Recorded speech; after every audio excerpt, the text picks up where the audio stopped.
This is Monkey World in Dorset, the largest ape and monkey rescue centre on the planet.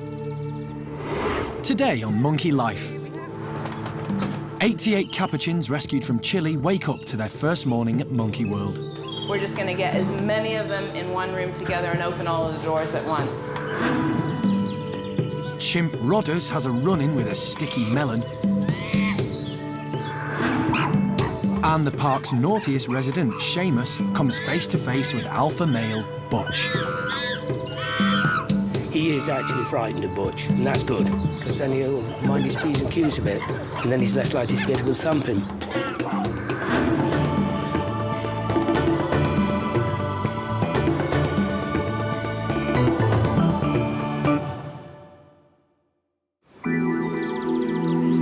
Monkey World is a thriving 65-acre sanctuary.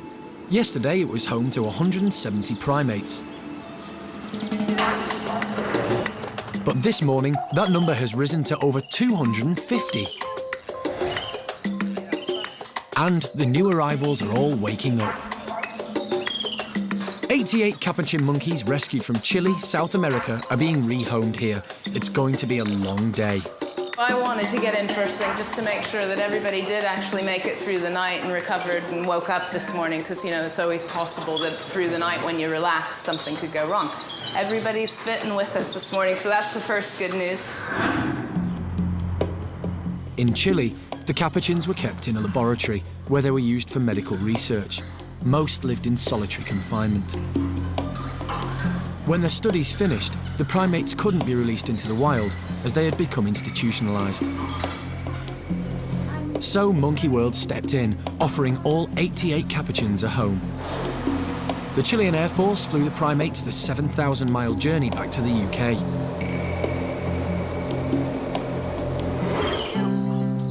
In the wild, 30 Capuchins can live happily in one group, but the park is going to set up separate male and female enclosures because they don't want them to breed and they'll be less likely to fight.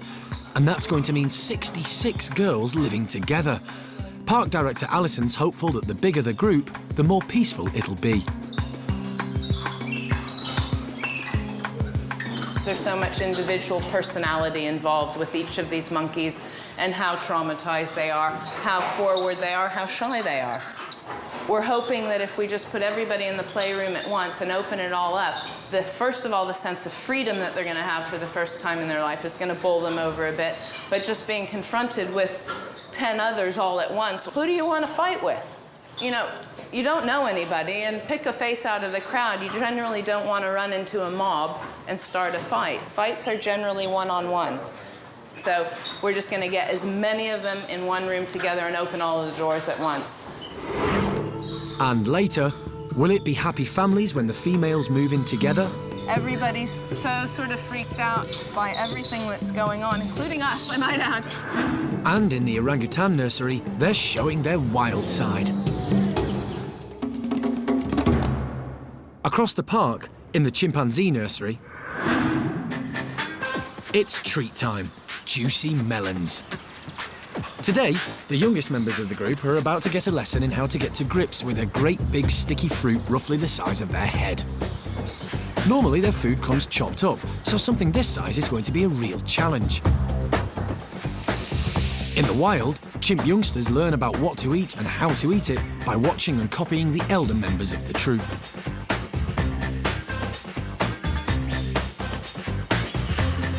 Today's teacher is Sally. As the eldest in the nursery, she shows the way by breaking up her melon into neat, manageable pieces. It turns out that Ash is a very good student. The girl's careful, studied approach makes eating the fruit easy. Surely all the chimps are going to follow Sally's lesson as carefully as Ash. Then, along comes the naughty boy, Brian. The lesson's totally wasted on him as he takes his melon and just dives in head first. He's got a very sweet tooth, and there's no way that one melon's going to be enough for him. Unfortunately, Rodders hasn't been paying attention to Sally either. He's chosen to copy Brian instead. And the result is a very sticky chimp. Rodders has got himself in a real mess. While Ash remains clean and groomed by following Sally's example,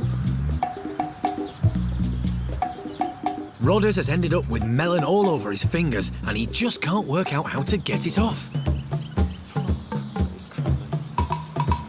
So the lesson for the day is, be careful who your teacher is and never, ever choose Brian. The nursery group are now a happy and settled bunch, and this is mainly because the park's naughtiest resident, Seamus, has moved out of the nursery and in with the bachelor boys. In the nursery group, Seamus was getting out of control, and he'd often be too rough with the youngsters.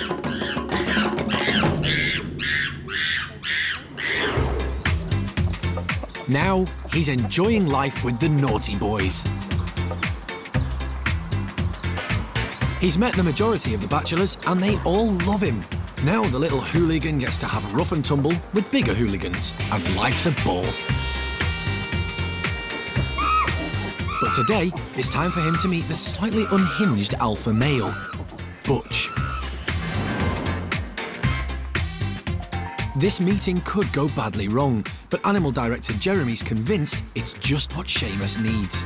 With all the other introductions in the bachelor group, he's still the spoilt brat and he's got away with it. He is actually frightened of Butch, and that's good, because it is good to be a little bit wary of the boss. You know, whereas everybody else, oh, he's just a lad and he gets away with it, and then you've got a right hooligan on your hands, and that's not good. Whereas now he is very, very aware of Butch, and that's where I want him, because then he'll mind his P's and Q's a bit, and then he's less likely to get a good thumping. See what happens. Bung him in. Seamus and Butch's last meeting was carefully supervised. This time, Seamus is on his own. Seamus is right to be wary of Butch, who can be very unpredictable, and Jeremy's going to be close by just in case.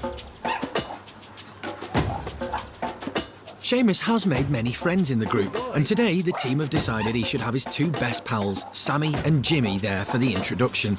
He might just need the backup. Good boy. But luckily, it seems Sammy and Jimmy's presence is enough to keep Butch calm.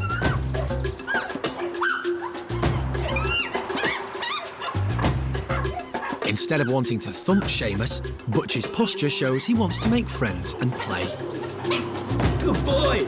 Good boy, Butch! But Seamus is just too scared to let the boss get near to him.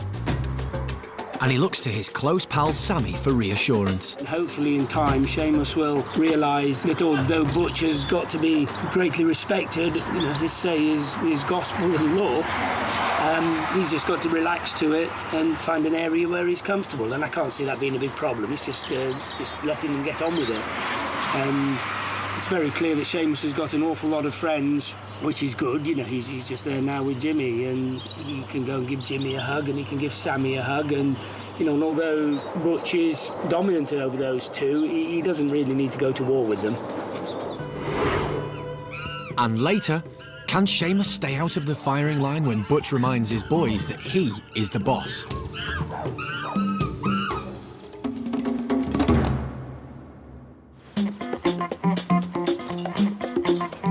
Back with the Chilean Capuchins, the females are all being moved across the park into their new home, the lodge.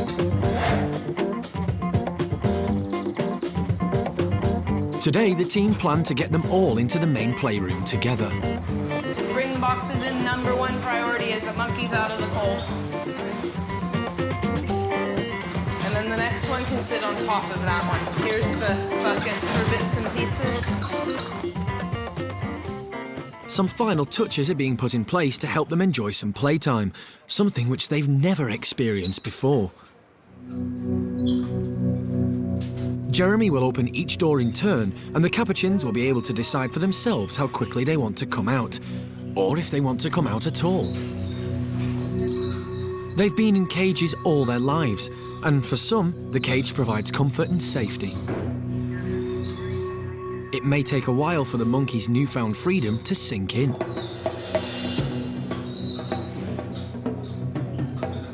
But soon, some pluck up the courage to explore.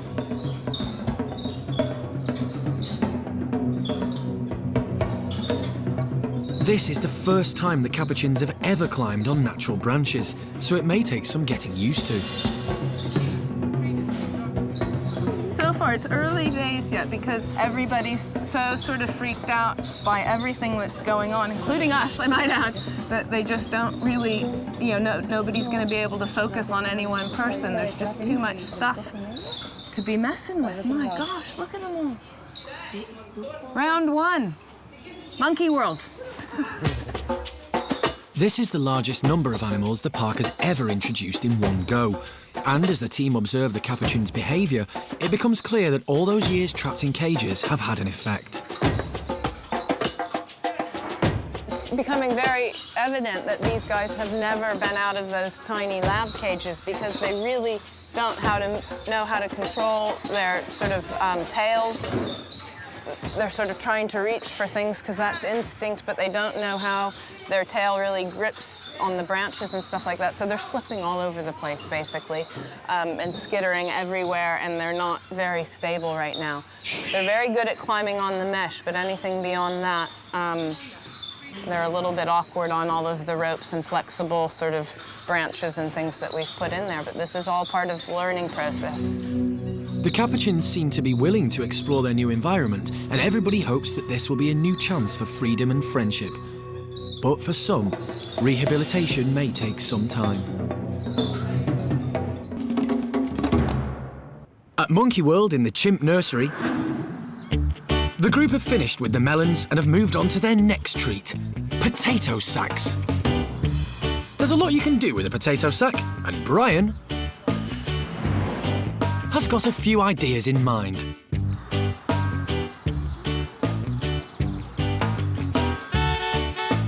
Hang on though, it looks like not everybody's finished with those melons after all.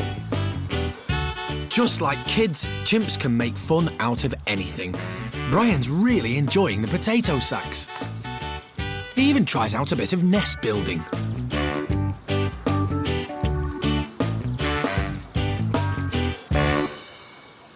This gets the interest of one of his best friends, Ben.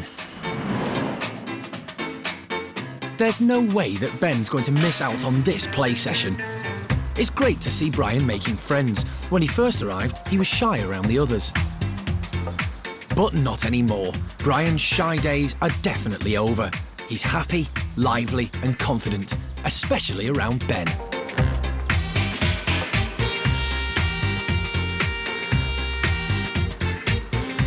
Brian had better make the most of Ben while he still can.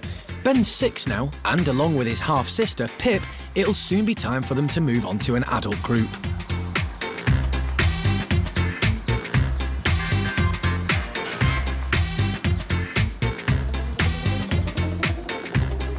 But for the time being, Ben and Brian have still got a lot of playing to do. Later, how will Monkey World's resident female capuchin, Terry, cope when she moves in with the new Chilean girls? I've not known her live with females before, so this is going to be a complete new experience for her.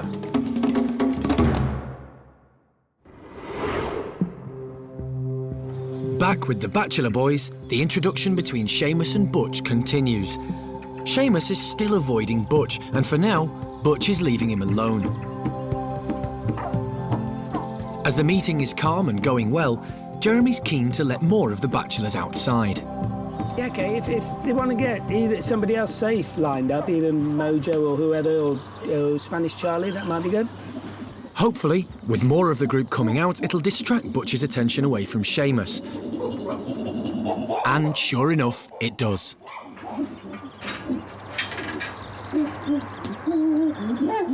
But as Butch hasn't seen his boys for a while, he's quick to remind them that he is the boss.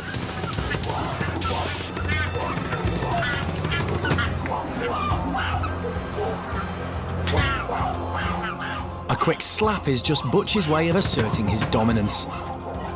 And his outburst is enough to make Seamus stay right out of his way. But now Butch has made his point to Seamus and his group that he's in charge, he's keen to catch up with his old pals.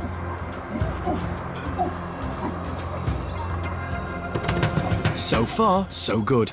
But as always with the volatile bachelor boys, things can quickly change. Let's see, it can all fall apart at any moment. And I'm more than comfortable with what we've got now. Under Jeremy's watchful eye, the group will be left together, and hopefully Seamus will soon find enough confidence to make contact with his new leader.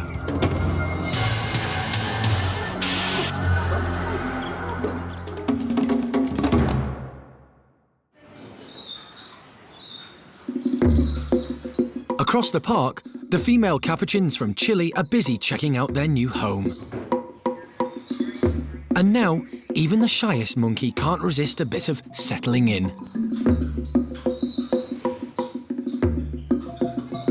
Before they were rescued by Monkey World, the park was home to just 4 Capuchins from the British pet trade: Tom, TJ, Gizmo, and the only girl, Terry. She's lived with the 3 males for 7 years, but now the park is able to move her into an all-female group. Capuchins are sociable animals, and this should be a much healthier and more natural environment for her. Hi, Terry! I've not known her live with females before, so this is going to be a complete new experience for her. How the boys will feel losing their female, we don't know, but, you know, we'll see how that goes. But, you know, she's stable, she does her own thing, you know, and she's been a Capuchin. You know, it's what they should be doing, you know what I mean? It's you know, we don't want pets. You know, we want to get a group of Capuchins together that work together as a group. Terry is curious about what's going on, but the team are convinced that this will be the right move for her. In Capuchin groups, the females will mix together and the boys will kind of hang out together. So this could hopefully be a really positive experience for Terry. She's very kind-natured, so we're expecting her to have lots of new friends.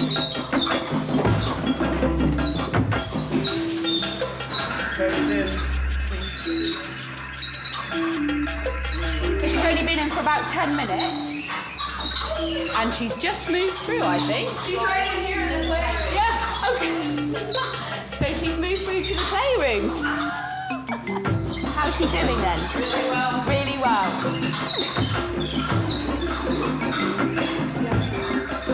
Terry has immediately settled in, and hopefully she'll be able to show the other females how to behave like Capuchins.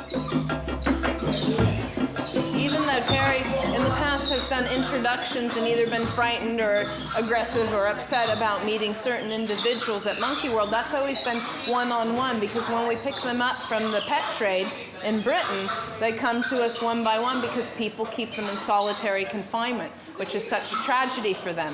That means you get an antisocial animal, you're trying to put it with another antisocial individual, and you just have conflict immediately, head to head.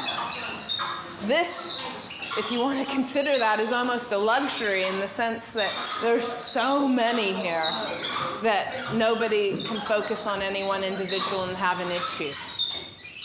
Eventually, all 66 females will live together alongside Terry, but it'll take time for the group to become completely stable. Even if you get them all together, it's quite likely that problems will develop in the next couple of weeks as people start to assert themselves and a hierarchy develops. So we always want to keep track of who's who in the hierarchy and how that's functioning, so that we can make sure if any fights and disputes break out, who's fighting who and who's developing their own sort of troop and line behind them, and so that we can try and give them the best opportunity to all live together.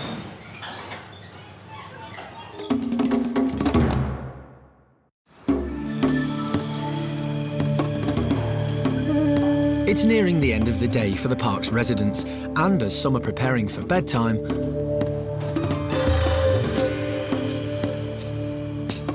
the toddlers in the orang nursery have been given baskets to practice bedding down in.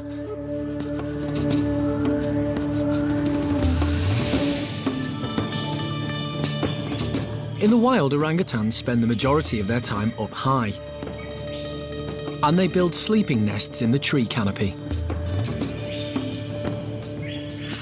So it'll be interesting to see if any of the park's orangs are nest-building experts. It's foster mum Arme who spots the baskets first. She loves her naps, so this should be the perfect task for her. Unfortunately, she's convinced that the bedding is hiding some treats and chucks it out of the basket. The toddlers are busily throwing all the blankets out too, in the hope that there's something edible hidden in there somewhere.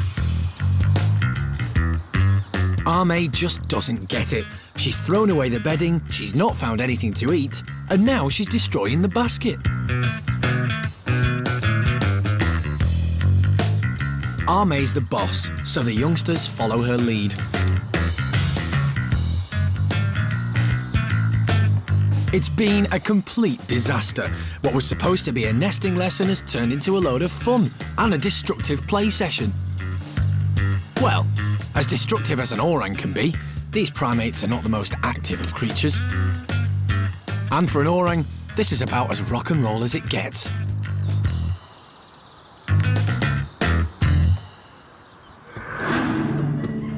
Next time, it's the turn of the male Chilean Capuchins to move home and meet each other. The males are far more dangerous than the females. They've got good canine teeth, and if they fight, they can cause themselves a lot of harm. Orangutan Kai shows off his acrobatic skills. And chimps Ben and Pip move out of the nursery. But they give wildlife vet John Lewis the runaround when he tries to sedate them. Generally, if you're patient enough, they'll make a mistake. Don't think she had all of that, but it was not a bad shot.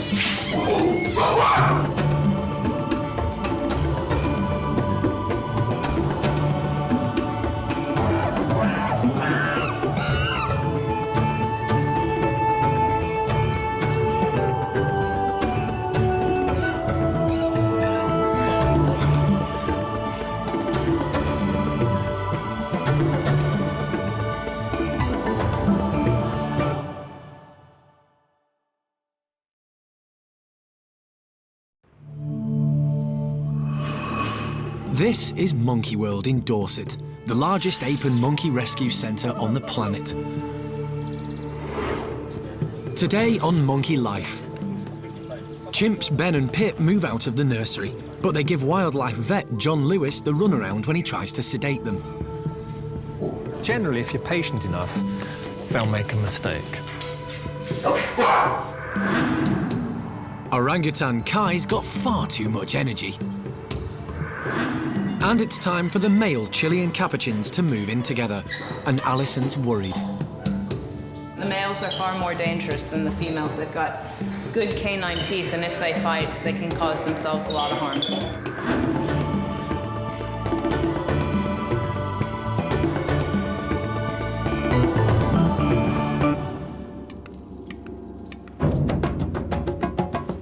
Monkey World is home to 60 chimpanzees. They're split into 4 groups. One of which is a dedicated nursery, where today is a big day for chimps Ben and Pip. It's time for them to move on to an adult group. They had to be separated first thing so we can take food and water away for anaesthesia and all that sort of stuff. So they're just waiting in the house now for their move. They're now all ready to go and live with Hananya's group. So that's our next step today when I get out of hospital. The nursery, by its definition, is for babies, and they've moved on to junior school now. The chimpanzee nursery is a place for learning. It's a place where young chimps are taught the social skills they need to prepare them for life in an adult group. And the park's resident foster mum, Sally, is the teacher. She's helped raise 32 chimps, including Ben and Pip. But Jeremy thinks these days Sally may prefer to relax and put her feet up. Yeah, I think Sally's definitely evolved out of this mumsy thing. Her reputation is so idyllic and sweet and everything else, but nobody's told her about it yet. And for a while, she was totally that. But now she's been there, done that. Probably with middle age, she's getting a bit more selfish. Being selfish is legitimate. I will pick and choose. No, it's all of them now. That's just Sally, isn't it? All the sweets. Right. The nursery isn't all about hard work. There's a lot of playing to do too. And Jeremy's had a great idea. He's giving them tubes filled with hidden treats. This is sure to make for a brilliant playtime. We try our best. We try our best to keep you entertained. But there's a problem. Apparently, beating up Jeremy's more fun than messing around with his tubes. Is this necessary? I bring you all these toys in, and you just want to harass me.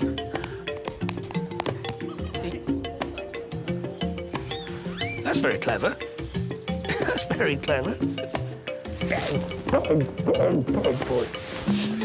Glad to have a purpose in life, isn't it? Maypole or something. Jeremy's got a job to do, though. He's a professional. Hey, look, I'm trying to do a serious conversation here. He's doing his best, but the chimps just aren't helping. Picture has to be, and it's, you know, although we like each other, there's an awful lot to learn. And you can change from liking somebody to hating them. I think it's going to be a very long, slow process getting Brian. Impossible to quantify whether it is or isn't or anything, but they can naturally separate. But having said that, Arthur and Jess... Eventually, Jeremy does manage to string a whole sentence together. You know, it makes them able to multi-function in socially. Well, nearly. No, I'm not going in the pond. You're going in the pond. Right, you scabby lot. I'm going to go and get Ben and Pip and put them in a box. OK? Go and do some work.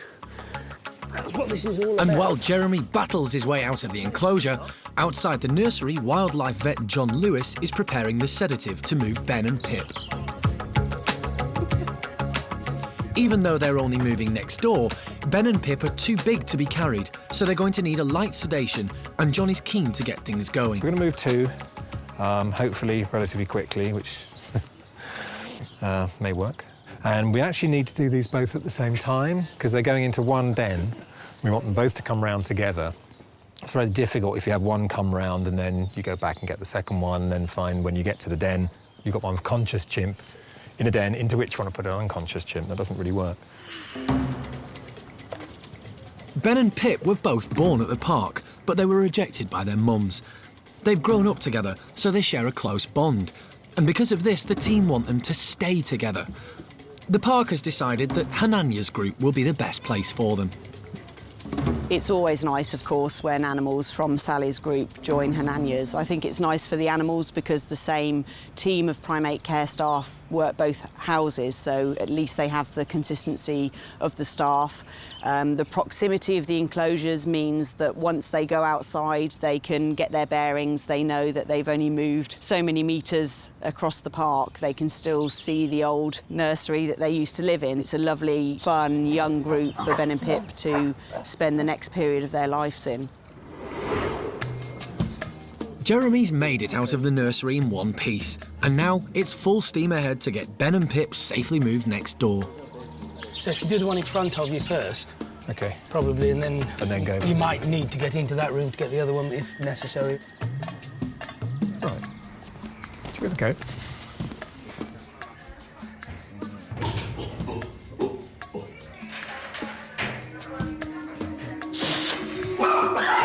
So which one have I got? That was Ben. John manages to blowpipe Ben relatively quickly. But now Pip knows what's happening, she's not going to make it easy for John. Well, it's all right. Come on, it's only a blowpipe. That's how you never hurt no one.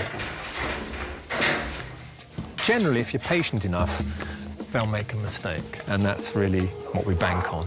Even if at the end of the day, we have to bring in another blowpipe to confuse them, they'll make a mistake.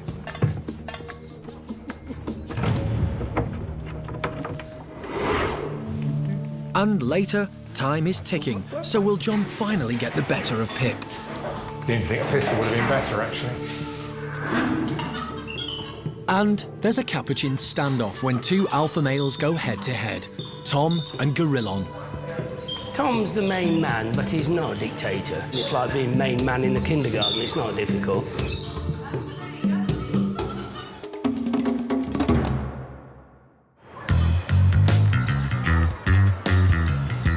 Over in Gordon's orangutan group, 2-year-old Kai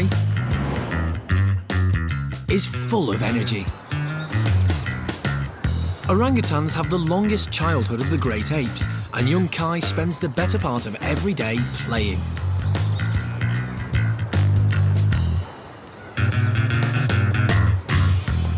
He's forever thinking up new games and fun things to do.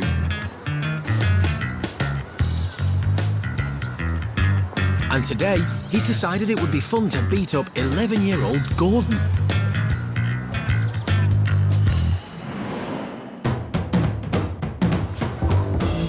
Gordon's twice his size and weight, so the best approach has got to be an ambush. But Gordon easily deals with Kai's first attack.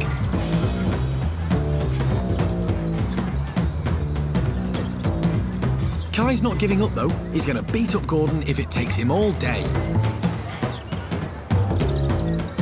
He tries wrestling, rolling around on the ground, attacking him from every angle. They even go in for a bit of hair pulling.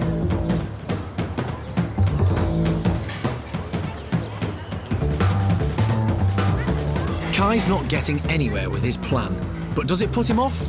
No way. It looks like this particular play fight is going to go on and on.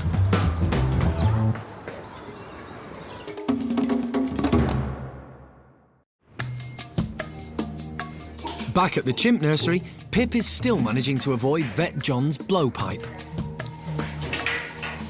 But John has many years' experience in sedating chimps, and he will outsmart her. I've still got the blowpipe. And, just as John predicted, Pip makes a mistake. She's positioned herself perfectly for John to take his shot. Don't think she had all of that, but it was not a bad shot.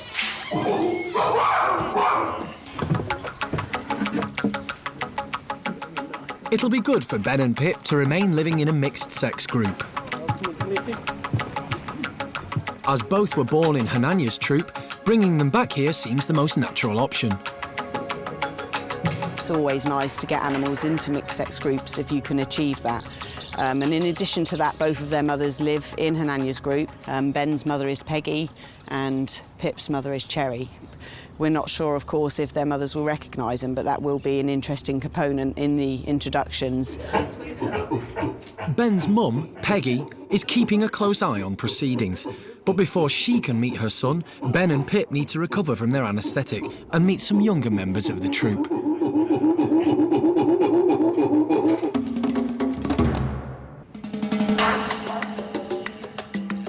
At Monkey World, it's time for the male Capuchins from the Chilean laboratory to take their first steps into their new home.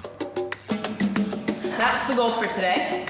Young lads and grandpas, and fingers crossed really, because the males are far more dangerous than the females. They've got good canine teeth, and if they fight, they can cause themselves a lot of harm. Just like the female Capuchins, life in the lab has left the 22 males with psychological scars. A little bit more concerned about them because a few of them actually look a bit nuts, quite frankly. They're sort of grabbing themselves and they just don't seem very responsive. So I'm not as hopeful about these young lads. Even though the Capuchins have lived the majority of their lives in solitary confinement, they are social animals and should live together. But it's not going to be easy. You have to remember, they've lived in these cages all of their lives, and when they are removed from the boxes, it generally meant a procedure of some sort. So coming out of their small boxes, as nice as it sounds, can often be a bit frightening for some of these guys that are institutionalized. But it seems that the boys are eager to get out of their boxes. 21 of them are now in their new home, and all is calm. Their new surroundings are distracting them from picking on each other. The last male to join the group is 30-year-old Gorillon. Amazingly, despite having no physical contact with the others in the lab in Chile, Gorillon became the dominant male. Nobody knows quite how this happened. And now the team are keen that Gorillon meets the other dominant male at the park, 23-year-old Tom.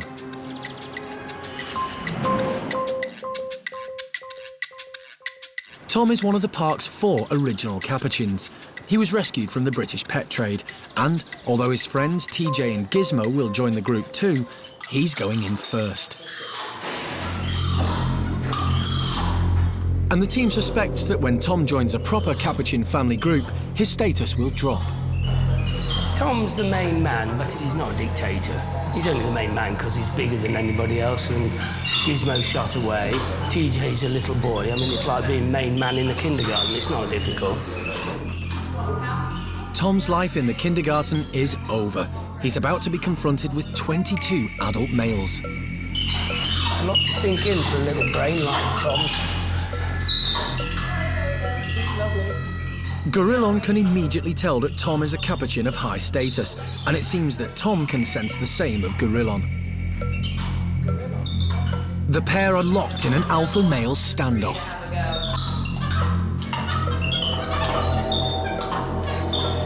But Tom has always been a gentle leader.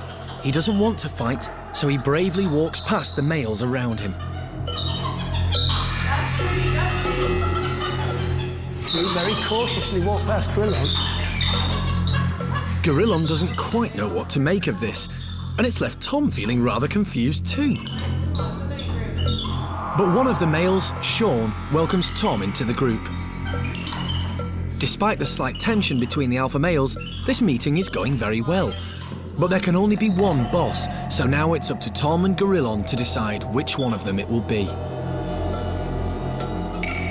But right here, right now, the Monkey World team can congratulate themselves on a job well done. Finished with everybody from Chile, all grouped, 88 monkeys all together, true success, but it's early days yet, so we won't sort of say this is it, it's done, because something might happen, the group might split apart, but we've got all 88 socialized now. Would have never believed it. Was hopeful, but would have never believed it, and once again, come back to the fact, really pleased that we all agreed to give everybody a chance, because otherwise, all of these guys would be on the end of the needle being put to sleep if we had left them. So everybody's got a home and everybody's got a family now, and we just have to hope that it sticks together and happy families hereafter. Later, can Ben and Pip cope with the challenge of moving in with the adults? Ben's a little boy, so he hasn't got much of a brain, but that little bit he's got is giving him an edge.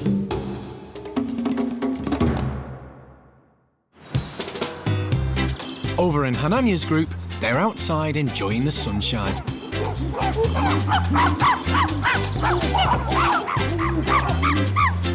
Chimpanzees love to play, and it's a great way to unwind, relax, and make friends. But life in this group hasn't always been so much fun. Over the last couple of years, they've had a lot to deal with. When Hananya became their new leader, he was only 12 years old, and it took him a while to settle into his role. This meant the group was extremely unruly. And the males would often pick on the females. But not anymore. These days, Hananya's group definitely know that he's in charge.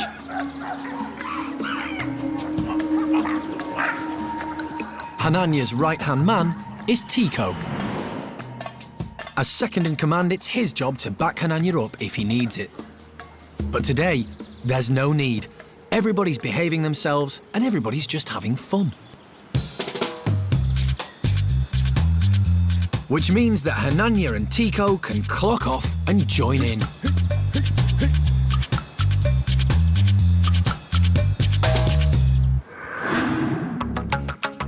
This is going to be Ben and Pip's new home, and hopefully the pair will soon be outside having fun with their new group. But first they need to get used to their inside space and meet a select few from the troop.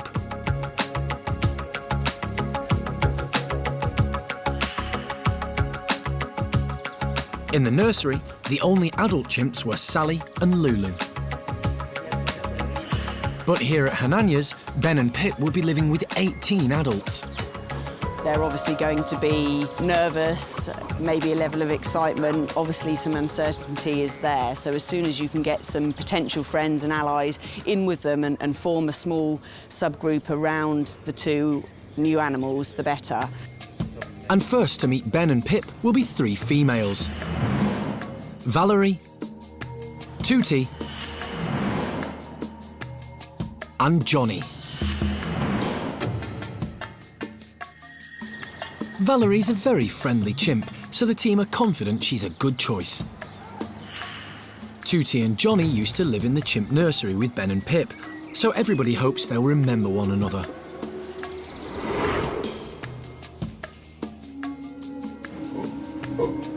And they do. The 6-year-olds make an immediate beeline for their old pal, Tootie. They haven't seen each other for 3 years, but just like humans, chimps form strong friendships, and it seems this friendship is firmly back on track.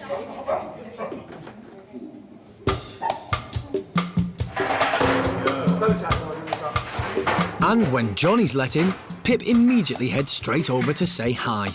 The girls haven't seen one another for 2 years. It looks like they've got a lot of catching up to do.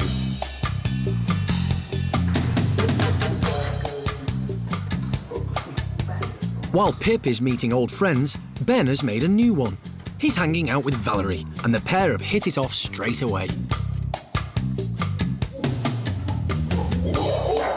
Valerie's gentle nature and Ben's happy-go-lucky outlook on life make them a perfect match.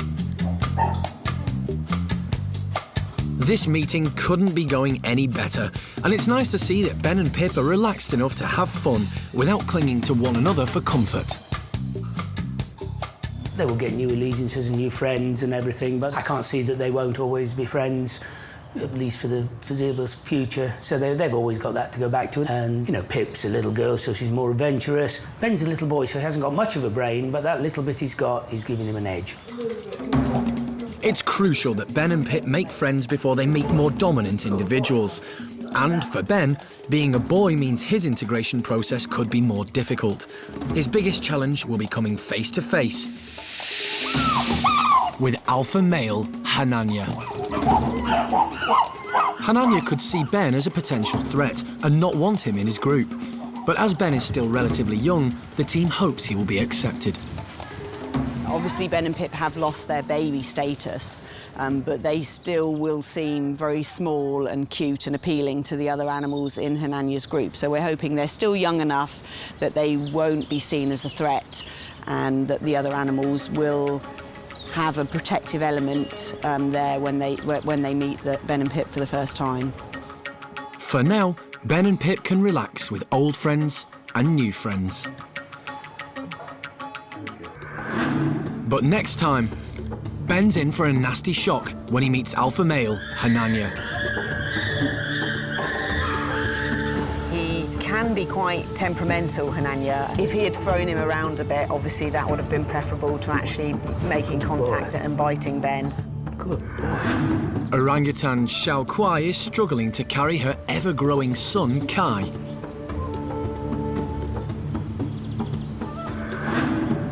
And as Kai grows up, the park gets ready to welcome another orang into the world. There's little swellings there say that she's pregnant, and they really are foolproof, 100%. She's got the swellings, she's pregnant.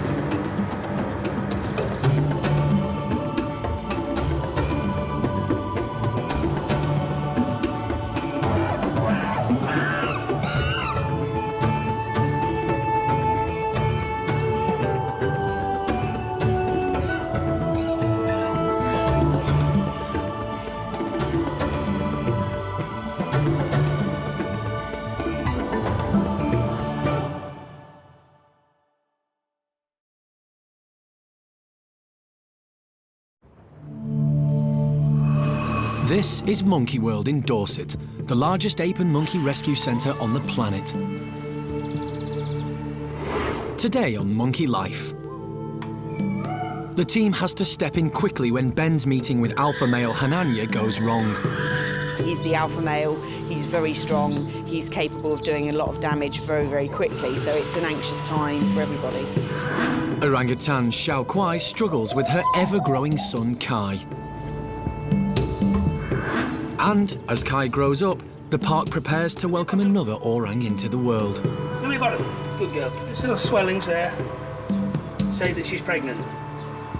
And they really are foolproof. 100%. She's got the swellings, she's pregnant.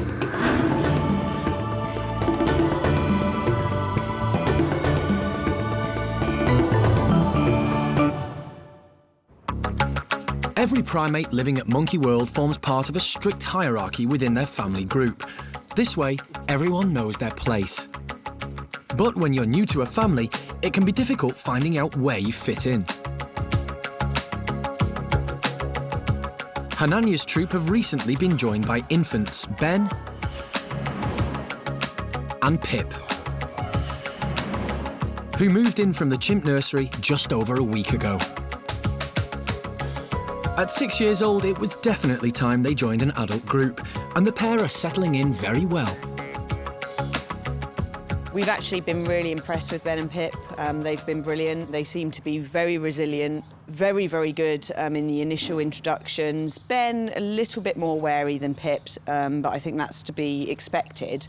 But they've got some friends in their small group now. They've been moving really well through the house, which is always a very good way to gauge how comfortable they feel in the new surroundings. Today, Ben and Pip are about to face their biggest challenge, meeting alpha male Hananya. It's obviously difficult to gauge the best time to put the alpha male in, but he's obviously very aware that there are new members in the house. So I think really sooner rather than later is always the way to go. Hananya has been separated from the rest of the group and can hear Ben and Pip next door. He has no idea what's about to happen and is clearly anxious. It's difficult to say how Hananya's going to go. We're hoping that he has matured. We obviously do everything we can to hold him back in a very positive way and keep him very relaxed prior to going in so that we have as much of a head start as possible. But obviously he's the alpha male, he's very strong, he's capable of doing a lot of damage very, very quickly. So it's an anxious time and a nervous time for everybody. The team hopes Hananya will show his dominance without being too aggressive. As a female, he won't see Pip as a threat, so there's not much risk of attack. But for Ben, things could be a lot more dangerous. With a young male, it's going to be difficult because obviously Hananya will have to put Ben in his place. He has to show that he's alpha male and that Ben will be right down the bottom of the ladder. So it's very different between males and females, and it's difficult to know really whether Pip will be a useful distraction or whether Hananya will feel that he has more reason to be competitive with Ben because of Pip's presence. All chimp meetings are a tense time, but alpha male introductions are particularly stressful.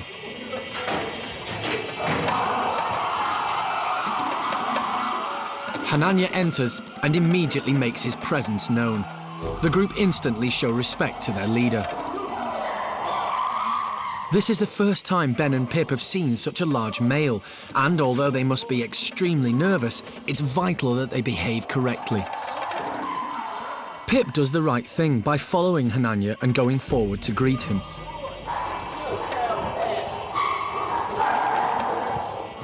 She is totally submissive.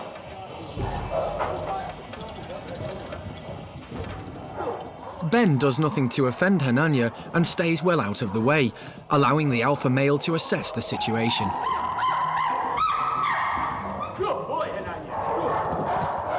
Then, suddenly, despite Ben's good behaviour, Hananya targets him.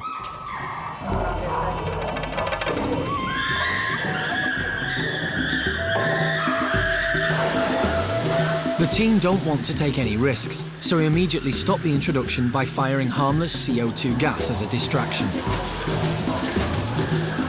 Although this chimp behaviour looks violent, it is natural for Hananya to display at Ben and let him know who's boss. Even though the attack was brief, chimps have very sharp teeth and can do a lot of damage. So Ben must be separated from the group to see if he's got through the ordeal unscathed. Later, Ben is in need of urgent medical attention. And Xiao Kuai enjoys some quality time with her son Kai.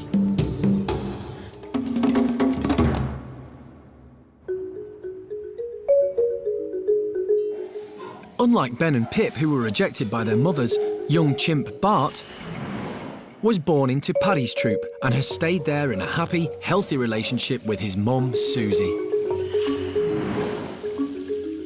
For the past 16 months, Bart has clung onto his mum for food and protection and behaved exactly as a young chimp would in the wild. Baby chimps have an extremely close relationship with their mothers and will nurse for about 5 years and stay in close contact even after weaning. Bart is Susie's second child. Her first, Eddie, was a temperamental and slightly spoilt youngster. Nobody knew how she would react to having a new baby brother around. But to everybody's surprise, she's turned out to be a caring and thoughtful big sister. And there's no mistaking the family resemblance. When Eddie was born, Monkey World staff were amazed at her oversized ears and thought them a one-off. Then, when Bart came along, they realised that the look was just in the genes. Eddie seems to be growing into her ears with age, so maybe Bart won't look so distinctive in the years to come. Bart is so content in his family group that even Dad Paddy's occasional dominance displays don't faze him, especially as he knows that Mum Susie is around to make sure he's okay. He's happy and secure in the heart of a loving family.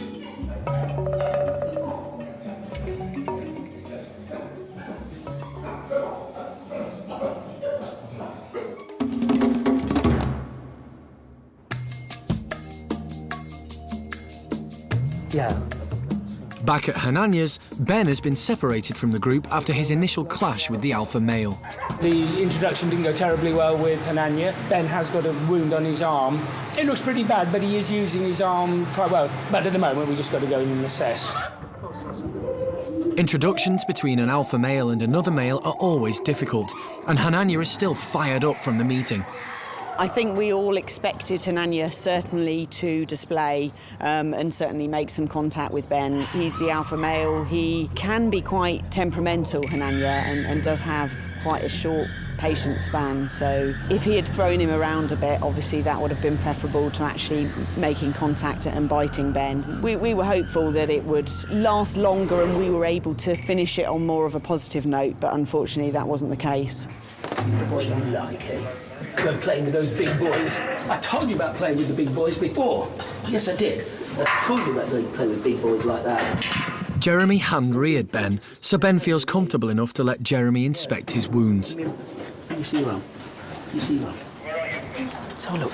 Let's hold it up there.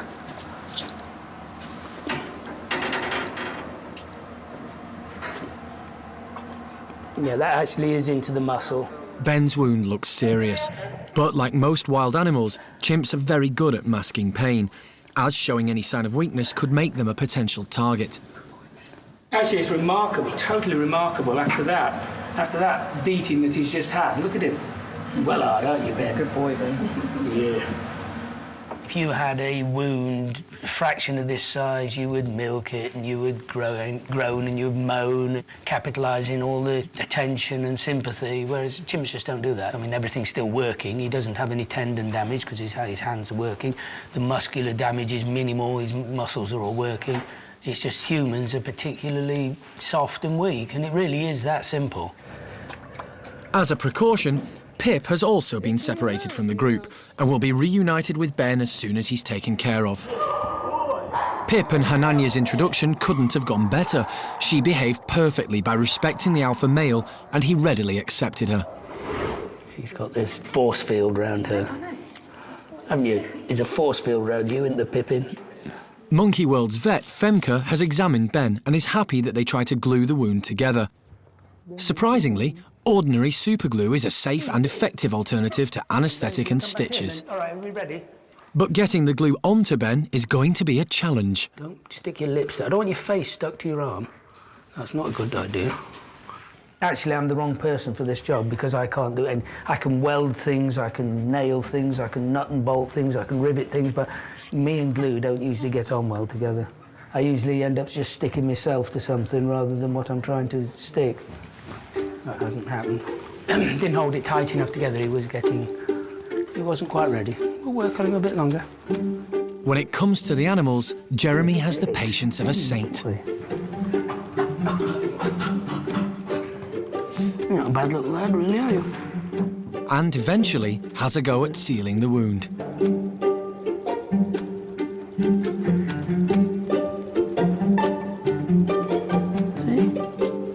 See, we can fix him.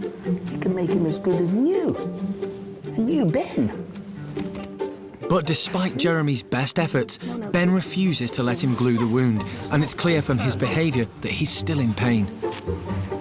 Worse still, he now realises what Jeremy's trying to do and isn't happy about it. Come back here. But Jeremy's not going to give up just yet. The 13 orangutans at Monkey World live in 3 separate families. Over in Gordon's gang, Xiao Kuai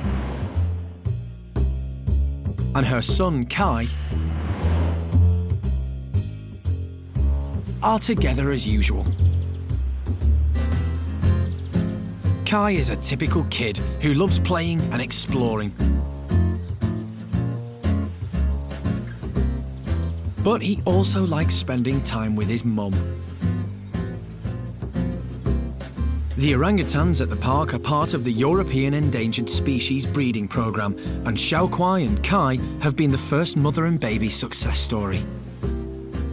She's proved to be the perfect mother and allows Kai to hang out with the others, giving him the freedom he needs to develop.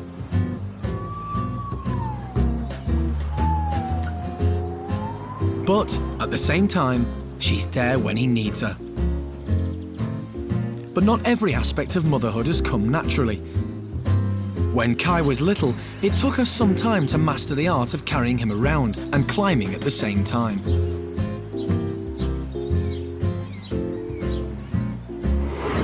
And now that Kai's 4 years old, he's so big that she's having to learn how to carry him all over again. And she's still not very good at it.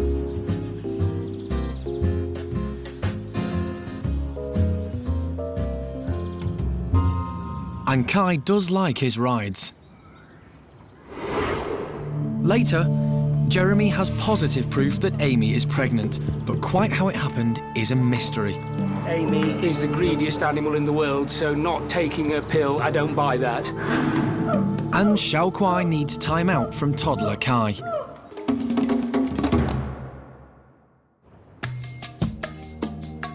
It's been a busy day for animal manager Jeremy as he tries to cope with the aftermath of Ben's introduction to alpha male Henania. Ben sustained a nasty wound and has refused to let Jeremy glue it back together. So Monkey World's vet is going to anaesthetise Ben and stitch it together instead. I'll stitch it up quickly. So hopefully it can be a quick job and he'll be awake and with Pip again, happy, running about.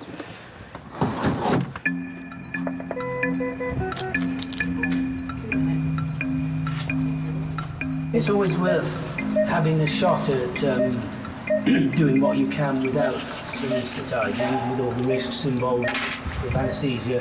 And even if it doesn't work, it's got to be worth a try. So that's what we've done now, and it didn't work, so we do think it's worth suturing this. Femper's just going to repair the wound, and then he should be back to normal. If Ben was living in the wild, his wound would probably heal naturally.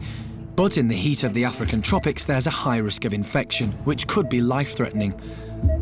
Luckily, this is not something Ben needs to worry about.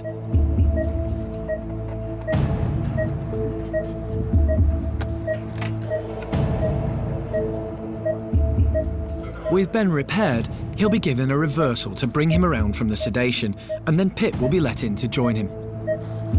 Let's put him in a recovery position a bit more. Integrating chimps can be a long process, and the team aren't ready to give up on Henania and Ben just yet. We We still want to try and get Ben and Pip into Hananya's group, and we certainly won't give up on that. We will need to change tactic, and obviously we'll all get together later on and talk about the best way to do it. Probably it's going to need to be in a smaller area, maybe just Ben and Hananya initially, some contact through the mesh, and some work with the keepers reinforcing any positive behaviours that we see from Hananya until we feel they're ready to actually meet again. And Jeremy's already giving Ben some tips for the next meeting. You're going to give him a good duffing up next time, aren't you? You just lulled him into a false sense of security, and then you're going to take him out next time, aren't you? You're going to give him some of this, yeah?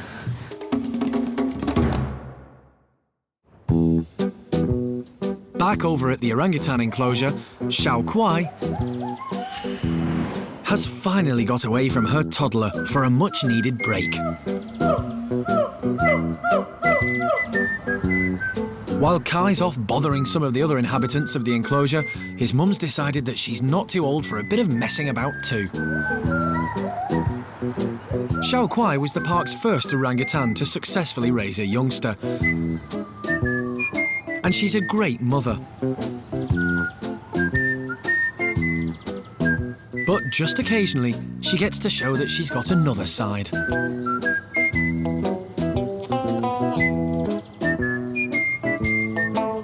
Especially when she gets to hang out with her old pal, Gordon. The two have been friends for years and enjoyed each other's company long before Kai was around.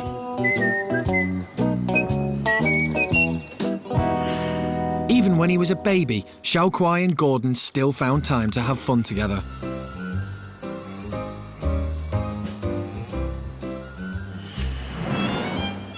But now Kai is growing up and old enough to keep himself amused, the old friends can spend much more quality time in one another's company.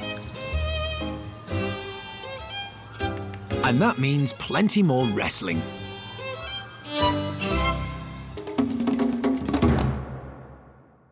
But while Xiao Kuai is getting her life back, Amy's is about to be put on hold. Amy is pregnant. Here we got it. Good girl. See here? That there.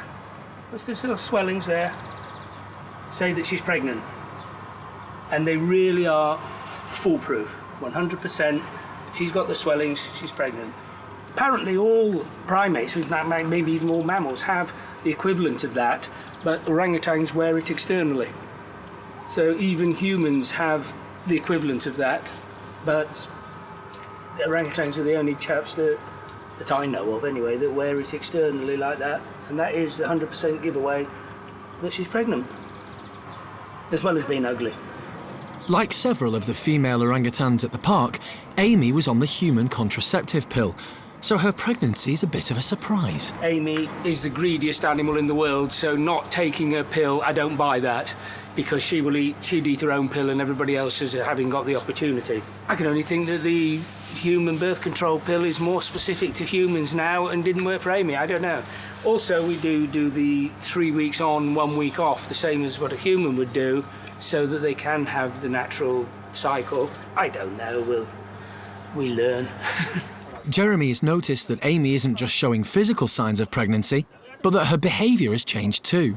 I always think that with anything hormonal, orangs are like a caricature of humans. Everything that you think of a human doing and everybody has a laugh about, orangs are like multiply that by 100, and they really are like just some cartoon caricature of a pregnant woman. And I mean, Amy's doing it now. She didn't like the morning, and she didn't want to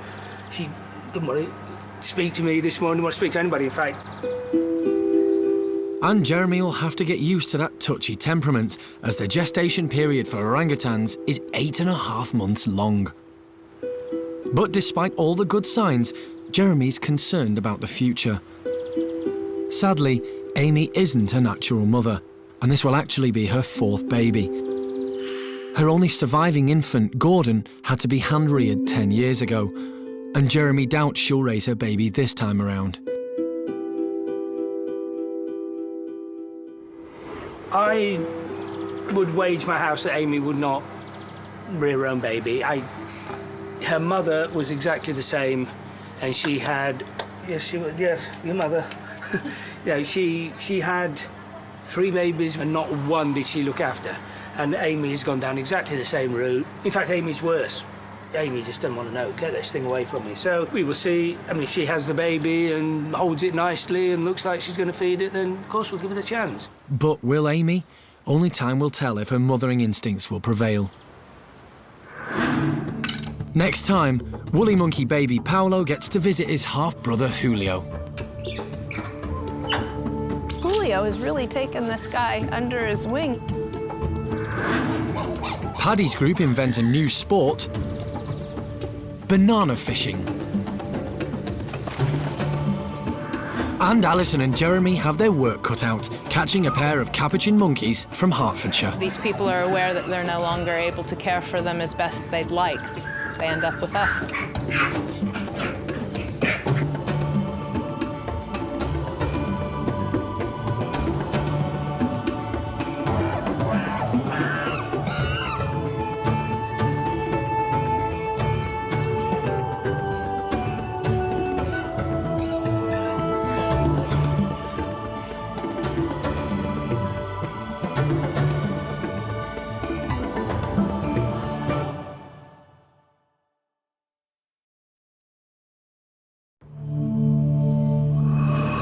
This is Monkey World in Dorset, the largest ape and monkey rescue centre on the planet. Today on Monkey Life. He may be a big, tough alpha male, but when it comes to needles, Hanania shows another side to his character. It's funny, actually, because Hanania's a bit of a wimp. Good boy. The chimps go bananas. And Alison and Jeremy are in Hertfordshire to rehome 2 small monkeys. Caesar. These people are aware that they're no longer able to care for them as best they'd like. They end up with us.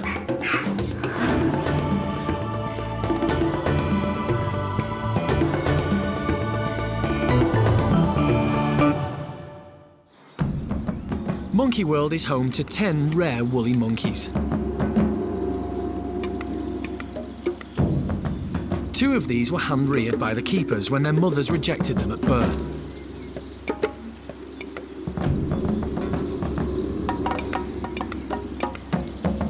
Four-month-old Paolo is the second hand-reared baby, and it will soon be time for him to move back in with his own kind. But first, Keeper Mike wants to give him a sneak preview of what's in store. He's been coming down for a few days, and today he's having another little visit. We'll be doing it over maybe 3 or 4 weeks, and then at the end of that, little boy here, who's actually getting quite a big boy, can be living full-time with the woolly monkeys. And he really is ready to be in with the monkeys and weaned off human beings, as it were. He's quite a big, fit boy. Reintegrating hand-reared primates with their own kind can be difficult. So Mike and Alison have been taking Paolo on regular visits to socialise with another woolly youngster, his half-brother Julio. Oh, Julio's eating the microphone. The team hope that it will prepare him for the day he moves in with woolly monkeys full-time. Look at this. And it's been going really well. But Paolo and Julio aren't going to stay together. Good boy.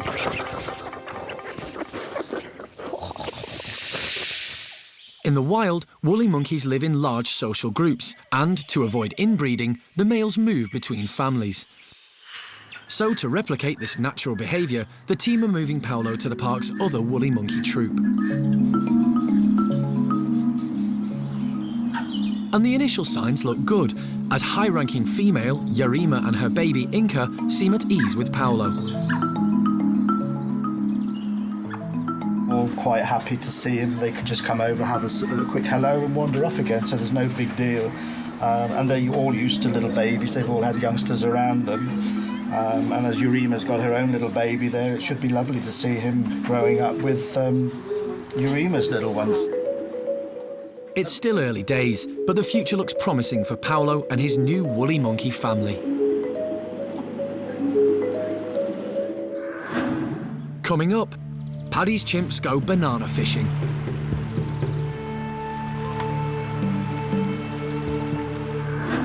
And Jeremy and Alison have got their work cut out.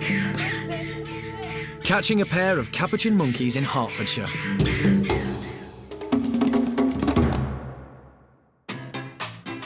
Over at Paddy's chimp troop, they're being served up one of their favourite treats, frozen bananas. As expected, keeper Andy gets a noisy reception.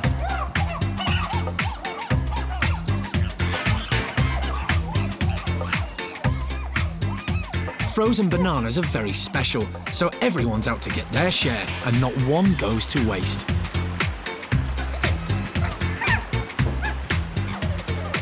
Not even if they've landed in the pond.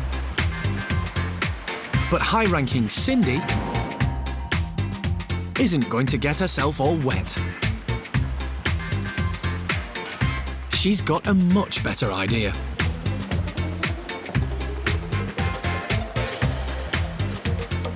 Use a twig to help her fish out the bananas. In the wild, chimps make tools out of sticks or grasses to get at food that's hard to reach. Back at the park, Cindy's not the only one who's fishing. 16-year-old Kay has come up with the same idea, although she still hasn't quite mastered her technique and is pushing the bananas deeper into the pond. But the bananas aren't Cindy's just yet. It looks like there's a more serious contender for the title of top banana fisher. 25-year-old Zoe, who's got a very solid-looking stick. But Cindy's got a plan. Nick Zoe's stick. Like any good fisherman, Cindy knows that you're only as good as your tackle. And Zoe's stick is perfect.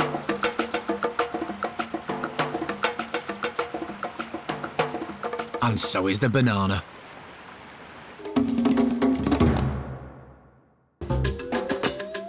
Monkey World is home to the largest collection of golden-cheeked gibbons outside of Asia. They're an endangered species, so breeding is vitally important. And today, there's an exciting development for Zoe and Jake. We think Zoe's getting a bit tubby in places. We're seeing some changes in her behaviour, so I've waved the flag and I said I think she may well be pregnant. Everyone at the park is thrilled because there have been a lot of problems getting the gibbon pairs to bond. When Raphael and Alex were introduced, it went wrong almost immediately. The day we opened the slider, he decided that he was felt under threat, and unfortunately he did a lot of damage to her arm. Fortunately, Zoe and Jake hit it off straight away, and now it looks like there might be a baby on the way. But finding out if a gibbon is pregnant isn't easy because their menstrual cycle is hard to track. Luckily, there are other clues. Just like pregnant humans, pregnant gibbons can get hormonal too. She has some mood swings every now and again. It can be very up and down with our Zoe. So we've been seeing if there's any correlation to that. Is she moody? Is she premenstrual? So, fingers crossed, she could well be a couple of months pregnant. It's always exciting when there's news of a pregnancy, and with numbers of golden-cheeked gibbons decreasing in the wild, it's fantastic timing. Gibbons are pregnant for around 7.5 months, so we've got a little way to go, we think, for the moment. Nothing we can do. She's a healthy gibbon. There's nothing wrong with her. As long as she doesn't show any signs of any problems, we'll just treat her absolutely as normal.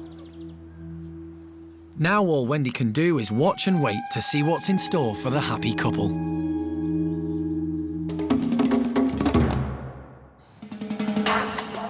Last week, Monkey World rescued 88 Capuchins from a laboratory in Chile, boosting population numbers at the park from 4 to 92.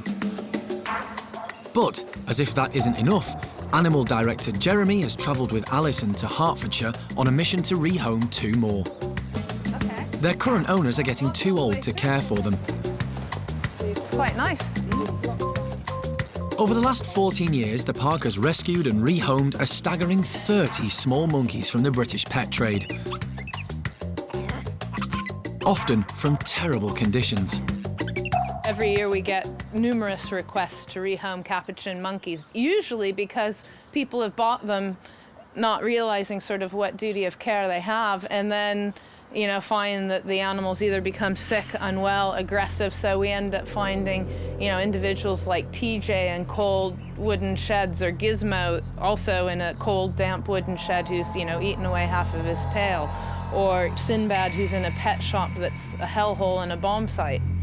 I don't believe that primates make good pets. They're wild animals. It's a huge amount of money to provide the proper facilities, to have heated indoor areas, large natural outdoor areas. Yeah, of course. But for once, they're pleasantly surprised. So they had full run of this outside area, summer and winter? Summer and winter. Great. Sadly, pet owners often underestimate their monkeys' needs, leading to cases of neglect and cruelty. But this isn't the case here. This situation is perfect. They're in a social group. The facilities are good. The people care about them. They get wonderful food and have been receiving vet care from the local zoo. So it's not been too bad a scenario here, but nonetheless, you know, these people are aware that they're no longer able to care for them as best they'd like because they've gotten old and the monkeys are long-lived. They end up with us. Jeremy's got the job of capturing 2 well-looked-after, healthy, happy Capuchins, and they just don't want to meet Jeremy's big net. First up is Caesar.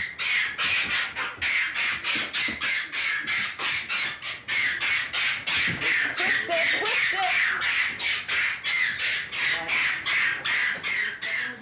it! It may all sound a bit traumatic, but this is the least stressful way to catch him. 9 out of 10 times you're better off just quickly going and grabbing rather than trying to dart, muck about and stuff. It's often far more stressful than just quickly wham-bam. With Caesar safely inside the travel box, it's Phoebe's turn to try and avoid Jeremy's net. Hi, Phoebe. But he's a dab hand and catches her first time.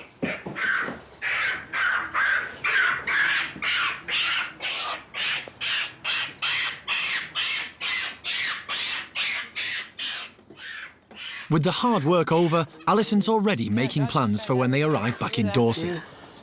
This is going to have to be really actually quite swift, quick visit because Jeremy and I want to get the monkeys in the car, get them back down to the park, and hopefully get the female Phoebe straight in with now our 67 females at the house straight away because it'll be early enough in the day. I think we'll have to hold off and wait until doing his introductions until tomorrow. Moving to Monkey World will be a major adjustment for 19-year-old Phoebe and Caesar because they've never lived with other Capuchins. And over the next few days, they will have 92 new housemates to get to know.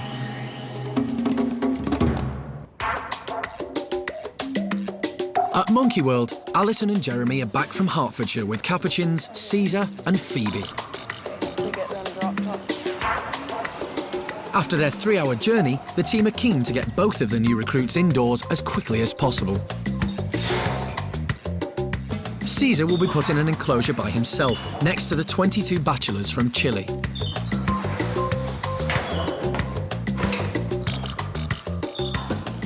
We'll just release this young gentleman into a bedroom on his own for the moment. We're not going to do any introductions with him today. Let him settle down there for a while and then we're going to get on and put Phoebe, the female, in with our group of females now. So that's the next job.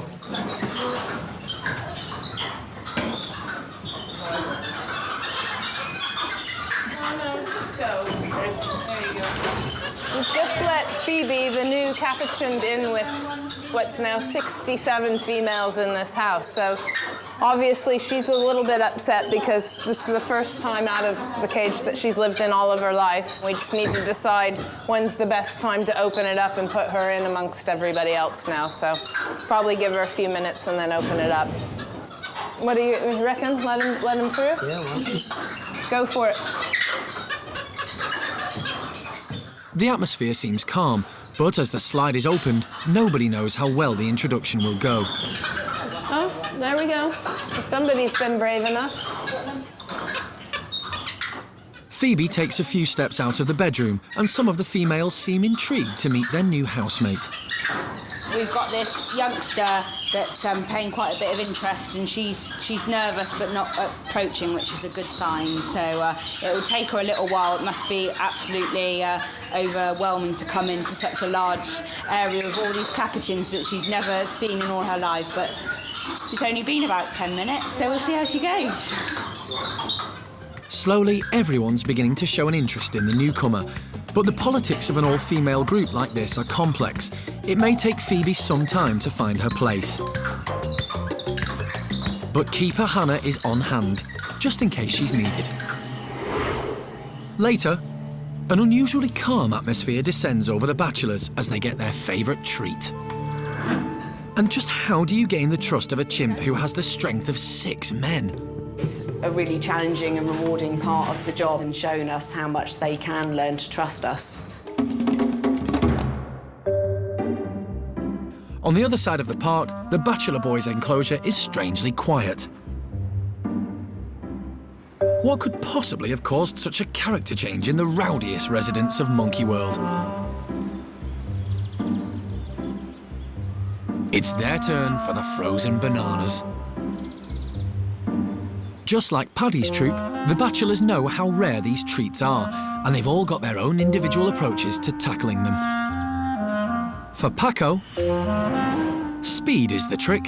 Eat as many as you can, as quickly as you can. He's a high-ranking chimp, so the other bachelors are happy to let him. They show him respect by offering their hand or bottom as a submissive gesture. Sammy has got a different method to Paco.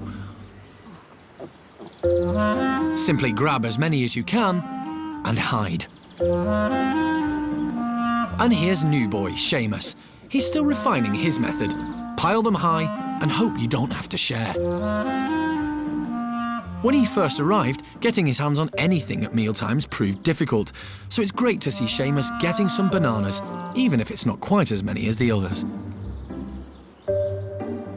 It's amazing how a simple box of frozen bananas can turn a bunch of loud, obnoxious, thuggish boys into a cool, calm, collected group of friends.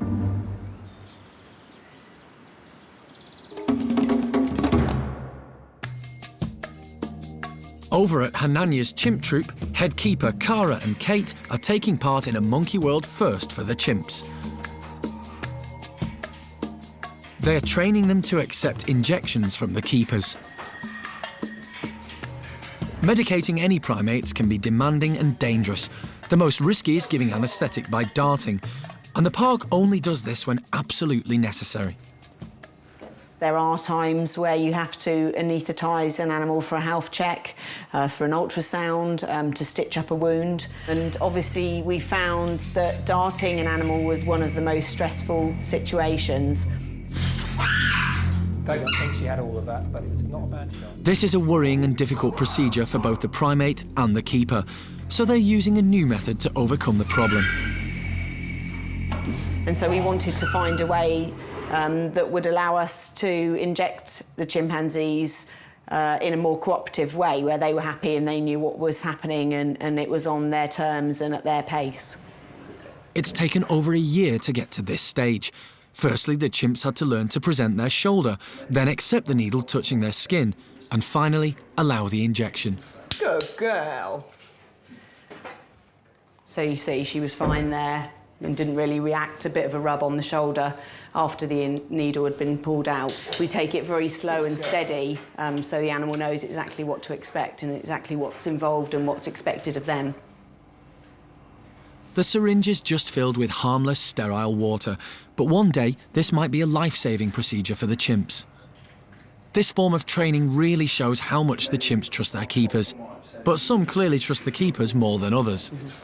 One of the things we learned was the inconsistency with the animals. We imagined that they would just progress slowly, but actually with some of them, sometimes they're very good, other times they're not so good, and Shamak's one of those. Sometimes he responds really well, other times he's much more flinchy. maybe Shamak's a bit of a wimp and his... Oh, boy. Go there and his pain threshold is a bit lower, but you can see you get there in the end with him. It's been amazing watching them and how they've responded to the training. And one after another, they line up to take their jabs with barely a complaint. Last up, it's the alpha male, Hananya, surely the toughest of the bunch. It's funny, actually, because Hananya's a bit of a wimp. Good boy. And even he manages it in the end. It's amazing what lengths chimps are willing to go to get a banana. Back over in the bachelor chimp group, the frozen bananas are long gone, and the boys are back to their old selves. And it's the leader, Butch, whose job it is to keep everyone in line.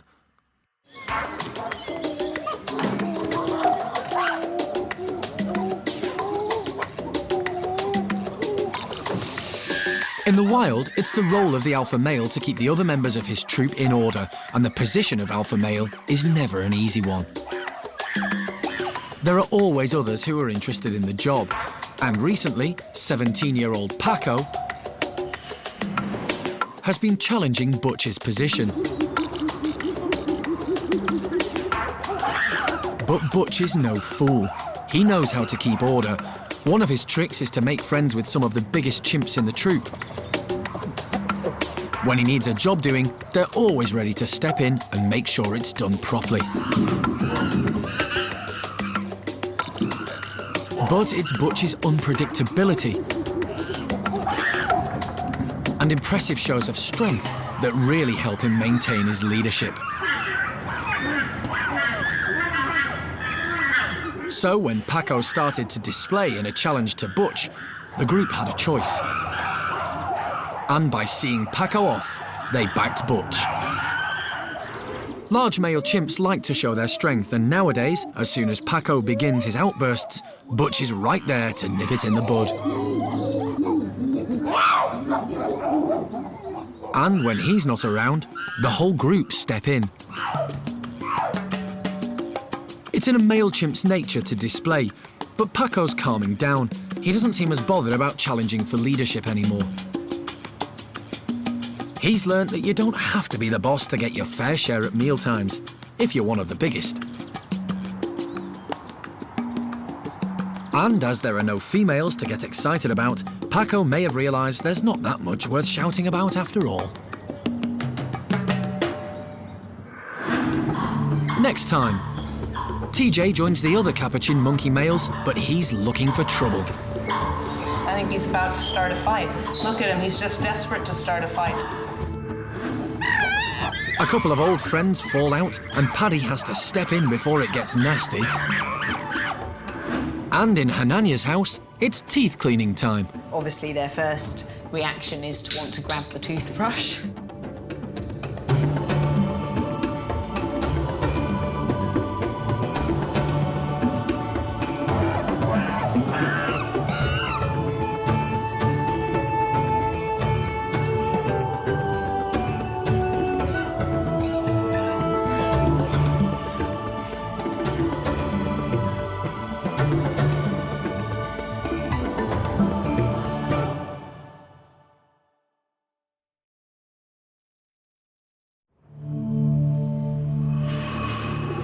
This is Monkey World in Dorset, the largest ape and monkey rescue centre on the planet.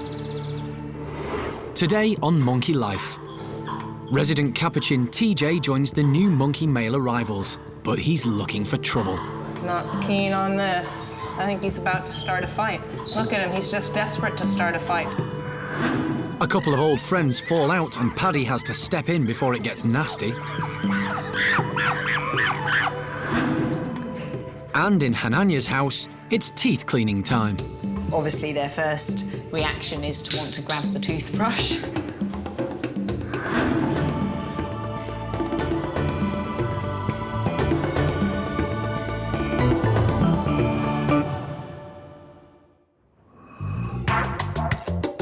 Monkey World's Capuchin population has radically grown from 4 to a massive 94.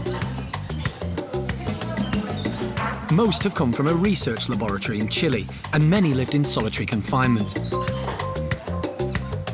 Over the last few days, the park has been integrating the Chilean Capuchins into social groups, males with males and females with females. It's been a very ambitious task. One of the park's original 4 Capuchins, Tom, has already moved in with the Chilean boys. And today, his old pals Gizmo and TJ are joining them. Yeah. TJ has walked straight into his new home and seems calm, but Alison is concerned for Gizmo.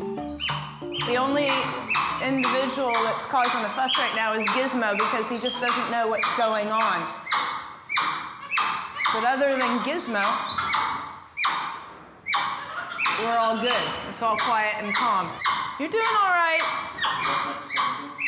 Gizmo and TJ were both rescued from the British pet trade, and they've lived at the park with Tom for over 4 years. TJ's doing really good. He's just taking it all in. I don't know if he's made eye contact with Tom yet or not. He's looking up that direction. Oh, there's Tom, yeah. Gizmo is beginning to calm down. The team open the slide separating him from the other males, so he can join them in the playroom. Ready when you are? Yeah, okay. And TJ makes a beeline for his old friend Tom. Oh, look, here we go. We're about to have a... Oh, my friend. Oh, Tom, I know. The penny dropped with TJ, and he came up to Tom and realized it was Tom and gave him a hug. Tom and TJ have been close for years, but their strong friendship could cause problems. We're gonna have to watch that pair awful close and make sure that Tom doesn't all of a sudden feel a sense of power, that he's got TJ with him, and go and confront Gorillon or any of the other males for that matter. Gorillon has already established himself as the alpha male, so Tom and TJ really shouldn't push their luck with him. But so far, everything's going well, and it's a fantastic achievement. As we stand right now, that's it. That's all of our Capuchin monkeys at Monkey World. The 88 from Chile, the 2 new arrivals from the pet trade, plus our 4 guys. Everybody's all socialized and together now in 2 groups. We've got the ladies up the hill and all of the boys down here, and there are now 26 boys in here together. I think probably the crux of whether this all hangs together in the next couple of days centers around these 2 right here, Tom and TJ, and whether or not they decide to take on Gorillon. And later, Alison's worries become a reality when TJ gets overprotective and a quick decision has to be made. If he has a go at anybody, I want him out immediately. And Brian shows off his perfect new adult teeth. It didn't seem to be a painful experience at all, really. The teeth came through very quickly and very easily.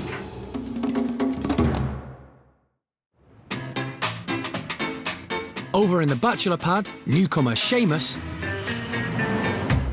is still getting used to his new group. So far, he's met 11 of the 14 boys. The bachelors can be a lively bunch, and Seamus has quickly learnt to stay well out of the way when things kick off. But it doesn't look like he's going to be allowed to hide away for long. This is Mojo. He's a sociable chimp who loves to play, and he's decided that the chimp he wants to play with is Seamus.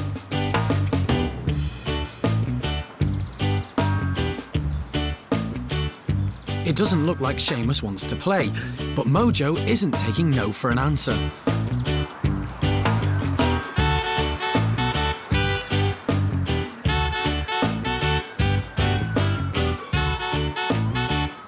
It was a different story when Seamus lived in his old group, the nursery.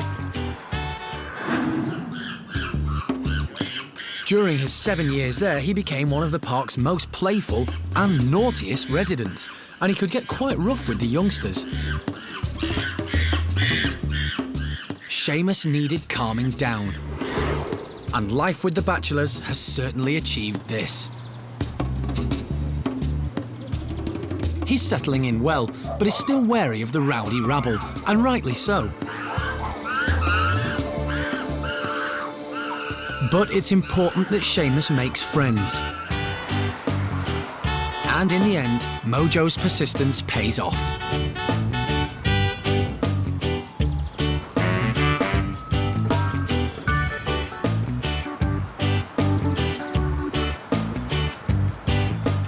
Seamus is, after all, still Seamus. He can never resist playtime for long.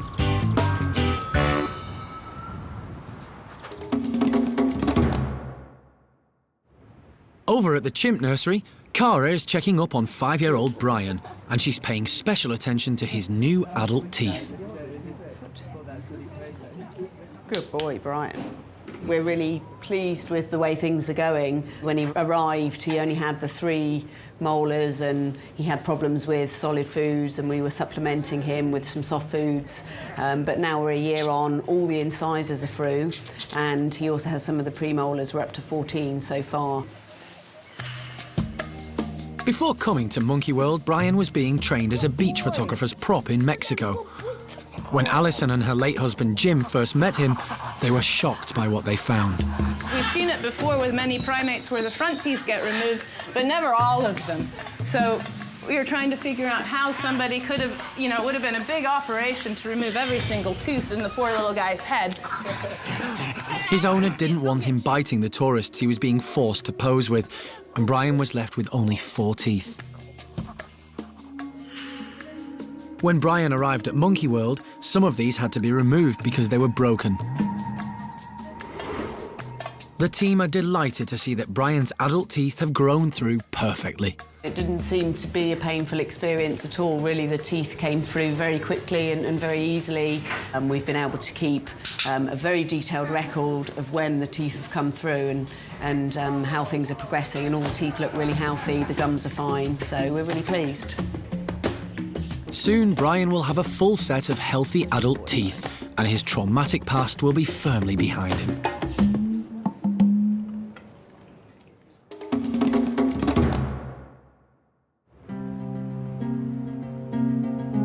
Back with the Capuchin boys, Gizmo has settled down. And TJ is still glued to his old pal Tom. The pair have been close for many years, and TJ isn't keen on sharing Tom. He makes his feelings quite clear to the others. But TJ's jealous behaviour is concerning Alison and the team. Hang on here. TJ's starting to become overprotective of Tom and is starting to lose the plot a bit. He's now linked up so tight with Tom, he's not letting anybody, any of the other individuals, even approach Tom. So if TJ continues this, we'll have to pull him out. He's threatening people right now. Fortunately, Tom's not joining in. The team predicted that when he joined a proper Capuchin group, his status would actually drop. And it has. He's now happy to let Gorillon be the alpha male. But TJ has other ideas. He thinks Tom should still be the boss. There's a definite tension in the air as he sizes up Gorillon from across the playroom. There's a big thing happening with Tom, TJ, and Gorillon now. And Gorillon, I think, realizes all of a sudden that Tom has backup because keeps walking in and going, Gorillon makes the first move and approaches TJ. But feeling confident with Tom by his side, TJ starts using threatening gestures. See, look. Nobody's allowed to get near Tom now. Not keen on this. No, he's going. I think we should have him out. I think he's about to start a fight. Look at him, he's just desperate to start a fight. It looks like this introduction could turn nasty, so Alison decides they're going to have to step in quickly. Okay, do you guys want to see if you can get either, whether it's bananas, Tom will come over for a banana, TJ will come with him. Unfortunately, having all 26 male Capuchins integrated has only lasted 10 minutes. TJ's been separated, and the team are going to have to decide on his future.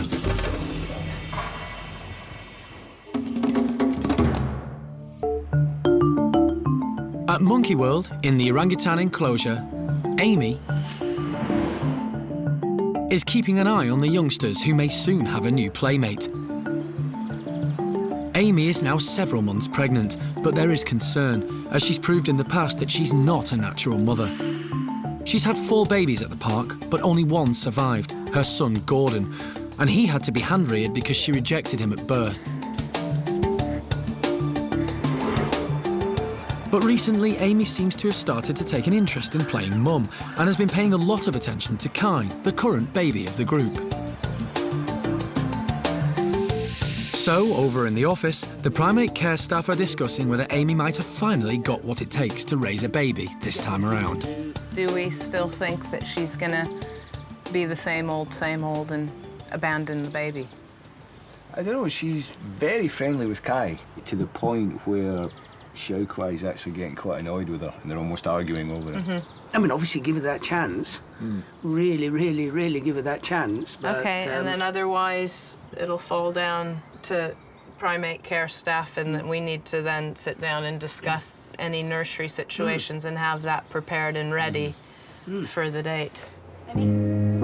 Every effort is being made so that Amy will hopefully bond with her infant when it's born.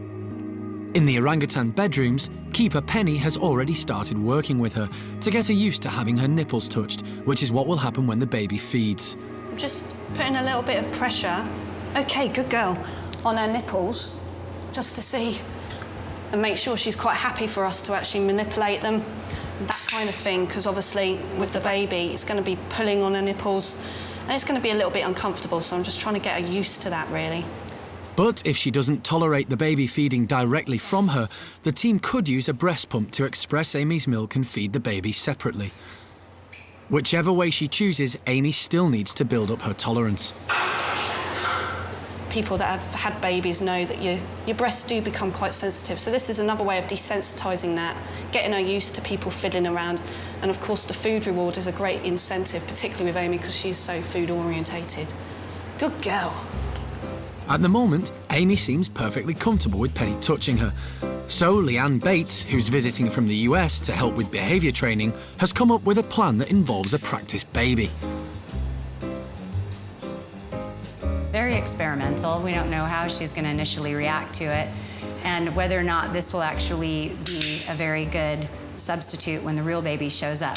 But it's something that's similar looking, and with the puppet, you could actually kind of control hand movements that might simulate a more alive subject. And what we're really looking for, I think the most important thing, is that she is non-aggressive to it. Penny begins simple steps to get Amy used to the puppet.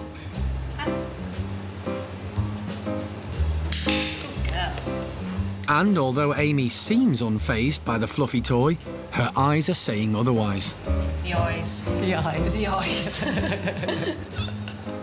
She's just the way she's looking at it. She's not. I think she's happy with it. It's just she's giving it the evil eye, which could mean she might possibly try with I don't pay attention, good girl, to try and snipe it from me. She's just got that look. Amy seems to be getting used to the toy touching her, so the next stage is for the puppet baby to be put near her nipple. Good girl. Obviously, the best thing we can all wish for is for her to actually accept the baby. It will be brilliant if she does that, but if it doesn't, we've got a couple of scenarios we can follow through. They will continue with this training every day, right up until the birth. Okay, good girl. Coming up, training of a different sort, when the chimps get their teeth cleaned. But obviously we have to be careful because they don't know not to spit out the toothpaste.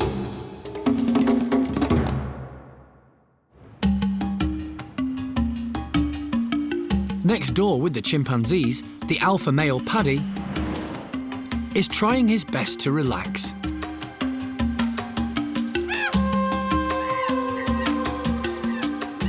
But one of the chimps in his troop is about to wreck his plans for the afternoon. Gamba. Gamba is confident, ambitious, and always getting up to mischief. And today, he's clearly done something to annoy Buster. Just like humans, chimps can fall out over the smallest things, even old friends like Gamba and Buster. And Buster is determined to let everyone know about it. Even though Buster's 28 years old, he's not acting in a very grown-up fashion. He just keeps getting more and more upset.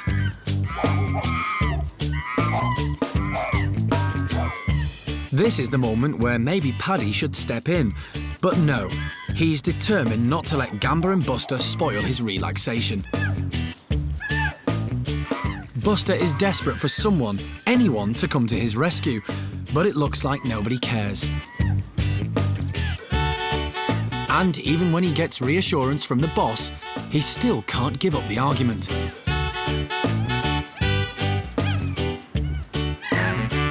Eventually, Buster goes too far and bites Gamba.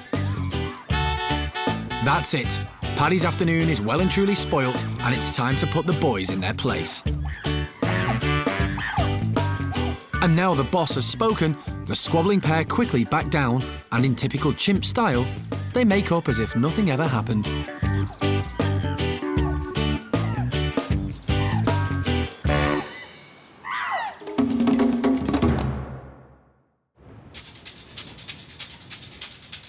Across the park in Hanania's chimp group, peace and quiet is also the order of the day. A grooming session with the alpha male has started, and everyone seems keen to get involved.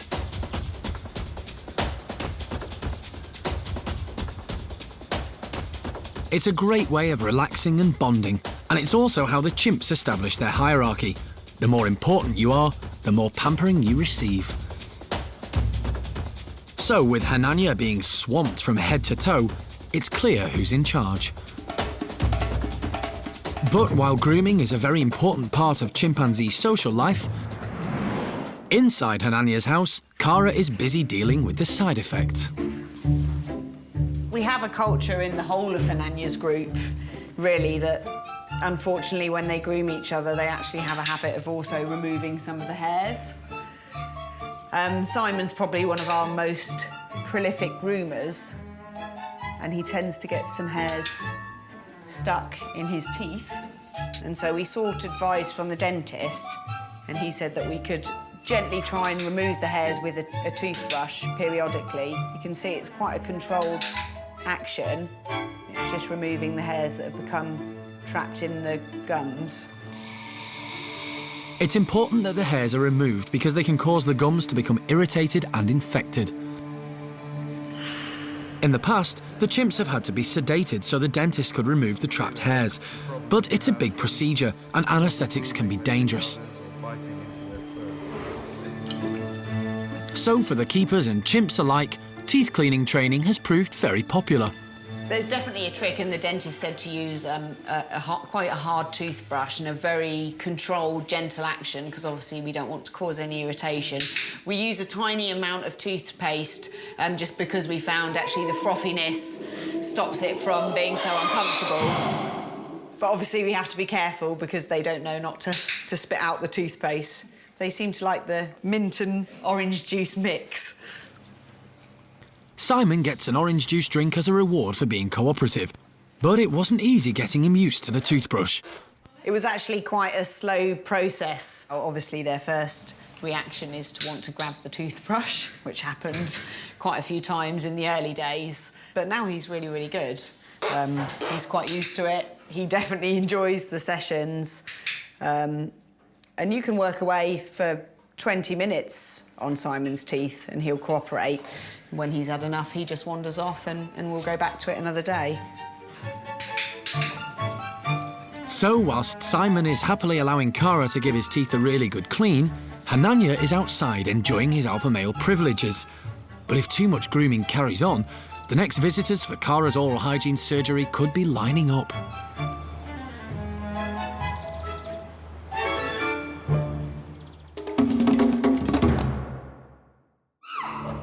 Next time on Monkey Life, alpha male Hanania is becoming violent. The team make a big decision for the safety of his group.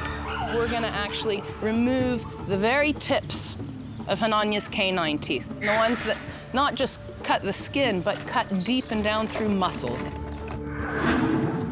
Chimp Simon and Evelyn have a swing-off, but who will win?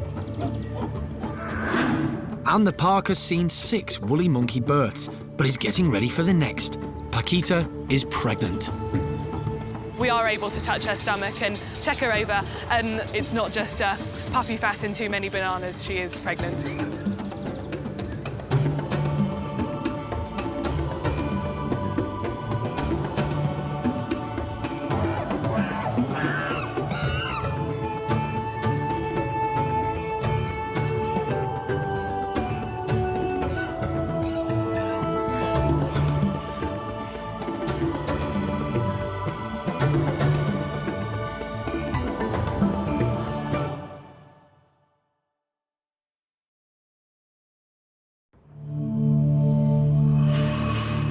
This is Monkey World in Dorset, the largest ape and monkey rescue centre on the planet. Today on Monkey Life, alpha male Hananya is becoming violent, so the team make a big decision for the safety of his group. We're going to actually remove the very tips of Hananya's canine teeth, the ones that not just cut the skin, but cut deep and down through muscles. Chimps Simon and Evelyn compete to see who is the biggest swinger in town. And the park has seen 5 woolly monkey births, but is getting ready for the next. Paquita is pregnant. We are able to touch her stomach and check her over, and it's not just puppy fat and too many bananas, she is pregnant.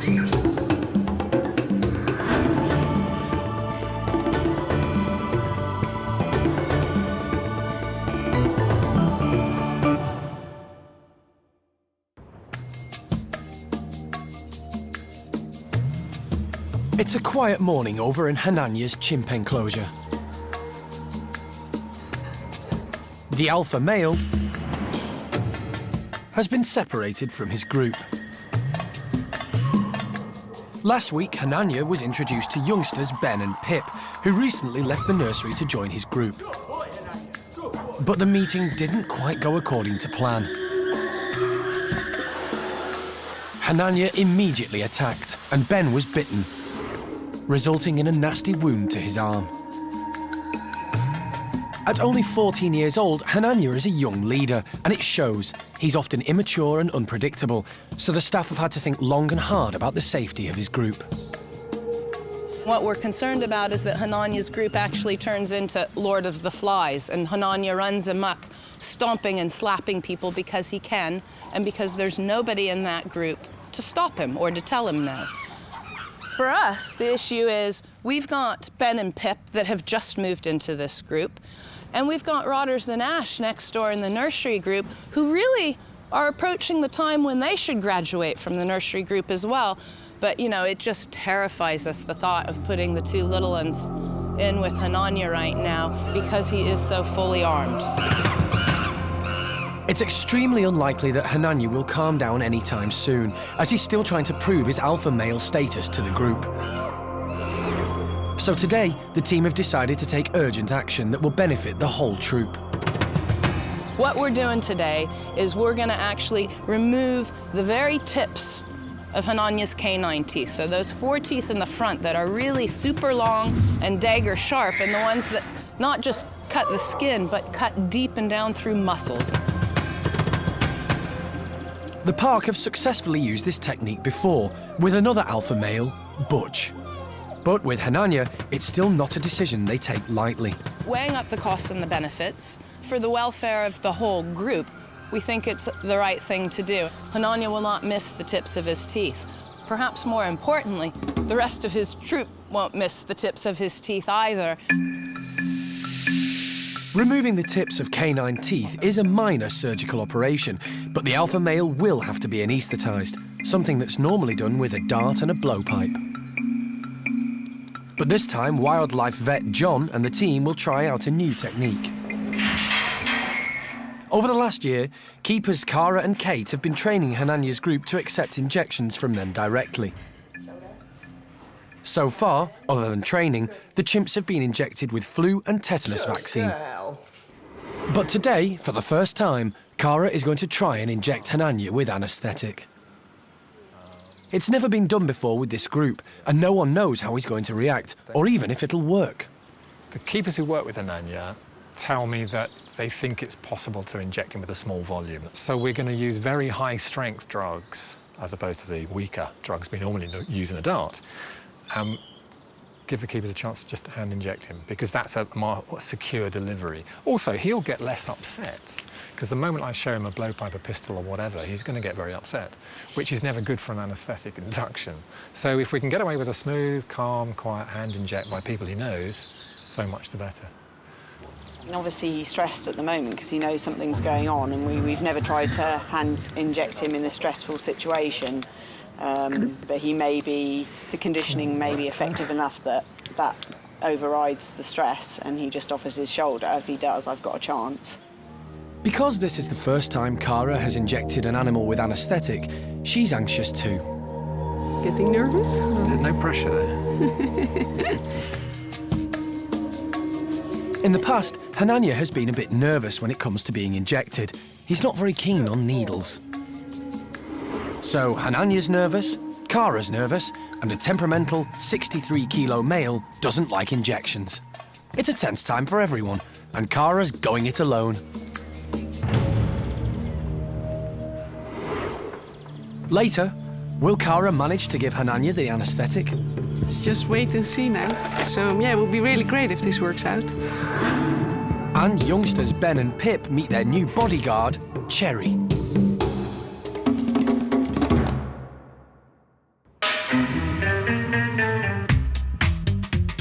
Back at Hananya's group, with the boss away, the chimps are finding other ways to entertain themselves in the sunshine.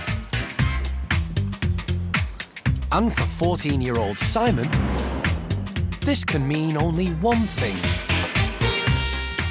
swinging. And there's nothing better than swinging in front of a captive audience.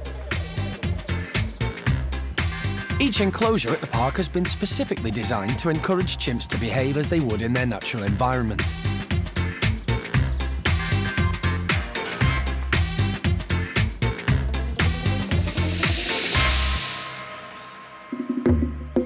In the wild, chimps spend much of their time high up in the trees, sleeping and foraging for food.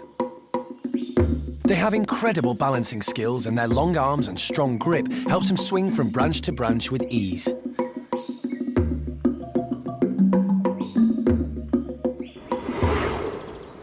Ever since he was a youngster, Simon has loved taking full advantage of the frames and ropes in his enclosure. The other chimps are well used to watching his aerial displays, and they are pretty impressive. But not to everybody. Evelyn is a dab hand with a rope too. She's good, but Simon's determined to prove he's better. It's time for a swing-off.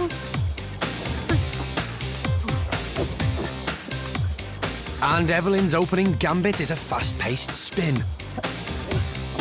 Simon responds with an inverse arm flop. It's a strong comeback, but will the judges be impressed?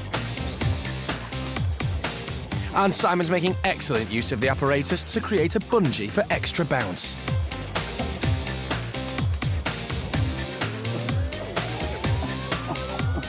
But there's only so much swinging you can do, and frankly, Evelyn's got better things to do with her time. Which is news to Simon. What better is there to do with your time than swinging? Especially when you are the undisputed winner of the big swing-off.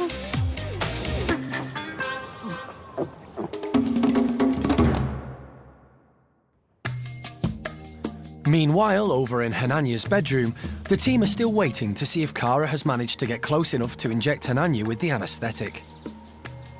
Yes? And it's looking good. Excellent. Did it bend right at the end? Let's have a look at it. I didn't see anything. Can I look at out. it? But it's... Most. There's a tiddly bit. Well, that should be enough. Hananya is a large adult male chimp, so the team need to ensure he's totally anaesthetised before trying to move him.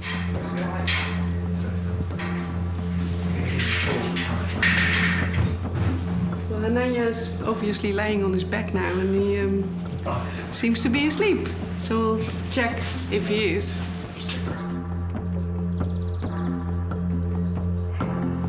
Hananya will be taken to the park's on-site hospital, where dental surgeon Peter Cortez will perform the operation. Right. As far as I'm concerned, please resume. Hananya's canine teeth are around an inch long and extremely sharp. Peter will need to put them in line with the other teeth and remove around half of each canine.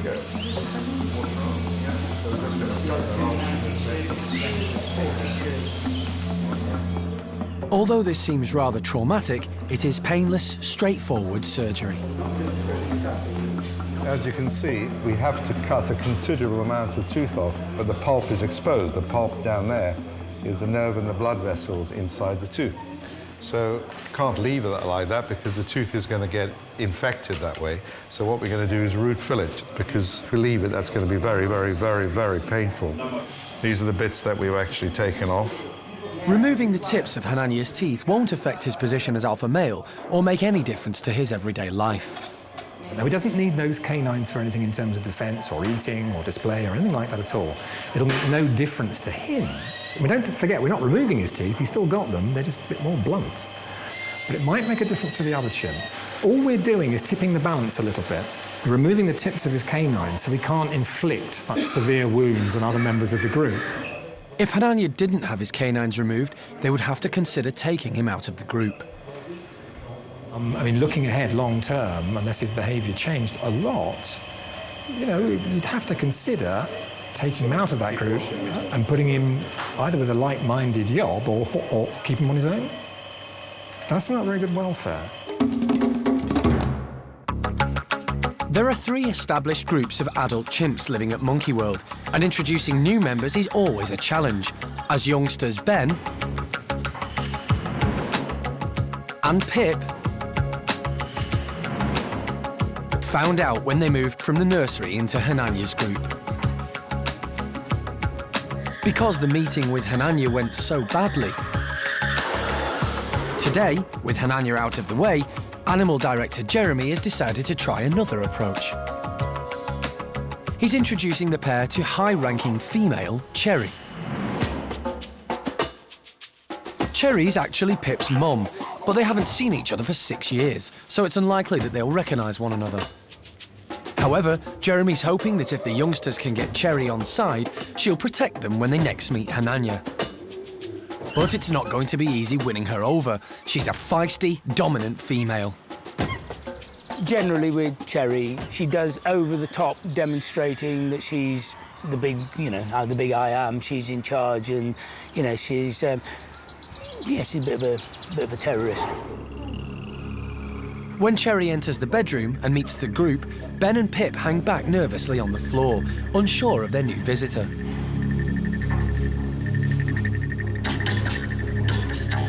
As expected, Cherry immediately asserts her dominance over the other females, but so far this is completely normal chimp behaviour.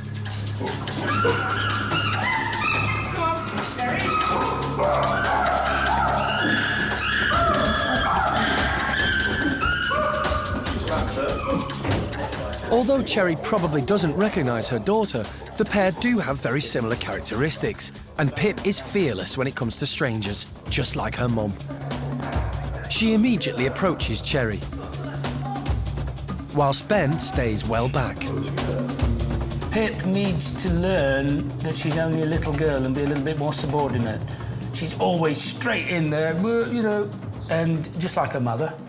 And she hasn't earned that like her mother has. You know, she's not there yet. I think Ben's a lot more sensible than Pip, because Pip is just far too full on. But I'm sure when she's had 1 or 2 slapping, hopefully the penny will drop. But there again, she is her mother's daughter, so who knows? And it's not long before Cherry decides to put Pip in her place and show her who's boss. Luckily, Pip gets away with a harmless slap. The biggest competition to an individual will be a member of the same sex. So Ben will be focused on by Hananya, and equally Cherry will focus on Pip because that's her competition. So, you know, what we see here is an example of that, and, you know, and a very good example. thing is, well, when she has made her final decision and you are OK, then she gets over it and we all get on with a normal life. So it looks like Jeremy's plan has worked. Cherry seems to have accepted Ben and Pip and will hopefully protect Ben from Hananya if he targets him again in the future.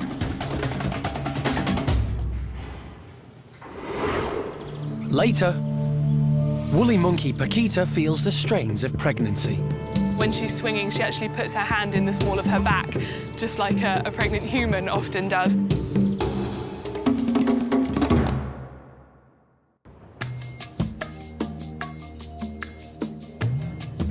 Over in the park's hospital, dentist Peter Cortez is removing the tips of Hananya's canine teeth to stop him injuring Ben and Pip and any other members of his group in the future. Although this looks rather drastic, it's actually a very minor procedure. We're now in the canal. There you are. This is the nerves and the blood vessels. And that's what, that's what people call the nerve. That is the nerve in the tooth. Once we got the pulp removed, there's no nerve blood vessels in there, so there's no pain at all. Now we've got that out, we can clean it really thoroughly. And as you can see, there's no bleeding anymore. And that's an empty hole. Of course, we can't leave it like this, and we have to disinfect it, which we're doing now. The procedure Hananya is having is exactly the same as root canal surgery in a human. The hole is plugged, and then a large filling added. So now you've got a solid fill all the way on the cut I've made right to the tip of the root, so nothing can get in from either end. Hananya won't need any painkillers when he comes round from the sedation, as the nerves supplying the teeth in the root canals have all been removed. These fillings and the root fillings will last him the rest of his life. I'm totally confident about that. Hananya will be taken back to his house to recover, and other than having a slight headache from the anaesthetic, he'll be pain-free and back with his troop in no time.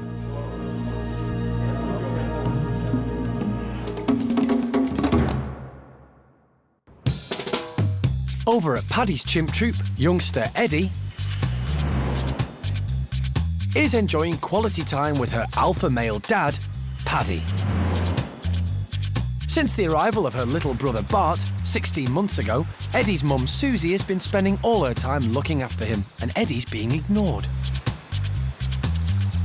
If there's one thing Eddie needs, it's attention. So with Susie busy, she's looking to Dad to provide it for her.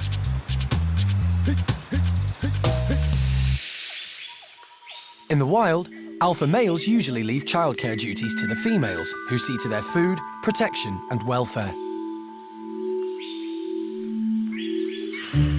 But Paddy and Eddie have had a particularly close relationship since she was a baby. Unlike Ben and Pip, who were rejected by their parents, Eddie was the first baby to successfully grow up within one of the chimp families at the park, and she benefited from a secure family environment. She was always the centre of attention. In fact, she was spoilt rotten. Mum Susie let her do what she wanted, when she wanted. And she's always had alpha male dad Paddy wrapped around her little finger.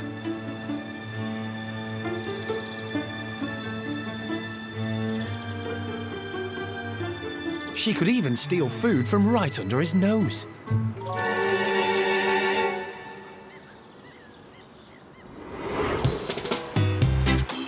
And being the big softy that he is, he's happy to spend time messing about in the water with her.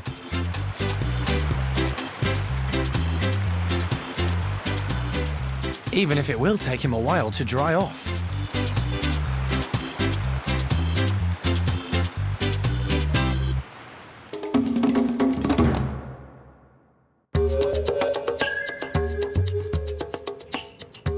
Down at the woolly monkey enclosure, Keeper Holly's checking up on one of their newest additions to the group. Good girl, Paquita. Good girl. A year ago, female Paquita arrived at Monkey World from Twycross Zoo. And she was introduced to male Levar's group. Monkey World is one of 3 animal parks and rescue centres across the UK who take part in an international endangered species breeding programme. They work together and often swap primates like Paquita between parks to avoid inbreeding. The reason she moved is because in the wild, woolly monkey females would leave their related family groups to move off to new unrelated groups so that they'd be able to breed without a risk of interbreeding with any male relatives. In the wild, that happens naturally, but in captivity, we have to simulate that. And the good news is that it seems to have worked. As you can see, she's looking quite chunky, and we think the breeding programme will be very happy because Paquita's pregnant. Paquita's very sweet, she's very friendly. She's also knows her own mind, and she's very greedy with her food. So when she first started to put on weight, we were a bit concerned that she was simply stealing other woolies' food. But now it's become fairly apparent by how she's carrying her weight and just how big her belly is that it's not just puppy fat and too many bananas, she is pregnant. This will be the 6th woolly monkey to be born at Monkey World, which is fantastic news as they are notoriously difficult to breed in captivity, and some often need a helping hand. Staff have hand-reared 3 babies over the years, but they hope that Paquita will be able to care for her new baby without intervention. But with a 5-month gestation period, the new mum has still got a while to get used to the joys of pregnancy. She's coping very well. She's had a little bit of trouble with her hormones. She's been a little bit stroppy and a little bit grumpy. We've noticed she's feeling a little bit more tired, moving around. And the other day we actually noticed her when she's swinging, she actually puts her hand in the small of her back, just like a pregnant human often does. And while it looks quite sweet, you do feel for her that she's starting to feel a bit uncomfortable. And as the weather gets warmer, I imagine she'll start to feel very uncomfortable. But by our best estimations, she hasn't got too long to go now.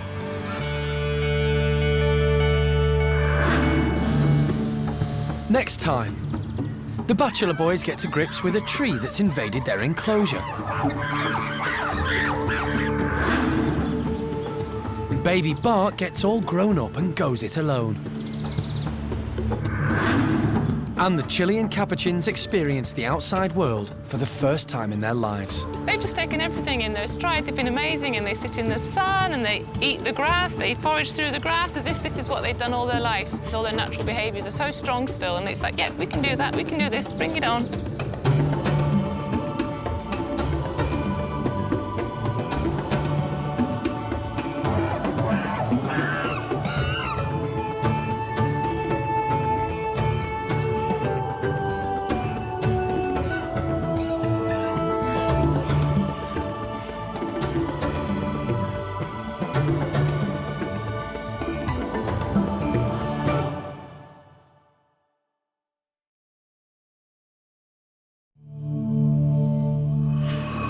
This is Monkey World in Dorset, the largest ape and monkey rescue centre on the planet. Today on Monkey Life, Baby Bart gets all grown up and goes it alone. The fearless bachelor boys get frightened by a tree. And the Chilean Capuchins experience the outside world for the first time in their lives. They've just taken everything in their stride. They've been amazing, and they sit in the sun and they eat the grass, they forage through the grass as if this is what they've done all their life. All their natural behaviours are so strong still, and it's like, yeah, we can do that, we can do this, bring it on.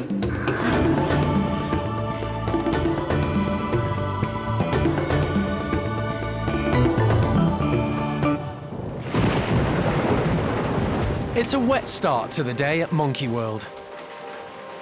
Last night there was a big storm.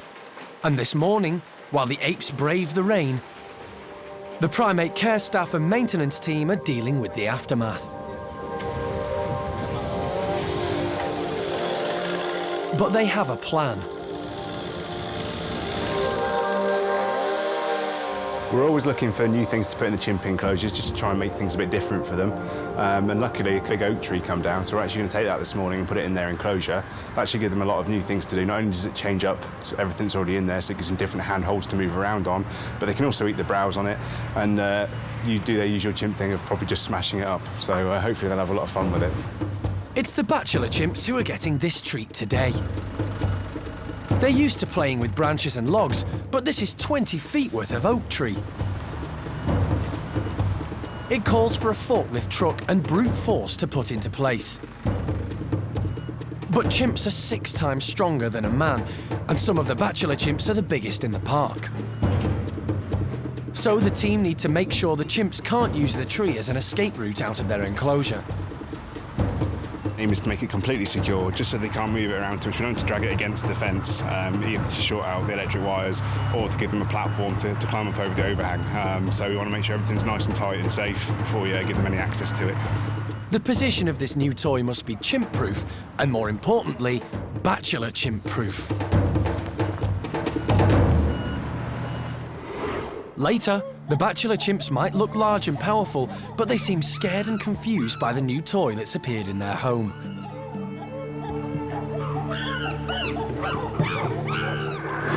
And chimp youngsters Ben and Pip rely on a new friend to help them brave the outside world.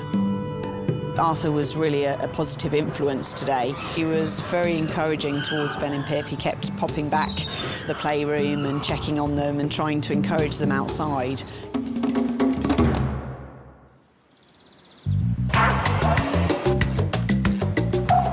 This morning, it's also a busy start for the 94 Capuchin monkeys. At the moment, all the girls live together on one side of the park and the boys on the other. And just when they all seem settled with their living arrangements, it's all change. The girls are swapping homes with the boys. Here we go. 57 females down here, 11 to go, and then on to the boys. Most of the Capuchins were rescued from a life of solitary confinement in a laboratory. But here at the park, they've been integrated into 2 groups.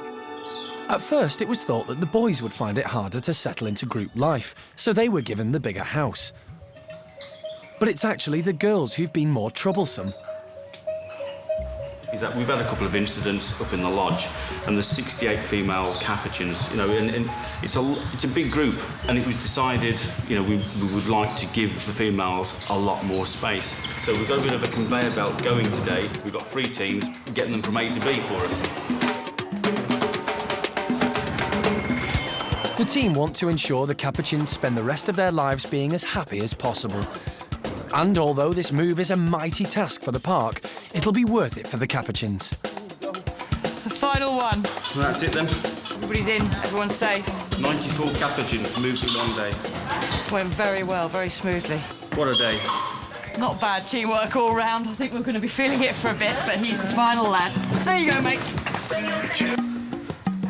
But the male-female swap is not quite as simple as it seems. One of the park's original Capuchin boys, TJ, is currently homeless. Ready when you are, yeah. A few days ago, he was introduced to all the other male Capuchins, but it didn't go well. The team were worried he was going to start a fight, so he had to be removed. He's used to being, like, #1 in his group, very spoilt young male. So to suddenly have, like, 27 other males to deal with, he wasn't really coping, and he was just lashing out.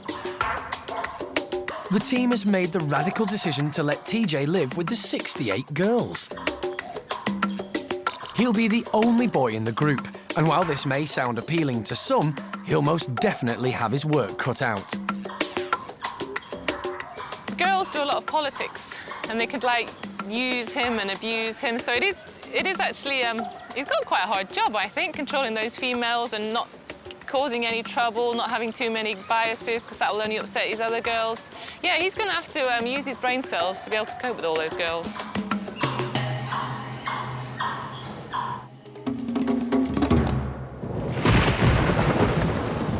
Back with the bachelor chimps, Jimmy is the first to spy the new addition to their enclosure. His hooting alerts the other boys. There's a strange tree in their midst. And for once, the other chimps seem strangely quiet. And confused. They might look big and tough, but these boys are complete scaredy cats whenever something new appears in their home. And after all, the tree's very big. Jimmy's hoping it might just go away. But Butch is the alpha male. This is his domain, so he tries to show the tree who's boss. Unfortunately for Butch, it might just be the tree who's boss. And there's something else that's bothering the boys. The oak is lying exactly where their breakfast is usually scattered. There's definitely something weird going on. A big tree and no breakfast. The boys are going to have to think very hard about this. Unfortunately, thinking isn't one of the things the bachelor boys do best. In the wild, when fruit is scarce, the chimps also strip the leaves and bark off trees as another good food source. And back at the park, because they can't yet find their usual breakfast, the boys have finally toughened up and decided to get stuck into the tree. And now they're eating, they should be happy. But no, it's raining, and they're all getting wet. But if it's a choice between eating or keeping dry, the bachelor boys will always choose eating. And when at last they twig that they can use the tree to keep themselves dry while they eat, they finally find that mysterious, hidden breakfast.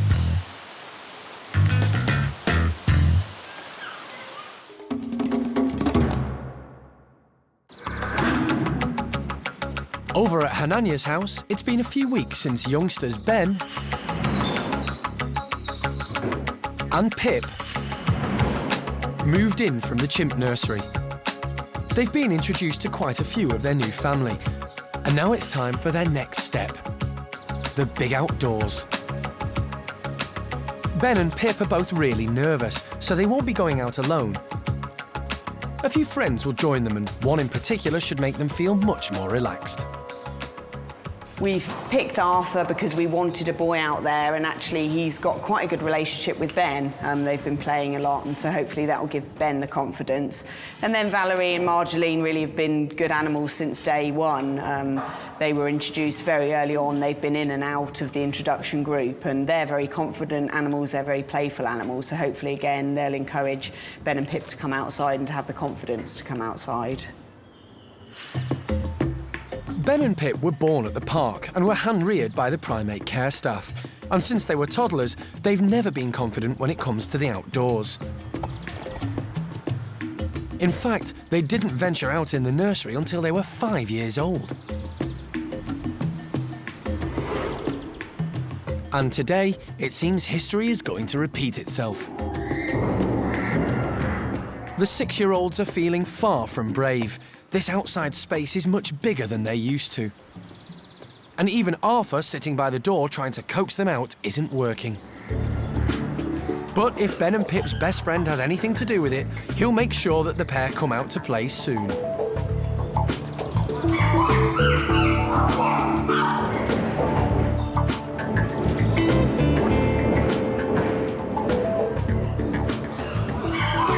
We were so pleased with Arthur, really, because he was very encouraging towards Ben and Pip. He kept popping back to the playroom and checking on them and trying to encourage them outside. Arthur was really a positive influence today, and hopefully he will stay in that introduction group now and continue to encourage Ben and Pip until they feel they're ready to come outside.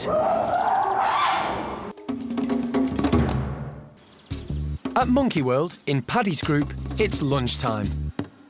On the menu today are tasty chopped-up vegetables scattered throughout the enclosure. This allows the troop of 20 to forage in the same way as they would in the wild. And it's a great learning experience for the baby of the group, Bart. Mum Susie is teaching him what to eat and where to find it. At 16 months old, he's still clinging to her chest at all times. But this afternoon, for the very first time outside, he's keen to strike out on his own and let go of his mum. And with toddler-like curiosity, Bart's quick to copy his mum and starts to enjoy eating al fresco.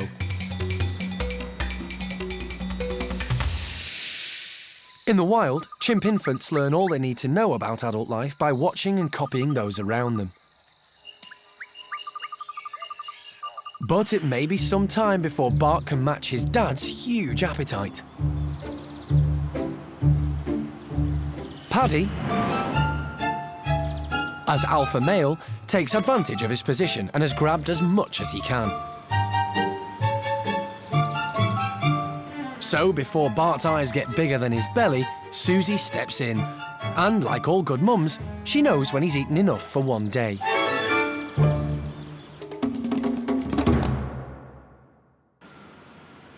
Back with the female Capuchins, they're settling in well after swapping homes with the boys this morning.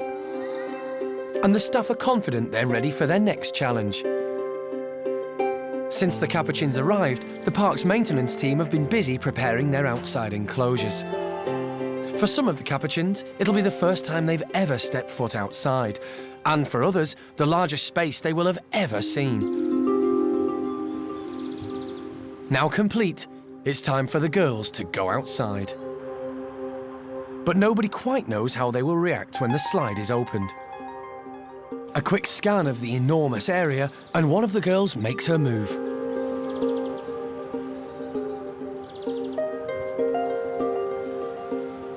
A few brave steps in the outside world is enough for now, and she heads back in to tell the others. And it's not long before they're all checking out their new surroundings. Some of these Capuchins had been kept in small cages at the research lab for nearly 20 years. But despite this, they embrace their newfound freedom and are soon off exploring. And this is the final step in their rehabilitation.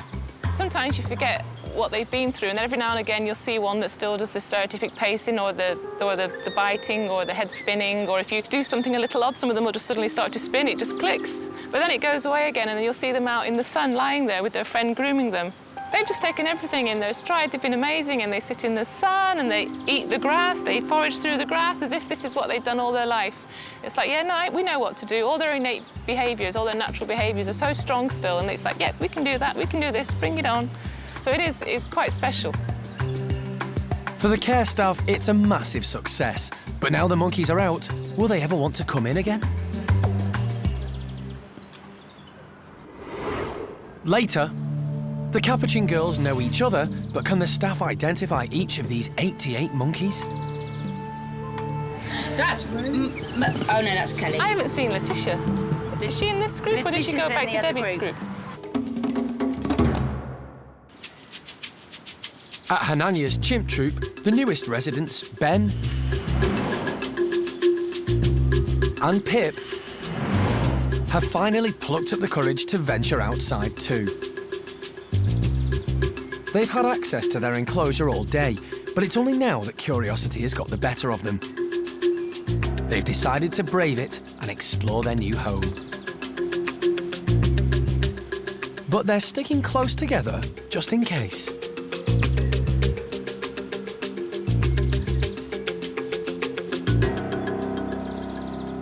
When Pip's nerves get the better of her, she clings onto anything she can for reassurance. Blankets, wood wool, more blankets, even her brother. But Ben is suddenly feeling brave. He wants to get out there and explore. So it's down to good old Arthur to offer Pip some reassurance.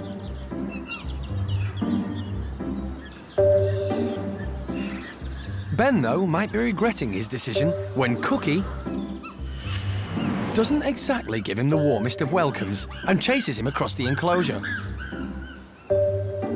Straight into Pip's arms for a much-needed cuddle.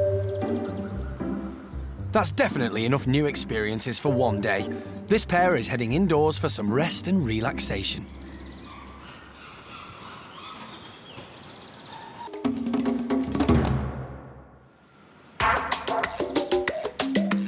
In the female Capuchin enclosure, there are some interesting developments. With all this extra room they've now got outside and inside, something strange has happened. The Capuchins have divided themselves up according to their fur colour. The most amazing thing was within 24 hours, we had a natural split. You went in, and in one playroom was all the dark ladies, and in the other playroom was all the brown ladies. It was a bit of a balance. It was like 20 over here and 60-odd over here. But it was so strange, and if one of the brown ladies would try and cross over to the black playroom, they were all territorial and they'd push her out. And the black ladies would come out of their playroom and into the back bedrooms, and all the brown ones would run scared. Decided, OK, this is our natural split. We have the... And it's their split, which is the best thing. It's what they've decided. And it's quite special that they've actually done it on the species level. So the black species ones are in the right-hand playroom and all the brown ones are in the left-hand playroom. The natural split has helped reduce the tension between the ladies, but the group's youngsters can't decide which group they'd rather be in. But what we found is all the juveniles, all the 4 or 5-year-olds, they're quite tough and playful, and they've all gone on the dark side, and they're very, very happy over there. So over the last few days, we've been allowing individuals to kind of choose. Are you comfortable this way? Are you comfortable that way? And you do see very quickly if they're happy or not. At Monkey World, the Primate Care Staff know each individual ape and monkey. But getting to know each and every one of the 88 Capuchins was always going to be a challenge. I get confused on the little ones the most. Yeah, I still get confused. And the Lionel, Leonie, Pride. There's about 4 in this group and 4 or 5 in the other group, and they're so similar looking that you do have to double check. In the lab, very few had names, but they were easily identified by a numbered tattoo on their stomach or inner thigh. So this is... and 1, 2, 6. But here at Monkey World, this method is causing problems. They're fluffy. We keep looking to try and see the tattoos, but we can't see them very clearly on a lot of the girls, especially some of the older ladies who are very fluffy and big. But literally on day 1, I felt the need to give them names because I can't remember numbers. Numbers were just flying through my head. And also, it's more personal. You kind of need to give them names. There's Kate, Becky and Tallulah that are similar, but Tallulah's the one with the short tail. And I think we just were desperate to call a female Capuchin Tallulah. Some of the Capuchins had distinctive looks, so they could easily be named. Lots of names at the start came very, very quickly, and some of them stuck, like Amy, who has huge, big black hair after Amy Winehouse. We had Jane, G.I. Jane, with a short crew cut. We had Sooty, who has black little nostrils as if she's been running around in the soot. But for the other girls, they had to rely on other ways to distinguish them. Like we had one individual called Philippa, who's got quite a narrow face with eyes quite close together. The problem was there were 3 Capuchins who looked identical, so they were all accidentally given the same name of Philippa. And it just took time and time until suddenly something clicks. And now we know that Philippa and the second Philippa is now Tia. Tia is slightly bigger, and she has a larger head at the top. It's actually their personality and their behaviours that used to help us distinguish, even though they looked exactly the same. The 22 boys were named quickly, but the 68 females have taken a lot longer. It's taken us literally 2 months to give them names and have names that we can remember and we're happy to ID. And actually, every time we go down to the house, we just test each other to make sure that who I think's Molly is who everyone else thinks Molly. But the boys was much, much easier, just because there was so few of them in comparison, and there isn't that many mirror images. Like in the girls, we've got 3 who look like Oyster, we've got 2 who look like Katie, we've got 3 Philippas, we've got 4 Pirates, who all look the same. It was much harder than we thought. And even though everyone has had their new names for a while, there's still confusion about who is who. That's... oh, no, that's Kelly. That's Pippa. Next time on Monkey Life, there's a morning sing-off at the park.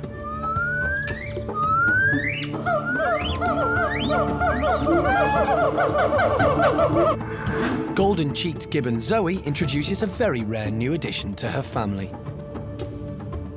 You can just see Zoe sitting in there very quietly, a very small blonde lump clinging onto her belly. She's had a little baby, and we're just over the moon. And Capuchin Phoebe needs surgery. There was tension amongst the females, and a fight broke out. It's just part of the process of them knowing how to interact with each other, establishing the hierarchy, and yeah, unfortunately, it happens.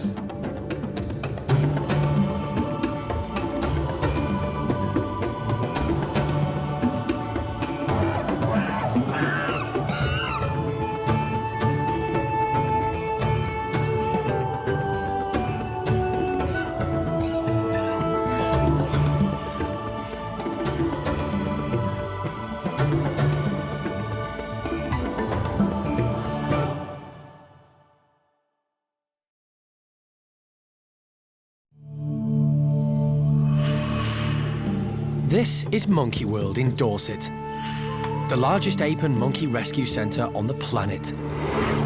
Today on Monkey Life, there's a morning sing-off at the park.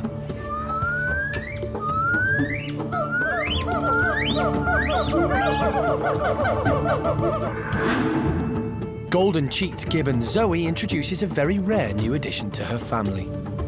If you can just see Zoe sitting in there very quietly with a very small blonde lump clinging onto her belly. She's had a little baby and we're just over the moon. And, following a fight amongst the female Capuchins, Phoebe needs surgery.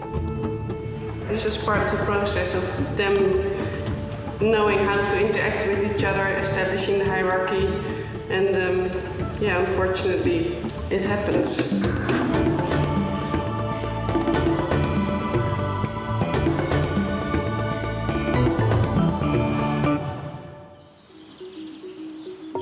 It's morning at Monkey World,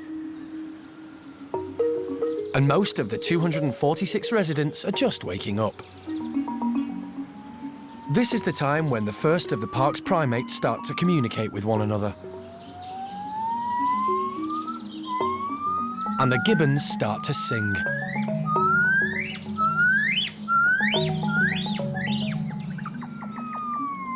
There are 5 different species of gibbon living here, and every morning they start the day by singing to claim their territory. High up in the tree canopy are Siamang gibbons Sam, Sage, and their son, Onion. Siamang gibbons have a throat sac, which they can inflate to about the size of their head. This sac makes their calls so loud they can carry for over a mile.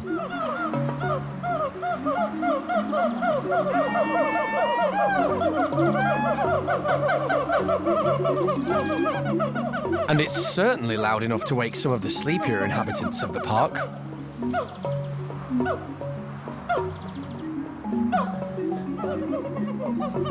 These early morning sing-alongs reinforce the bond between mum and dad, and tells other groups of gibbons how many there are in the family, the sexes and ages. But here at the park, their message is simple. This is our territory, keep out. And at this volume, this early in the morning, it looks like the rest of the primates are getting the message.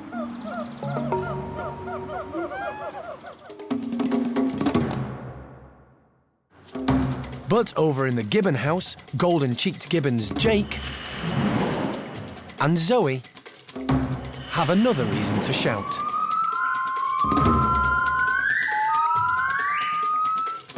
Early this morning, Zoe gave birth. I got a phone call from Jeremy saying, you better come in, Wendy, she's had it. And I said, sorry? Zoe. So up in the basket, if you can just see Zoe sitting in there very quietly, very calmly and very tired with a very small blonde lump clinging onto her belly. She's had a little baby and we're just over the moon. In the wild, golden-cheeked gibbons are now classified as endangered. And with gibbon births incredibly rare in captivity, this is a real success for the park and the species. This is our second birth here. We don't mind if it's a boy or a girl or whatever. It's a golden-cheeked baby gibbon, and it's another life, and it's wonderful.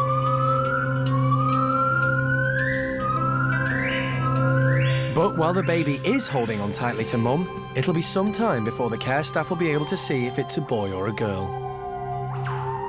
Actually very difficult for us at any early stage to get a good enough look to see whether it's male or female. So that will come with time, which of course means the name will come with time as well. You can't name it Bob and turn out to be a girl. Although Wendy is keen to find out the sex of the baby, what's more crucial is whether Zoe will accept it and bring it up herself. Zoe was poached from her own mother and family in the wild and knows very little about parenting. The most important thing that we need to know is that Zoe's actually looking after her baby. I'd like her to be more attentive. You know, if he starts to sort of lean backwards, I'd like to see that hand come in quicker. But she's getting there, so that's a good thing. But also I want to see the baby suckle. That's the most important thing of all, is see that baby latched onto the nipple and the little cheek sucking away. But more important than that, we need to see a swallow action, so we know that milk's going into little one. Wendy will have to watch and wait to see if she needs to step in and help Zoe bring up this valuable new addition to the park. Coming up, the chimps show that no matter what time it is, they've always got something to say. Even though the chimpanzee's primary sense is vision, they do rely upon vocal communication quite a bit. Can tell sort of what's going on from a distance. And Phoebe's undergoing surgery following a Capuchin fight. The wound looks fairly deep. It's a bite wound, and bite wounds are always contaminated and likely to cause infection. The gibbons might start off being the loudest primates in the park, but by mid-morning, it's the chimps who make the most noise. And every sound they make has a meaning. From excitement to fear and every emotion in between. They just never seem to stop talking. With the chimpanzees, they do have a language of their own. They do rely upon vocal communication quite a bit. You can hear whether people are upset and throwing tantrums.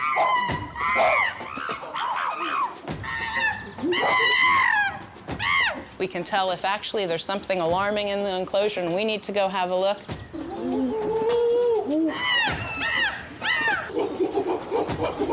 You can also tell if there's a full-on punch up and fight and something's going down because the intent of the voice. You can tell sort of what's going on from a distance. That's not the case with all of our primates here. Over on the other side of the park, even though it's snack time and the orangs are always excited about food, you'd never know it because they just don't vocalize their enthusiasm. The orangutans, even though they are great apes and are meant to be sort of more similar to humans and chimpanzees than other species of primate, the orangutans, their communication is just completely different. In fact, they're almost silent.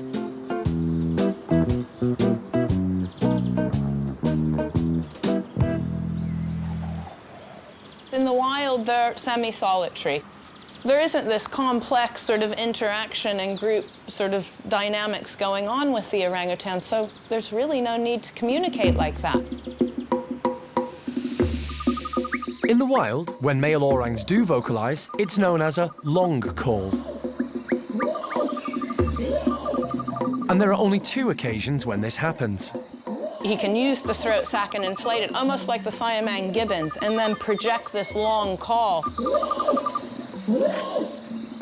letting other males know that that's their territory, and also alerting the females that the male's in town. But here at the park, males Tuan and Gordon don't use this call because they live separately. And they don't need to call for females because they've got them right beside them. So there's really no point in making a lot of noise, or any noise at all, really. Day to day, orangutans really don't communicate a whole lot, and there isn't a lot going on there. It's probably more eye lifts and facial expressions. With the chimpanzees, we're loud and out there and talking all of the time.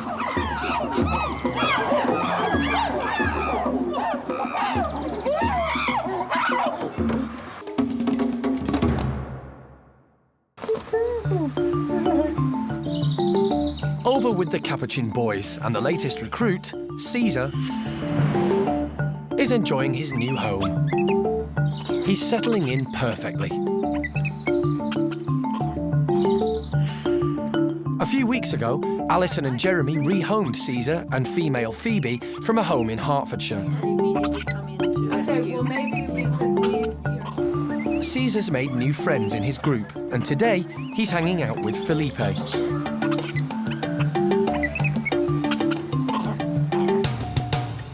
But Phoebe's move hasn't gone as smoothly.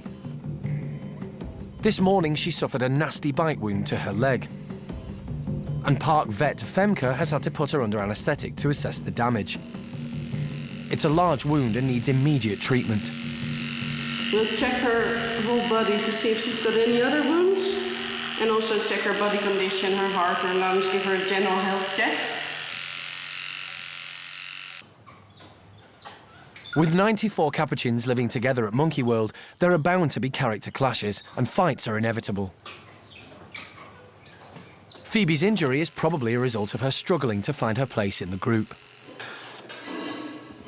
Bite wounds can penetrate tendons and muscles, and there's a risk of infection which could result in serious complications for Phoebe. The wound looks fairly deep, but as far as I can see right now, she hasn't damaged any tendons, only some muscle damage and the skin, obviously. But yeah, there will be some scarring in the muscle. It's part of the process of them knowing how to interact with each other, establishing the hierarchy, and yeah, unfortunately, it happens. But we do what we can to prevent it and to heal them as good as we can.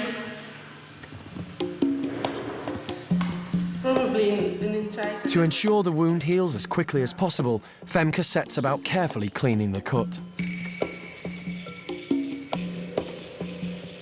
And Jeremy gives her an antibiotic jab to prevent further infection. Because it's a bite wound, and bite wounds are always contaminated and likely to cause infection, so they'll need some antibiotics to help their immune system to get over them. But the team has to work quickly.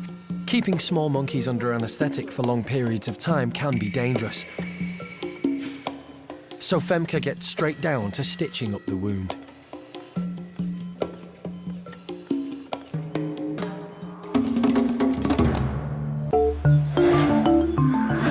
In Monkey World's vet room, Capuchin Phoebe has been in surgery for over an hour, having a bite wound on her leg stitched up. The operation is nearly over. Vet Femke is just making sure her stitches stay in place. I'm going to put some super glue on it as well, because monkeys sometimes take their stitches out. And you can't really bandage them either, because they will take the bandage out. Ordinary superglue is a safe and effective way of binding stitches. And while the team wait for the glue to dry, Jeremy takes the opportunity to insert an identification microchip. Got so many Capuchins now that the keepers have trouble sometimes telling them apart. So at least when they have a microchip, when they are anaesthetized, we can make sure which individual it is. This is the first time the team has had a chance to give Phoebe a thorough health check since she arrived at the park. And Femke has suddenly discovered something wrong with her teeth. Look at this one, Jeremy. Long operations on small monkeys can be a risky business. Should I remove it now, or shall I leave it? Her canine is badly damaged and infected, so I have to remove it. Femke decides to take the tooth out now, rather than operating again at a later date. Like all wild animals, the primates are very good at hiding any discomfort. But it looks like Phoebe may have been suffering with this rotten tooth for a long time. She must have had a bit of pain from this, indeed. Quite often, tooth decay can be a result of a poor sugary diet. But in this case, Femke suspects there could be another cause. Yeah, sometimes they knock their tooth and they break it. And then if the root is exposed, it can become infected and cause a nasty tooth infection. It's so badly damaged that it's quite easy to take it out. Because if you take a healthy canine out, it's quite difficult, it will take you a long time. But if it's damaged and rotten, then it'll come out easily, as you can see. The tooth has been removed and Femke is happy that the rest are all healthy. Now it's time for Phoebe to wake up. Hello, do you think you're going to sleep this out? You can't. But she's been under anaesthetic for longer than expected, and she's not coming round. Take your time. Phoebe, it's time now. Good one.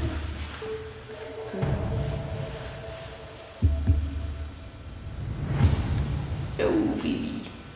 Eventually, to everyone's relief, she wakes up. when she's fully awake and able to climb and eat and defend herself, she'll go back in with the others, because we don't want to take her out too long, because she has to meet them again and make friends and be part of the establishing of the hierarchy. So, animal manager Jeremy returns Phoebe back to the bedrooms, where soon she can have another bash at finding her place in the group. Later, in the chimp nursery, Lulu has fun with the youngsters. And keeper Wendy checks to see if new mum Zoe's getting into the swing of being a parent. She's a little bit awkward with her movement still. She doesn't quite know where to put knees and elbows and feet and stuff.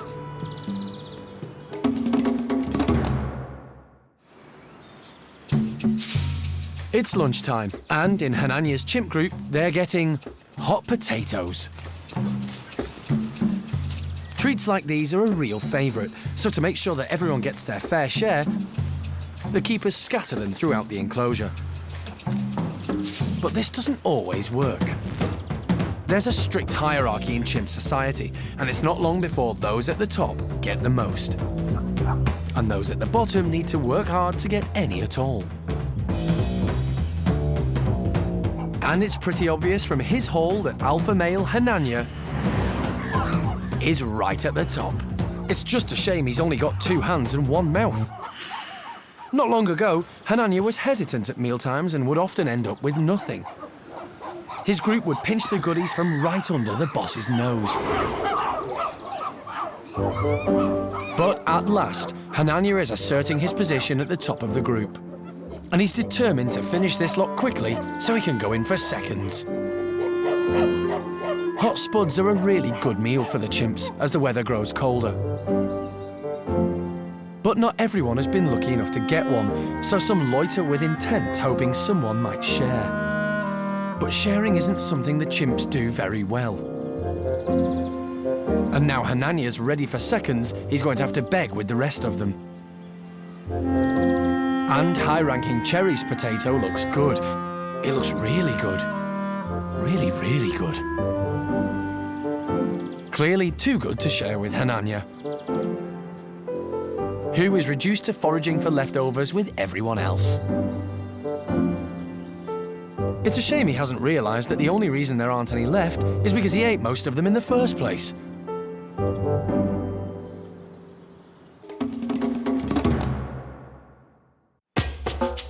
Back over at the Gibbon house, it's been 12 hours since Zoe, the golden-cheeked gibbon, gave birth. And she's just decided to venture outside with her new baby for the very first time. Zoe's doing extremely well, very happy with her. She's a little bit awkward with her movement still. She doesn't quite know where to put knees and elbows and feet and stuff, but she's doing very, very well. Little one's been suckling, seen it on the nipple 3 times, so he's doing... I keep calling it he, we don't know yet. Stop it, it. The little bit is doing really, really well. This is only the second golden-cheeked gibbon to be born at the park, so Wendy's keeping a close eye on the new parents. It's difficult to tell whether she's overly protective or hiding the little one. She always used to sit with her arms on her elbows and sort of this grumpy look that Zoe has, that she's famous for. It's quite a good thing. It's keeping baby warm, especially when she's outside. It's a lovely day, but it's a bit blowy. You've only just come out of the womb. It's going to feel a bit nippy. But she's looking after it very well. She's just got to learn how to move with him now. A little unsteady, but very attentive when the baby cries or whatever. She's, oh yes, okay, tends to it. What do I do? I'll sit down, I'm not moving. Something she'll get used to with time. It's still early days, but Zoe seems to be showing all the signs of becoming a good mother.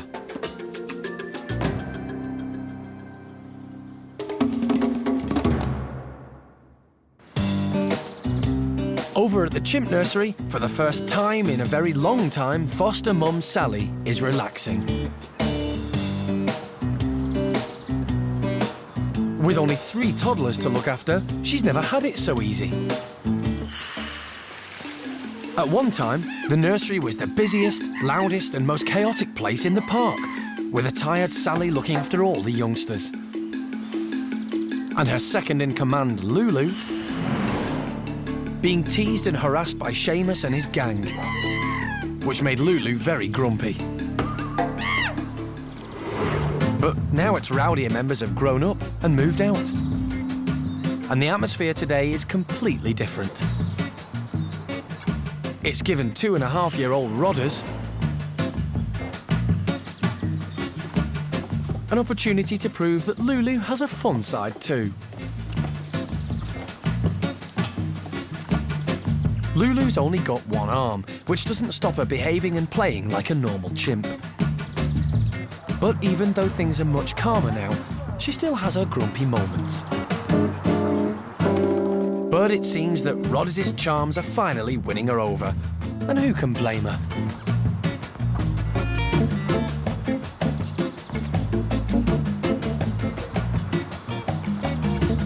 In fact, it looks like she's got quite a soft spot for the little lad.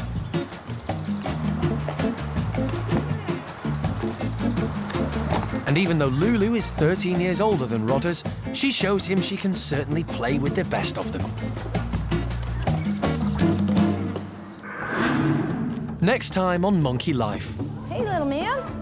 Woolly monkey Paolo goes in with his new family for the first time. He's ready to go. He's eating solid food. Look at the size of the belly hanging out there. It's, you know, it's just enormous.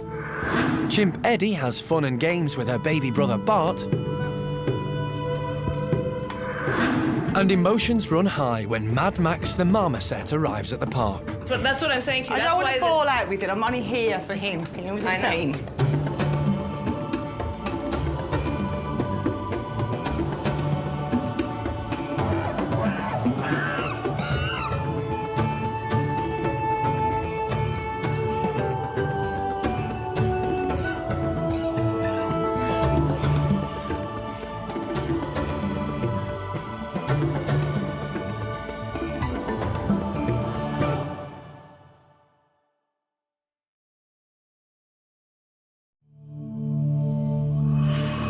This is Monkey World in Dorset, the largest ape and monkey rescue centre on the planet. Today on Monkey Life. Hey, little man. Woolly monkey Paolo meets his new family for the first time. He's ready to go. He's eating solid food. Look at the size of the belly hanging out there. It's just enormous. Chimp Eddie has fun and games with baby brother Bart. And emotions run high when Mad Max the marmoset arrives at the park. But that's what I'm saying to you. I don't want to fall out with it. I'm only here for him. You know what I'm saying?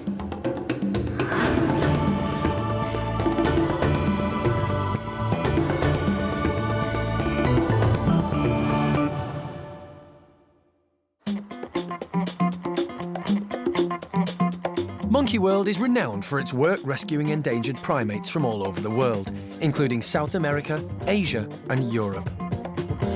But today, they're stepping in to help a monkey who's been living a little closer to home. Mad Max the marmoset has lived with Sandra and her family in Stoke for just 6 months. I haven't got anything, honestly.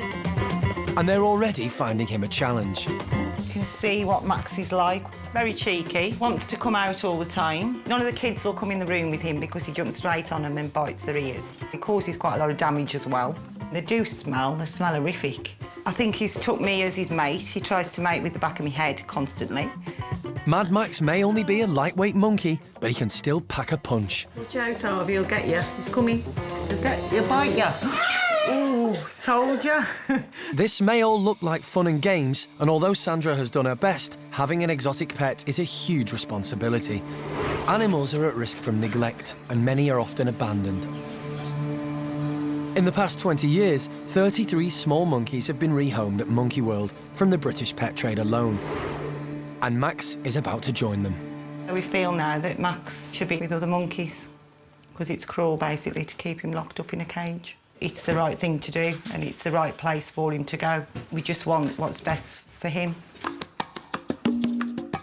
Max was bred in a local pet shop and sold to a lady who kept him for only 6 months before deciding to sell him on.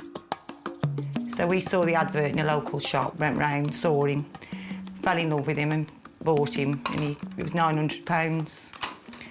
Yeah, it was £900, so we bought him. We've had him now for about 7 months. We don't feel as we want to sell him. He shouldn't be in a cage, so we're prepared to let Monkey World have him and let him live a normal, natural life. I think we owe him that much.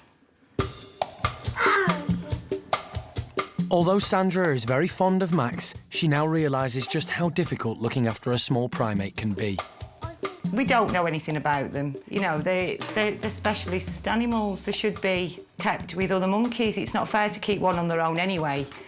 But as pets, I mean, they don't make fantastic pets. They can be quite vicious, very possessive. You know, you've got to find a specialist vet if he becomes ill, because your local vet more than likely won't handle him. And we'd only had him for 2 weeks, and we noticed he wasn't well. We took him to a vet in Chester that specialises in exotic animals, and straight away she had a look at him, and his tail was broken due to the lack of vitamin D3 in his diet, so his tail had to be amputated, and that was in like a fortnight of us buying him. At the moment, it's not illegal for pet shops to sell marmosets, but all too often, new owners are not given the correct information about how to care for them. I do think now that the pet shops shouldn't be allowed to just sell these monkeys to the general public. Anyone can buy one. You wouldn't keep a dog locked up in a cage all day, so you shouldn't keep a monkey locked up all day. Here, we'll put him right side up first of all. Later, Max arrives at Monkey World and Alison is concerned. He's actually obese. He's just enormous. He has a ton of fat all around his shoulders, and he actually has boobs. And pregnant orangutan Amy gets to grips with a breast pump. The likelihood is that Amy's not going to rear this baby. So what we're doing is giving ourselves a few alternatives.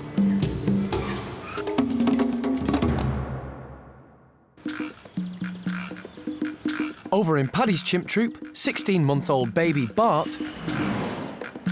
is being babysat by the rest of the group, whilst Mum Susie takes the morning off. He's loving his newfound freedom and is hitching a ride from anyone that will carry him.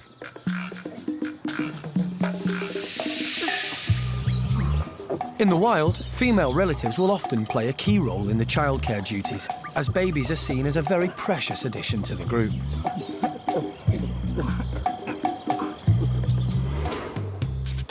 Like human babies, Bart craves attention and contact and loves it when the female chimps mother him. And today, everyone wants a piece of Bart. Even his big sister, Eddie.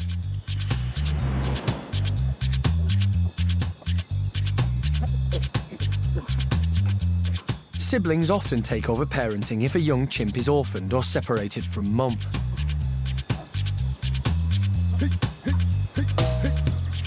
So this is Eddie's chance to show how responsible she can be. But she's a little over-enthusiastic in her approach to rough and tumble. Especially tumble.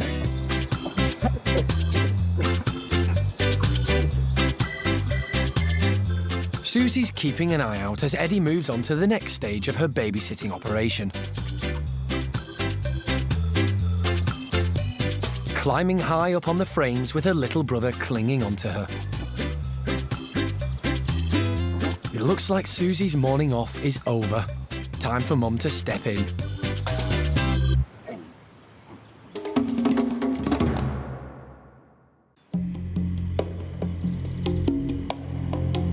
Across the park, Mad Max the Marmoset has finally arrived on site.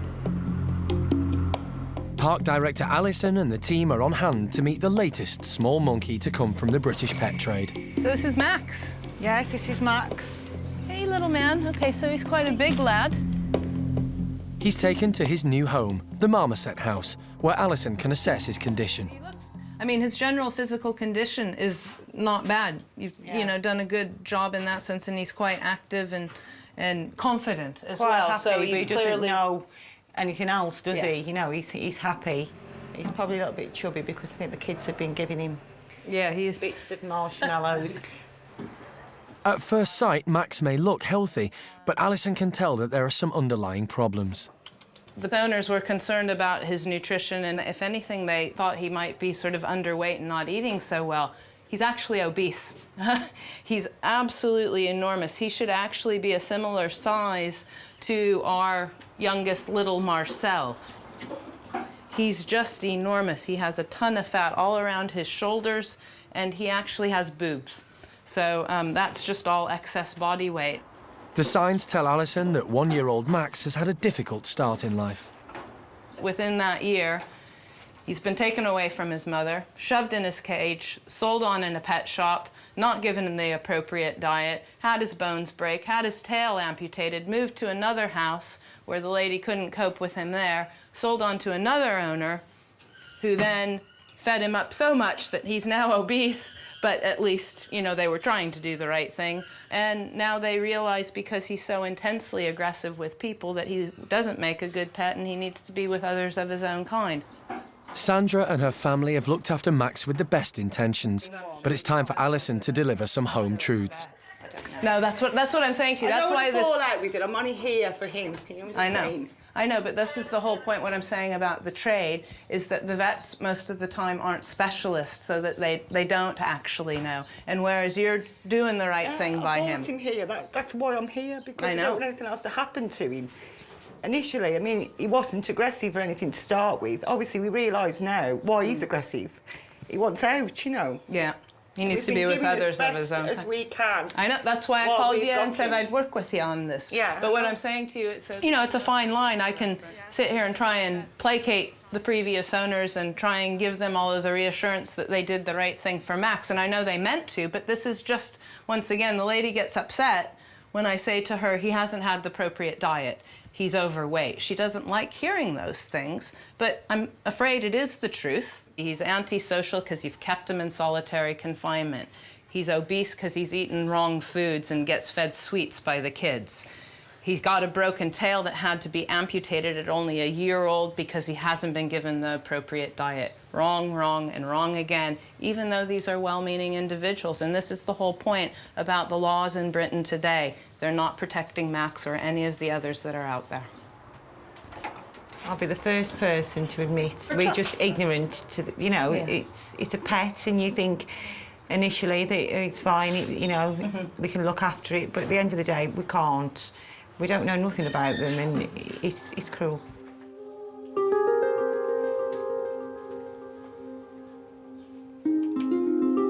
Although Sandra's sad as she says her goodbyes, she knows Max will be well looked after. Loads happier. I think we've done the right thing, definitely. I think it's a fantastic place, and I think he'll be happy.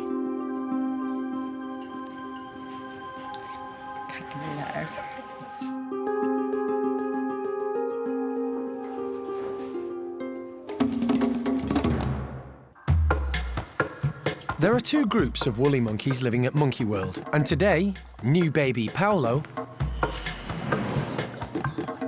is going in with his new family for the very first time. Hey, little man. He looks very sleepy right now. Those little eyes are dropping off. So, you know, this introduction might go so calmly and so smoothly because he just simply falls asleep, but we'll have to wait and see what happens here. Paolo is one of 5 woolly monkeys born at the park, but sadly he was rejected by his mother at birth and had to be hand-reared by Alison and Mike.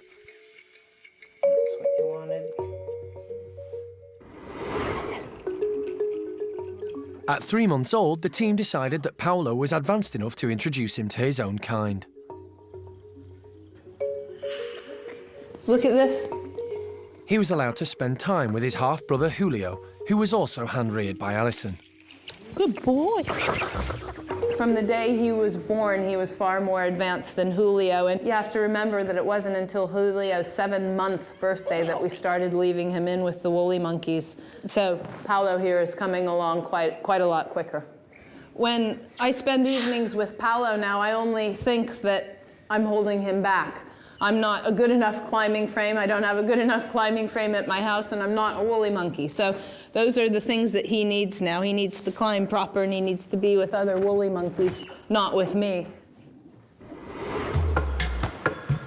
So today, at 4 months old, it's been decided that Paolo's ready to spend some time alone with the group that will eventually be his new family, Bueno's group. It's a great environment for Paolo to grow up in, as there are plenty of lively youngsters for him to learn from, including new baby Inca. She's only 3 months younger than Paolo and should make an ideal playmate. Yeah, so if you keep trying to encourage them. Back in the playroom, it's time for Paolo to meet the family. Hey, little man. He's ready to go. He's eating solid food. He feeds himself. You can see, I mean, look at the size. He's just had breakfast. Look at the size of the belly hanging out there. It's, you know, it's just enormous, big Buddha belly. So he's really ready to go. But he still is just over 4 months old and therefore still emotionally very clingy. And you know, it's a fine balance between spoiling him but giving him enough reassurance that he feels confident. So we don't want to turn this into a nasty situation where he thinks, oh no, I'm just going to be upset. So we do short bursts, try and make it as stress-free as possible, and let him relax with the other monkeys. And that seemed to do the trick with Julio anyway, so we're pretty confident that Paolo will fit in here really well. Come here, little man. When the group enters the bedroom, Paolo looks a little nervous and tries to stay near to Alison, his adoptive mum, for safety. Okay, so if somebody comes and talks to him and settles him down and stuff, I'm going to leave this in the kitchen. But it's important that he meets the others on his own, so Alison leaves the bedroom and stays out of sight.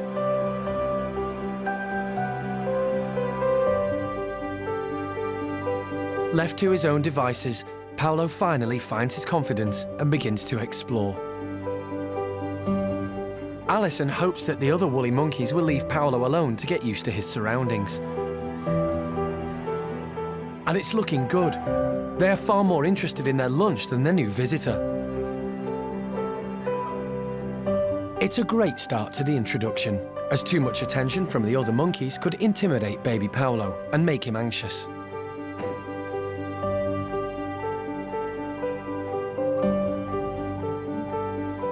This is a real adventure for the little one, and he seems to be taking it all in his stride. It won't be long before he can move into Bueno's group and live with his fellow woolly monkeys full-time.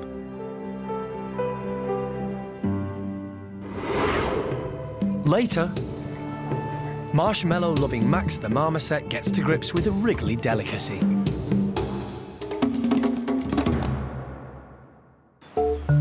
In the orangutan house, pregnant Amy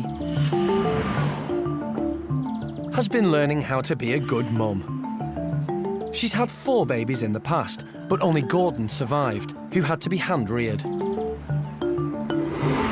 So, for the past few weeks, Primate Care Staff have been getting Amy used to the idea of both handling and feeding a baby, using a toy monkey and a breast pump. The likelihood is that Amy's not going to rear this baby. Now, it would be brilliant if she proved us all wrong and just picked her up and started suckling it straight away, but that's pretty unlikely.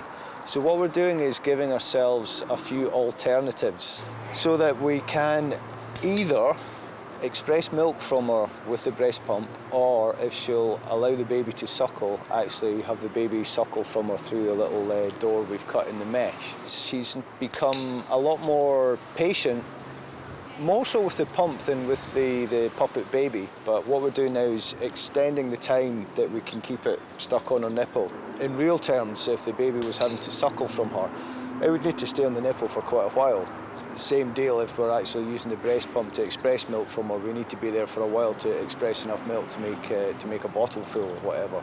So we're gradually building up the time that she'll stay in the one position, and she's being pretty good with it. But like any pregnant mother, all this preparation and planning takes its toll, and Amy could do with a reliable birthing partner to help out. And that's where her old pal Jeremy steps in. What? Yeah, let me... I go in my pockets, you don't go in my pockets. Just... there, that's what you wanted. All I'm doing, really, is just getting her used to me being in here and just like hanging out rather than doing anything specific. Actually, one thing she does like, and of course you don't want to spend all your time just feeding her, one thing she does like is neck and back massages. So this is something that, are you ready? This is something that isn't going to make her fat, but it is at getting the contact, which might help. But if you do this for long enough, she can go quite silly and beanie. She goes like a beanie doll on me. But Amy has an ulterior motive for letting Jeremy get close to her.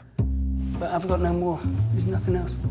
Oh, actually, there is. Look what I just found in my pocket. A little Amy treat. That is the last one. Amy loves her food, and now that she's eating for two, she's allowed to be greedy. Amy doesn't need an excuse to eat more. Amy's just an eating factory. It's what Amy's do, they just eat. You okay, Poppet? Is that enough? Can I go now? I'm going. Jeremy will continue to spend time with Amy over the coming weeks. All right with you? So that when she finally gives birth, he can be there if she needs him.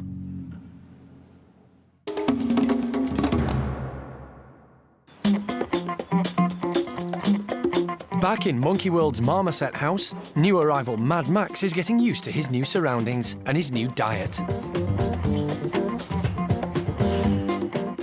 Max ran riot in his previous home in Stoke, chewing the furniture and sharing the children's sweets and treats.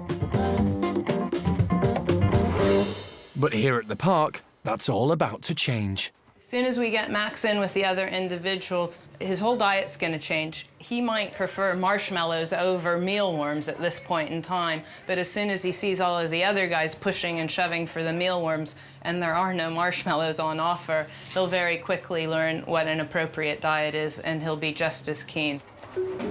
So today, he's being given a meal more suited to a marmoset: stick insects.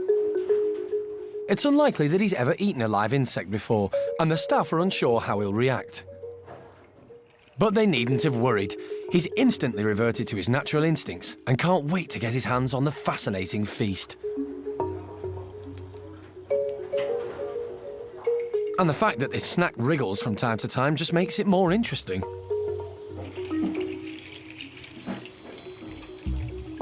If all goes well, Max will eventually join the other bachelor group of marmosets currently living at Monkey World. Outside, the marmosets are also being given stick insect snacks. These guys are old pros when it comes to foraging for food.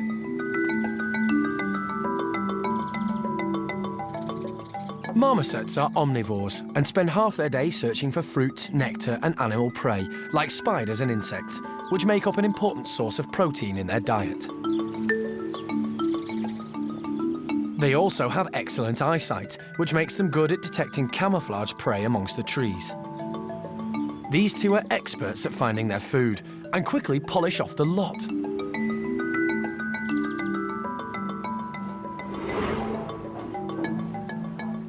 But soon they'll have competition. Max seems to have quickly got the hang of insect eating and should fit right in when he joins them in the enclosure.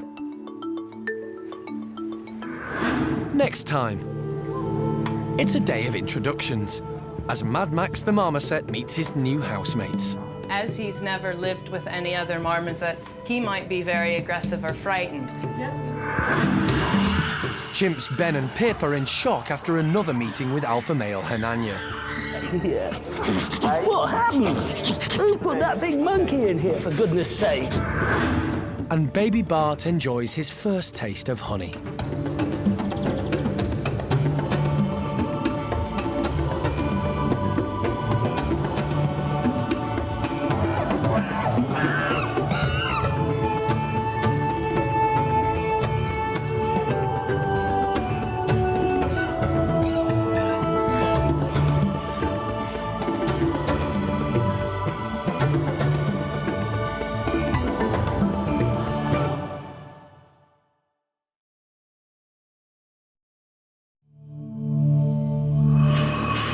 This is Monkey World in Dorset, the largest ape and monkey rescue centre on the planet.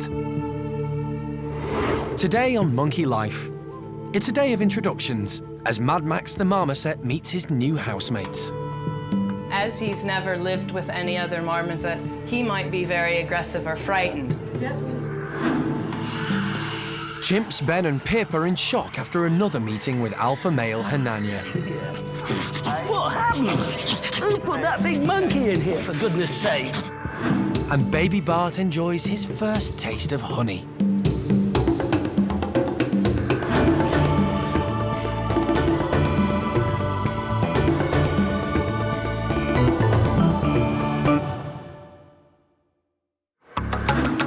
Monkey World's 60 chimpanzees are split into 4 groups.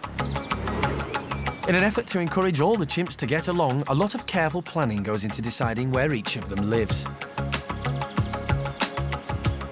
Youngsters Ben and Pip have moved in with some of Hananya's troop. Over the past 2 months, they've been gradually introduced to their new family, and they're slowly growing in confidence. But today it's time for Ben and Pip to once again meet alpha male Hananya. It's been over 2 months since they've seen Hananya, and they're really getting confident and have found lots of friends within the group. So now's the time to take the plunge and try Hananya again. The first meeting between Hananya and Ben and Pip wasn't very successful. Last time, Hananya targeted Ben, resulting in a nasty wound to Ben's arm. All of us are surprised how violent, really, Hananya's response to Ben was, because we still see Ben as such a small young boy, so cute, and, you know, it's hard to imagine why Hananya would see him as a threat, but obviously that distinction is there. He definitely distinguishes between Ben and Pip. He sees Ben as a male and as a threat. And that's the only difference that we can see, because really he was okay with Pip, and Ben last time was the focus. To prevent Hananya causing a serious injury to Ben, the team had the tips of his canine teeth removed. We feel, I think, much more comfortable now that Hananya's canines have been capped. It's really about the level of damage he can do in a very short amount of time, and obviously any damage to muscles or tendons could risk losing a limb or some kind of injury that would then really make Ben's integration into the group impossible. Even without his sharp canines, Hananya is still very much the head of his group. He's still a very big, very scary male, but just without some very dangerous weapons. And although this should make a big difference to Ben and Pip, no introduction is easy. It's a really anxious time, and certainly myself and a couple of other members of staff said that we didn't sleep very well last night. So yeah, it's a nervous time, but fingers crossed we'll have a better outcome than last time. But later, Hananya attacks Ben again. And the team have to act fast. And will Keeper Holly ever get the sample she's waiting for?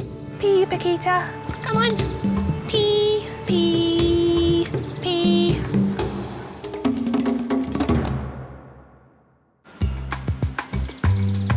Next door to Hananya's in the Marmoset house, another introduction is about to begin. 1-year-old Mad Max is meeting his new housemates for the very first time. Mad Max used to live with a family in Stoke, where he ran riot all over the furniture and even attacked the children. You bite ya. Now rehomed at Monkey World, the team are keen for Max to begin meeting his new family. It's hard to predict how the others will react to Max and how Max will react to them. As he's never lived with any other marmosets since the time he was forcibly orphaned from his mother, he might be very aggressive or frightened. You know, he's going to be antisocial, but you can see right now, he's dead keen, and they know as soon as they hear the other whistles of the marmosets, they're instantly drawn to it. We just have to hope that he's young enough, because he is only a year old, that he'll want to be with them. He won't be overly territorial or aggressive. And waiting to meet Max is 2-year-old Marcel.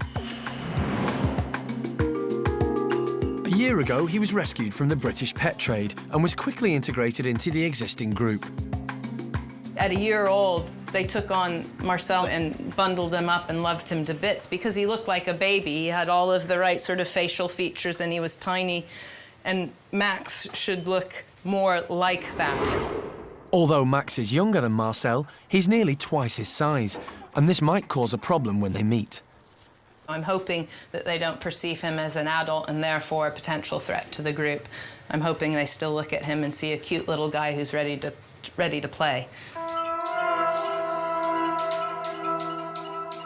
The team have given Max some time to adjust to his new surroundings, and now keeper Toby can open the slide and allow Max through to meet Marcel.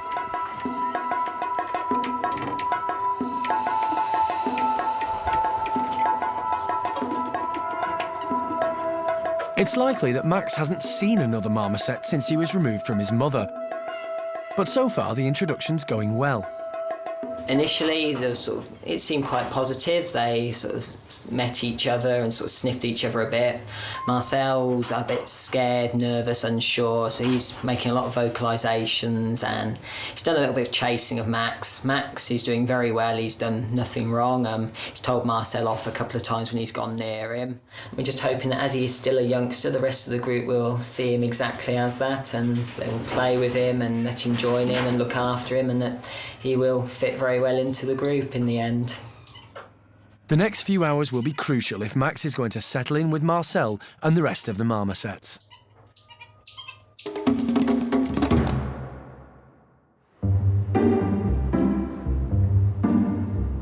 In Paddy's group, there's some strange chimp action going on. The adults are licking the trees. And it's not something 16-month-old Bart has ever seen before. And to make matters worse, his mum, Susie, starts to join in.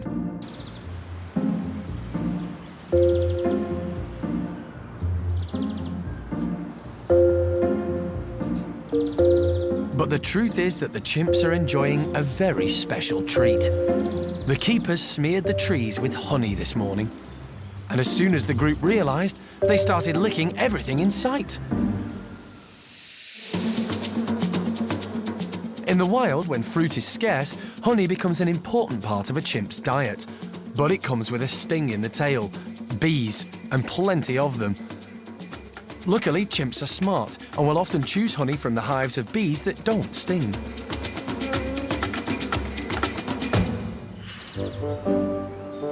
Here at Monkey World, honey comes bee-free. And it's a great way to encourage the chimps to use tools as well as tongs in an effort to make certain there's not a spot of honey left anywhere in the enclosure.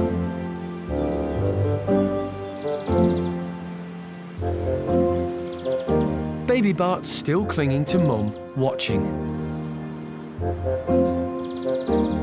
Babies learn what to eat from others in the troop. In this case, it's clear that tree licking comes highly recommended. So maybe it's time for Bart to find out what all the fuss is about.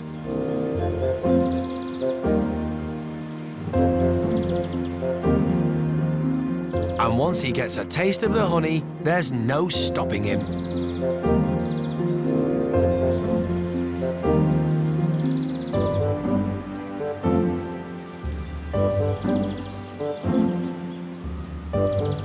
The flash of white fur on his bottom means that Susie can always keep an eye on his whereabouts.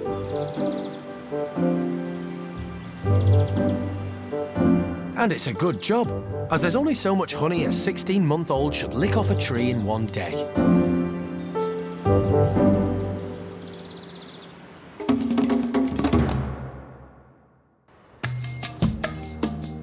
Back at Hananya's house, Hananya is in one room, Ben and Pip are in the other. It's a tense moment as the team prepares for them to meet again. So let's let him in. What do you reckon? Let him in first. Give him a minute. Yeah, give him a bit, and then we'll let these guys through. Okay. Hananya is a large, powerful male who can be aggressive. But for Ben to live in this group, Hananya has to accept him. Ben and Pip are calm. They have no idea what's about to happen. Right, let's go. I think he's going to come steaming in here, so I'll stick with Ben. I think he is going to come steaming. Yeah. Good, because he's going to get bored soon, and when he gets bored, that becomes bad again. Hananya targets Ben immediately.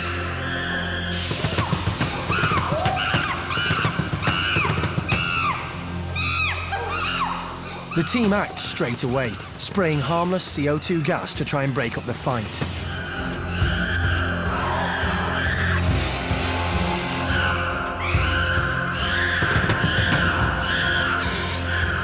But it doesn't work.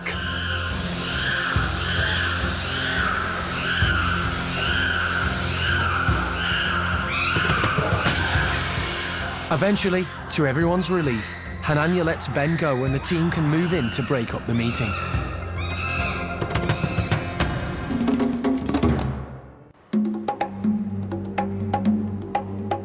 At Monkey World in Hananya's chimp house, the meeting between alpha male Hananya and youngsters Ben and Pip hasn't gone well. But Hananya eventually backed off and the team have separated them, giving animal director Jeremy and keeper Lee the opportunity to go in and check on Ben. Right here. What happened?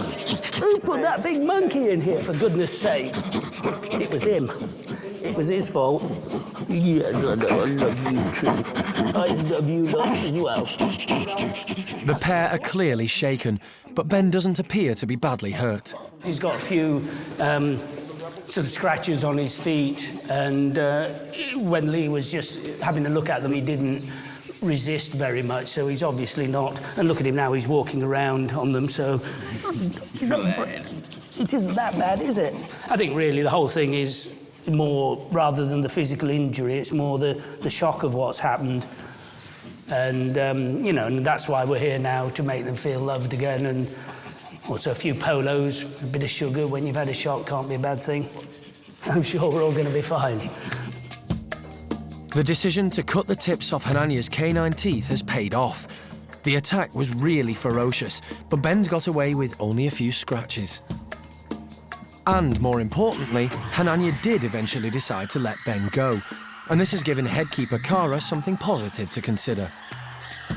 In both introductions, we've always wondered afterwards whether we could have let Ben then stay with Hananya and see whether that one attack was enough for Hananya. The trouble is, it's so difficult to assess the injuries, and really your natural instinct is to get Hananya out of the way so that you can really tend to Ben and any immediate medical needs he has. But it may be that we're going to have to allow some contact, even if it's negative, and then try and let the introduction play out for a bit longer. In the wild, aggressive disputes do happen, particularly when adult males encounter males from neighbouring groups whilst patrolling their territory.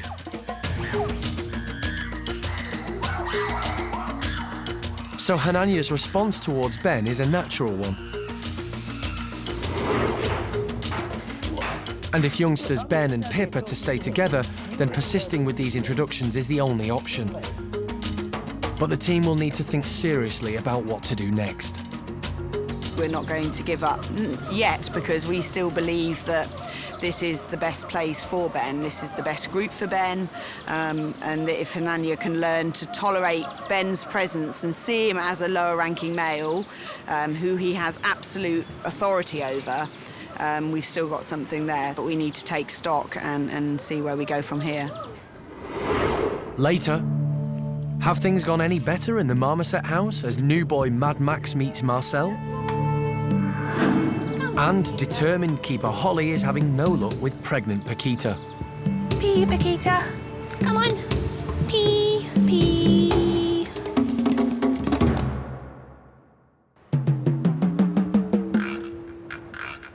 With Ben and Pip recovering and the boss inside, the rest of Hananya's troop are having fun.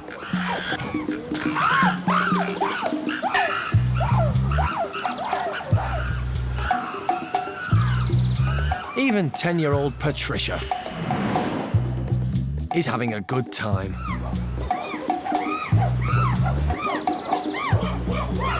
She's always been a nervous chimp who doesn't normally join in with the others' play sessions. But recently, things have changed. And today she seems much more relaxed.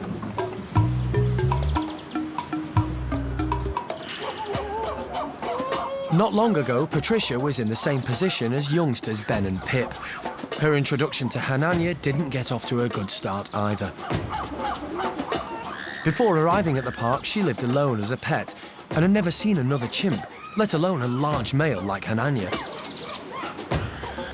She was intimidated by his size. And he made her nervous.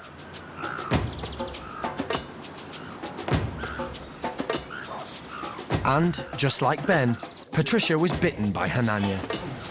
Good girl. Yes, good girl. It took a long time for Hananya to accept her fully into his troop.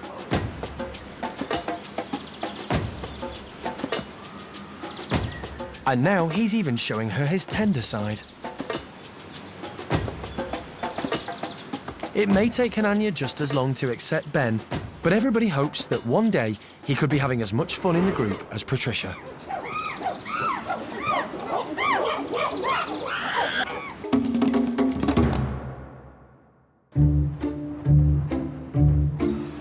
Down at the woolly monkey enclosure, keeper Holly is trying to get pregnant Paquita to wee. So, Paquita, are you ready? Pee. Nope, that's grab. Pee, Paquita. Pee. Come on. Holly is still training Paquita, and trying to get a woolly monkey to pee on command isn't easy. Pee, pee, pee. What we do is, whenever she goes to the toilet, we'll make our clicking noise and we'll reward her and say our cue word, which is pee. And eventually she will make the association. Come on. Pee, pee, pee. You're not going to go, are you? You'll go as soon as we walk away, or you'll do it on us as we walk under you. Woolly monkeys can suffer from high blood pressure problems during pregnancy, which can lead to miscarriage. So every day, Holly tries to check everything's okay by taking a urine sample. When woolly monkeys are pregnant, we can test their urine to see if we can find protein in it.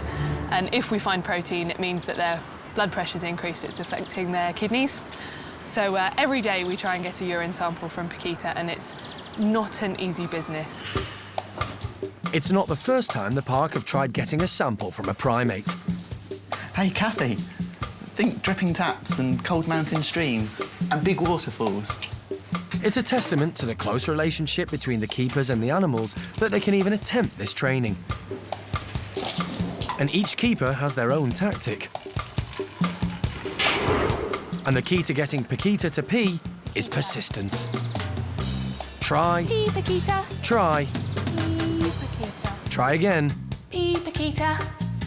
Pee. And if you keep trying, eventually you'll succeed. Good girl.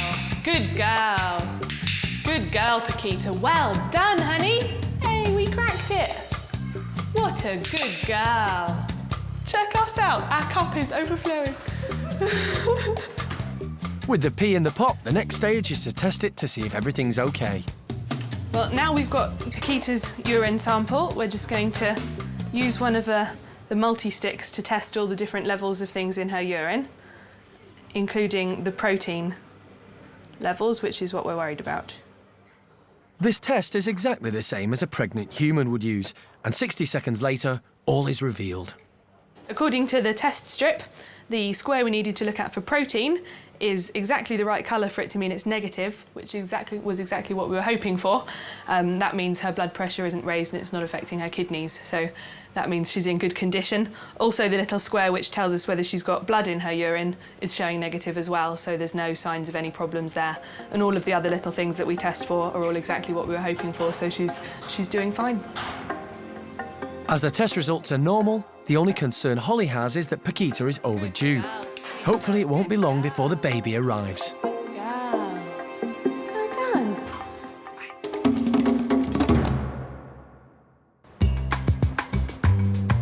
Back at the Marmoset house, it's been 2 hours since newcomer Max was introduced to Marcel. Marmosets might be small, but introductions between males can be aggressive. Although these two don't seem at all bothered by each other. The initial introduction of Max and Marcel has gone very well so far. Marcel was very, very nervous at first, and then they just started play fighting, and since then it's just been one big play fest, really. They've been wrestling, chasing, bouncing around. Max, I think, at times finds Marcel a little too much for him because Marcel is overly active, and Max just has to get used to that. With the two of them together, it's easy to see how much bigger Max is than Marcel. In his previous life as a pet, Max was fed sugary sweets, which didn't do much for his waistline. But now he's got a lively playmate and is on a more suitable diet, he should soon shed a few excess pounds. Hopefully with a bit of exercise, moving around, he's been lots of playing and wrestling with Marcel, and he's also got to hunt for his own food. Some of that weight will soon burn off and he'll be a normal-sized marmoset. At least one of today's introductions has gone as planned, and it shouldn't be long before Max is happily living with the other members in Marcel's troupe.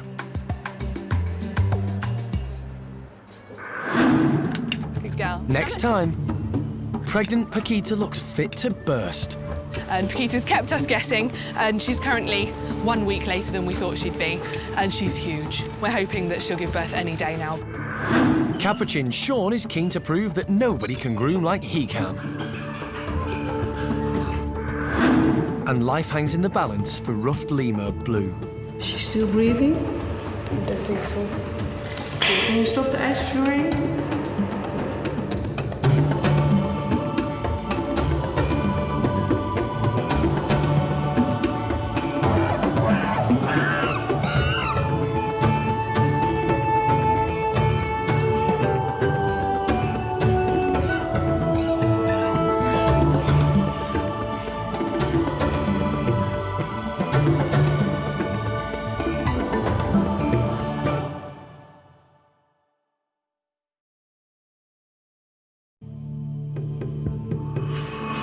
This is Monkey World in Dorset, the largest ape and monkey rescue centre on the planet. Today on Monkey Life, pregnant Paquita looks fit to burst. And Paquita's kept us guessing, and she's currently 1 week later than we thought she'd be, and she's huge. Capuchin Sean is keen to prove that nobody can groom like he can. And life hangs in the balance for ruffed lemur Blue. Well, she's actually panting, isn't she? Is she still breathing? I don't think so.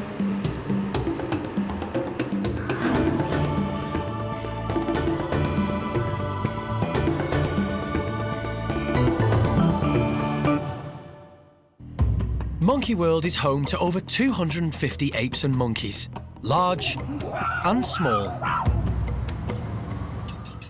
And tucked away in a corner of the park is the Malagasy enclosure. It's home to some of the smaller primates, 14 ringtail lemurs and one hybrid ruffed lemur called Blue. This morning, keeper Toby has isolated Blue from the rest of the group, as he needs to check up on her. She's been injured by some of the younger ringtails. There you go. Blue's in the shed. OK. And it's Toby's job to get her out, which isn't as easy as it sounds. OK, Blue, it's OK. OK. Are you all right in there, Toby? OK, I'm just trying to lure her out so I can get hold of her. Do this the easy or the hard way? Is she giving you problems? Blue is 23, which makes her an old lady.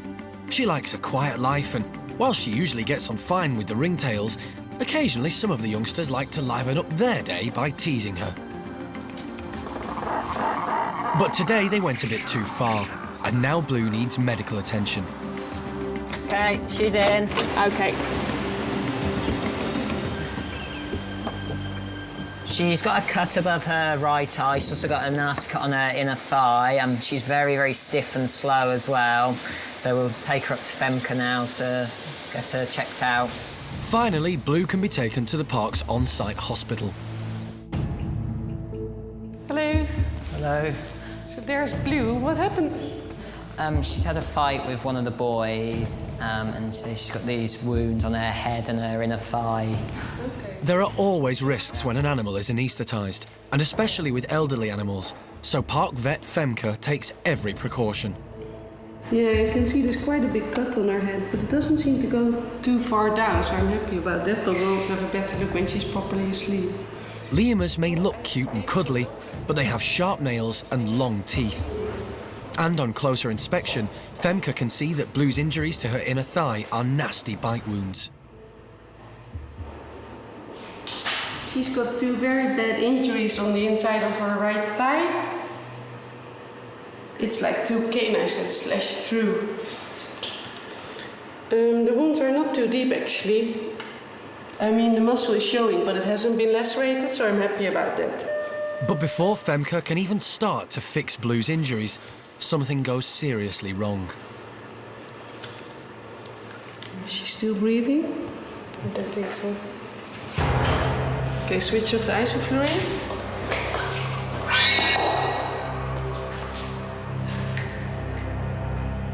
Blue has stopped breathing.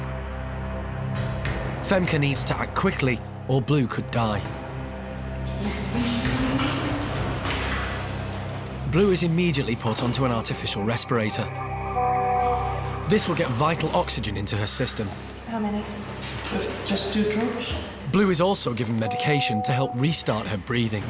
Could you give her a breath every so many seconds? Still going, your heart? Yeah. And an injection is administered to begin reversing the anaesthetic.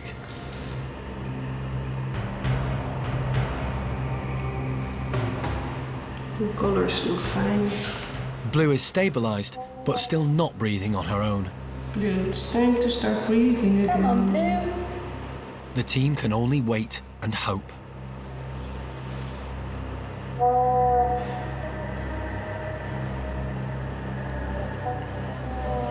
Is she starting?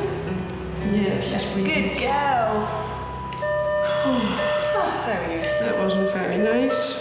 Well done, Winnie. To everyone's relief, Blue is breathing again. But now Femke has to decide whether it's safe for the operation to continue. Really? Blue's 23 years old, which is quite old for a lemur, so yeah, they are more at risk for anesthesia. But later, Blue stops breathing again. Will the team be able to revive her for a second time? Was she? Oh, we're gonna call it a day. And the park's baby golden-cheeked gibbon is flourishing. Baby is as healthy as they come, to be honest with you. Everybody's overjoyed. She's got a little set of lungs on her. She's a squeaky wee thing. She's certainly not going to be the quiet type.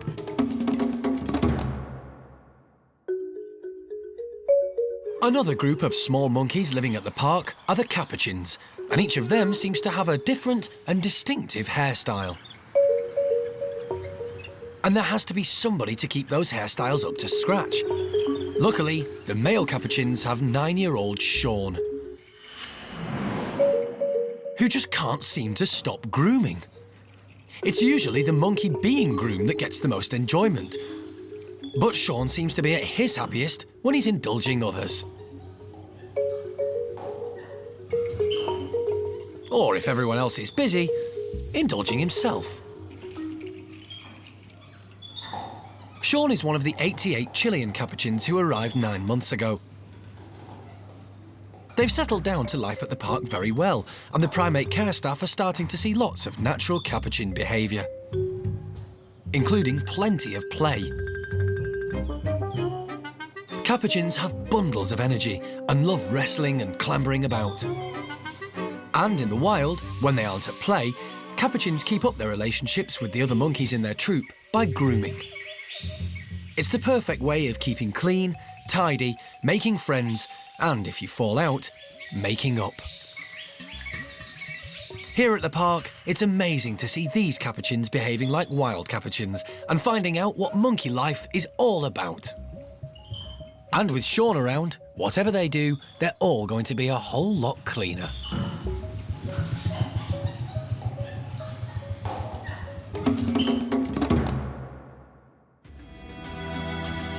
Back in the park's hospital, the team are still working on Blue, the injured lemur. Thankfully, she's now breathing by herself. Vet Femke has decided to bring Blue around from the anaesthetic and let her injuries heal naturally. We'll clean the wound as good as possible and give her some antibiotics and anti-inflammatories because I want to keep it short, the anesthesia, because of, well, she stopped breathing. I didn't really like that, obviously. But she seems to be fine again. And the wounds are not that bad. They will heal by themselves without stitching as well. But before Femke can go any further, there's another emergency. She's still breathing. Blue has stopped breathing again. Once again, the team must act very quickly. Toby, could you do the same again? No, the end is there. And then hold this. Anaesthetics are dangerous, and this is why the park tries to avoid them. But when an animal is hurt, it's sometimes necessary to determine the extent of the injury. Oh, our nose has just started to go again. To everyone's relief, Blue is breathing again. There we go. Yeah, she's breathing. Good girl. But the danger isn't over yet. Femke now needs to bring Blue around from the sedation as quickly and safely as possible. Yeah? Yeah. Well, we're gonna abort this procedure because she just keeps stopping breathing and that's not really good. So I've reversed the anesthetic. Now we're just giving her oxygen and waiting for her to be awake again. Her little tongue's going. Box ready. Yeah. Hello, Blue. Are you awake now? Quite awake now. Hello, sweetheart. Okay. You must be feeling rough. Yeah, you can put her back. Blue is safely back in her travel box, and although it'll take her injuries longer to heal naturally, Femke is sure that this is the best option for Blue. We just let Blue recover now, and we'll have to keep her on antibiotics a long time because the wound is quite big. It will have to heal, like it's called secondary healing. She'll be fine. We'll just keep her on meds a long time, but preferably not anesthetize her again. She's too old and she doesn't want to be anesthetized anymore. Better to keep her alive and let the wound heal a bit more slowly than that she dies on the table. That would be a disaster. So, yeah, I'm happy she's awake again. Toby has helped care for Blue for 3 years, so this ordeal has been very stressful for him. Now he's keen to give her some much-needed TLC. Blue's had quite a rough day really today. We think she's had enough now, so we're going to take her back up to Malagasy. We'll put her back in her warm shed with some nice blankets, let her recover in there, and then we'll sort of let her back out in Malagasy and see how she gets on. We'll just give her some time to recover really and get her bearings again.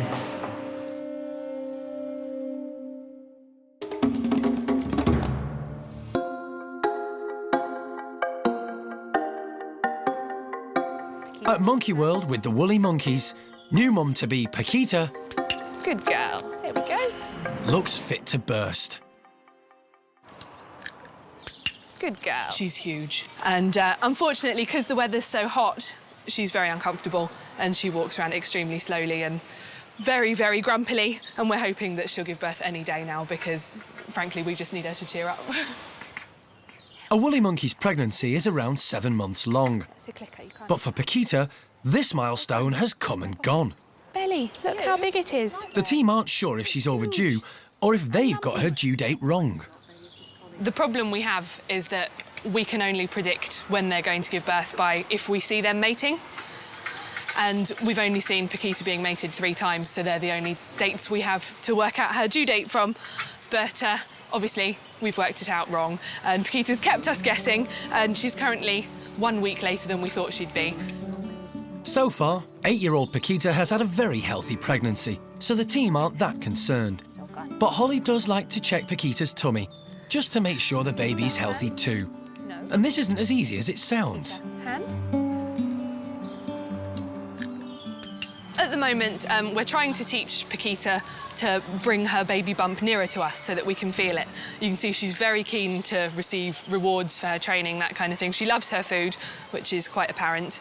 And all we do is, she already knows how to give us her hands when we ask. So we ask her for her 2 hands up high, and that leaves her belly revealed so that we can ask her for that.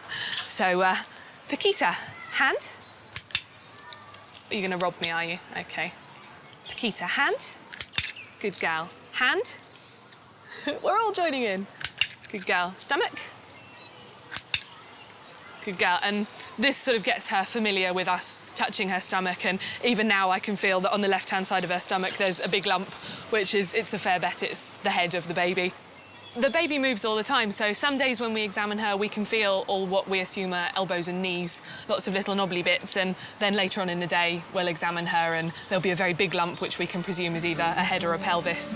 And then one day when we were examining her, we actually felt the baby move past our hands, so we're all quite confident that it's OK.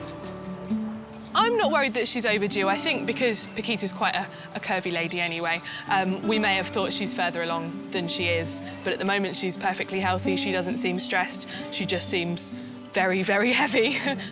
So, for Paquita's sake, everybody hopes that she gives birth soon. There we go. Good girl. Later, the baby golden cheek gibbon finally gets a name. In Vietnamese, it means gold or golden, which is just, it had to be.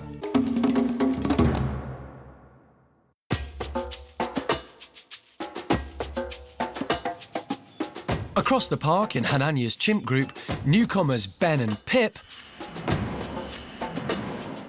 are outside exploring their enclosure. They're growing in confidence, but prefer sticking close together. A few days ago, Ben and Pip met alpha male Hananya for the second time. And unfortunately, things didn't go well for Ben.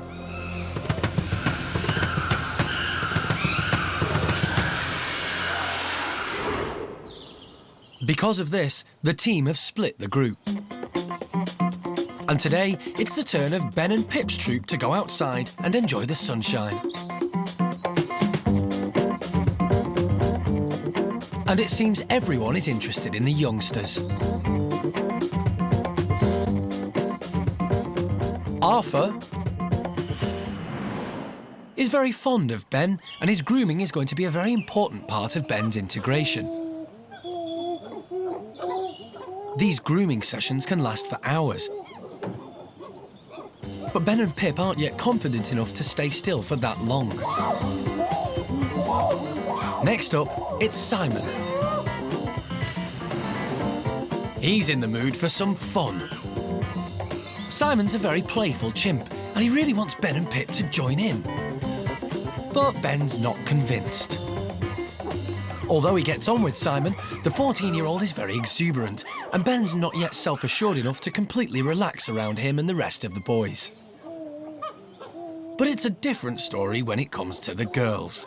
Ben is totally happy and relaxed in their company. This is a good sign for the team, because although an alpha male governs the group, it's really the females who rule the roost and keep the peace. So Ben's friendship with the girls could really stand him in good stead when it comes to the next meeting with alpha male Hananya. Or make Hananya jealous.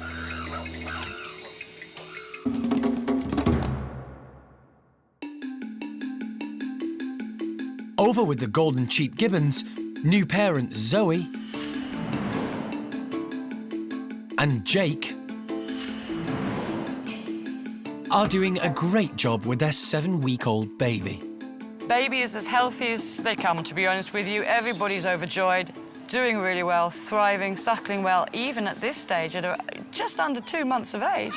Hands coming out and looking and discovering leaf and other food items that Mum's having, which is great. Mum's doing much better now. She wasn't the most natural mother in the world, it has to be said, but she's much, much more happy with the baby clinging on, baby moving around, but still holding on, and Dad is actually now to actually come and play with the baby now too, which is lovely. It's very difficult to tell if a baby gibbon is male or female, but the Primate Care Staff have taken a chance and named the infant. This is Kim. We decided to call Zoe's baby Kim for several reasons. First, we can pronounce it properly, we can spell it easily, but also in Vietnamese it means gold or golden, which is just, it had to be. It also, if we have got it horribly wrong and it's not a girl, but we're sure it is, 85% sure it's a female. If we've got it wrong, that could sit quite nicely for a boy as well. So unisex names are always a good idea with us at the Gibbons. Monkey World is part of the International Endangered Species Breeding Programme, and Kim is the second baby golden cheek gibbon to be born here. The park hopes that this new addition won't be the last. Jake is now around 9 years of age. Zoe, we're never 100% sure, as she was a rescued animal. We don't have a birth date, but we think she's probably around 12 to 13 years of age now, maybe a little bit more. So she's a slightly mature mother, shall we say. But it doesn't mean that she's never going to have another infant. She should now pop them out quite regularly, actually. Around every 15 months to 2 years, she should actually then be able to have another infant. But yes, a perfect family unit. An infant to care for and look after. And you've got a very happy gibbon keeper too. So that's everybody sorted.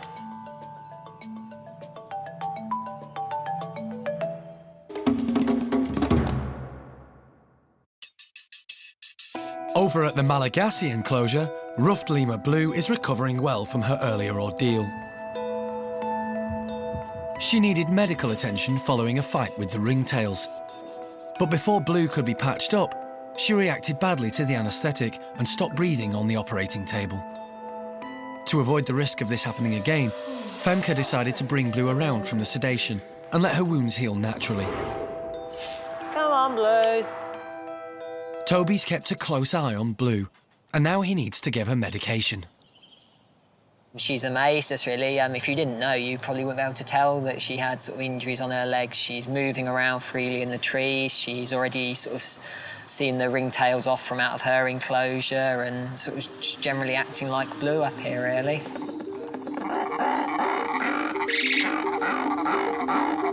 It's important that Blue takes her medication, as it'll prevent infection and reduce any pain she may have. Come on, Blue. But Blue isn't keen, so Toby needs a sneaky plan. Lemurs in the past have been fairly fussy when it comes to their medication. Whether it's to do with their strong sense of smell, they seem to be able to sniff it out and spit the food out just when you think they're about to eat it. So we have to be quite sort of cunning with what we hide their medicine in. This is the painkiller.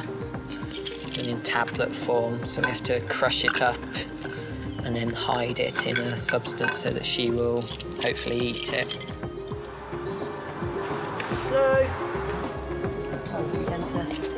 Luckily, Toby's choice of raspberry jam is fooling Blue. Yeah. No, she's taken that really, really well.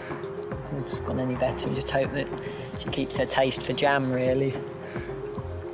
Toby will continue to give Blue medication on a daily basis for 3 weeks, and hopefully she'll soon make a full recovery.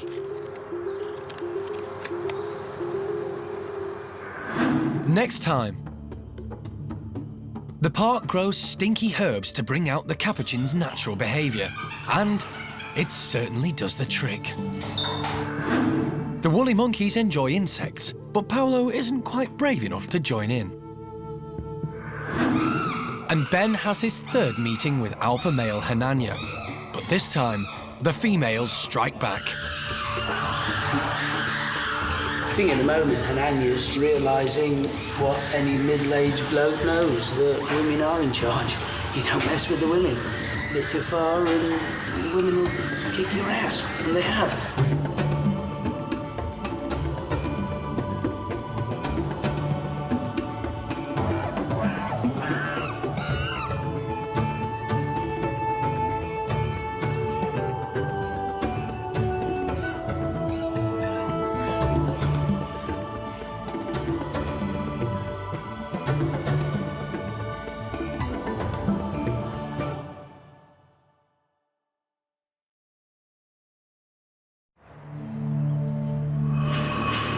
This is Monkey World in Dorset, the largest ape and monkey rescue centre on the planet. Today on Monkey Life, there's some strange behaviour down at the Capuchin enclosure. If you put an intelligent animal into a small, barren environment, you go a wee bit stir-crazy. Baby woolly monkey Paolo is tempted outside by some delicious grubs. And the team have a radical plan for the third meeting between youngster Ben and alpha male Hananya. What do you feel about just not interfering for 1 minute? We'll try. I mean, But will they hold their nerve when Hananya attacks?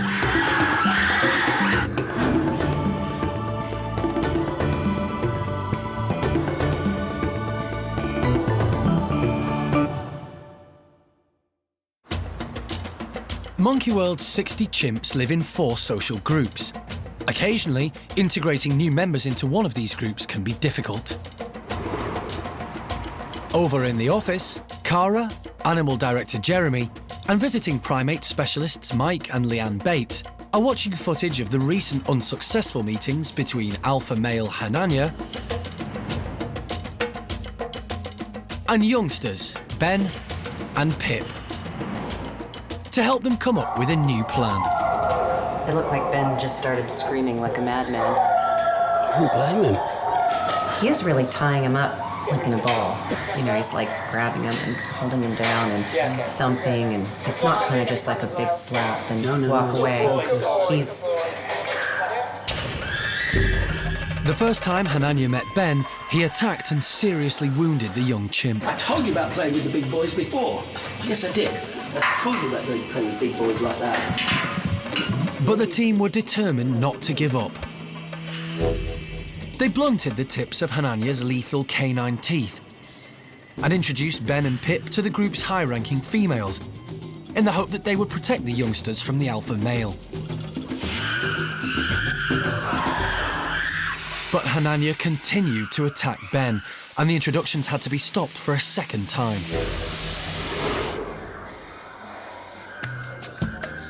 Today, the team are planning a third meeting.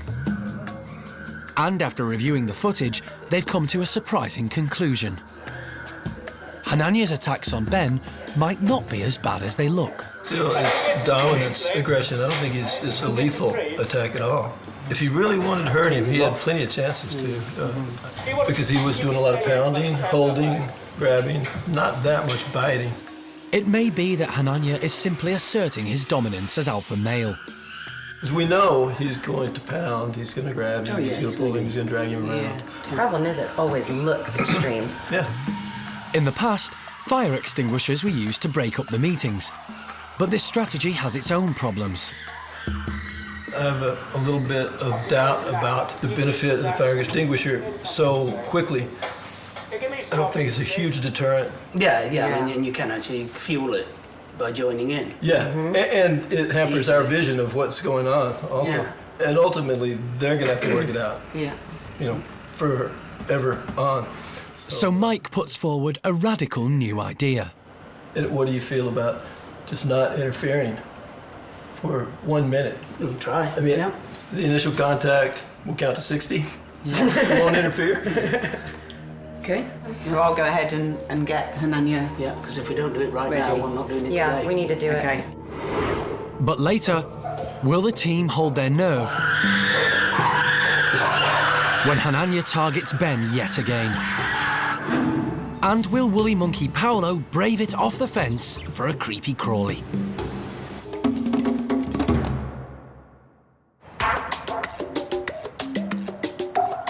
Across the park at the female Capuchin house, the monkeys are in a spin. And park director Alison has come to see what's happening. Hello, Jill. Good morning. Where's Terry gone? This strange head-turning and twisting is a result of their years spent living in small cages in a lab in Chile. Before Monkey World rescued them, many of these Capuchins had lived in solitary confinement for up to 20 years. If you put an intelligent animal into a small, barren environment, you go a wee bit stir-crazy. So, running in a circle, I mean, they turn in a space this big. Gosh, that's the space of the cage. You see funny head-twisting thing, and that was because in the lab, when they walked to the edge of their box that's only this big, what do? Well, you have to turn around and go back the other way. So you get these really pronounced, extreme arching and head-flicking behaviors. It may look alarming, but here at the park, there's a very simple way that care staff can help the Capuchins shed these strange behaviors. By encouraging them to do more natural activities, all of those abnormal behaviors will just fall by the wayside because the Capuchin monkeys know in their minds and in their hearts by instinct what they need to be doing, and that's living with others of their own kind and leading natural Capuchin lives. Although the Capuchins instinctively know what to do, for many of them, adjusting to a more natural way of life is not so easy. Their enclosures have been carefully designed to help them adapt. You'll see that wherever there's a hose for them to walk across, there's always a second hose just a meter or so up above the other one. So if you're a bit unsure on your feet and can't negotiate walking across that hose, there's always a tail hold. And the Capuchins are also encouraged to forage for their own food. And already these guys are hunting. I see this morning they've been in the bushes hunting insects. All really good natural behavior that, of course, wasn't even possible in the lab. For some, these unnatural actions are so ingrained that they'll probably never go away. But now even these individuals are happy grooming, catching insects and climbing. And the team have other ideas to encourage even more natural behaviour.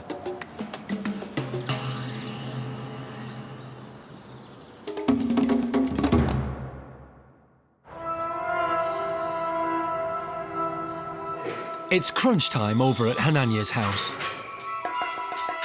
Ben and Pip are about to meet alpha male Hananya for the 3rd time. If Hananya attacks Ben, as he has done in previous meetings, the staff may be forced to remove Ben from the group permanently and separate him from his best friend, Pip. Everything hangs on this meeting. And this time, in the event of an attack, the team have agreed not to intervene for at least 60 seconds. They want to see if Hananya's display of dominance will play itself out. It's a risky strategy, but it's Ben's last option. Hananya comes in typical alpha male style, making himself look big and powerful. Good boy. He's a good boy. He's a good lad. And he immediately targets Ben. As agreed, the team hold back. But amazingly, the females step in and attack Hananya.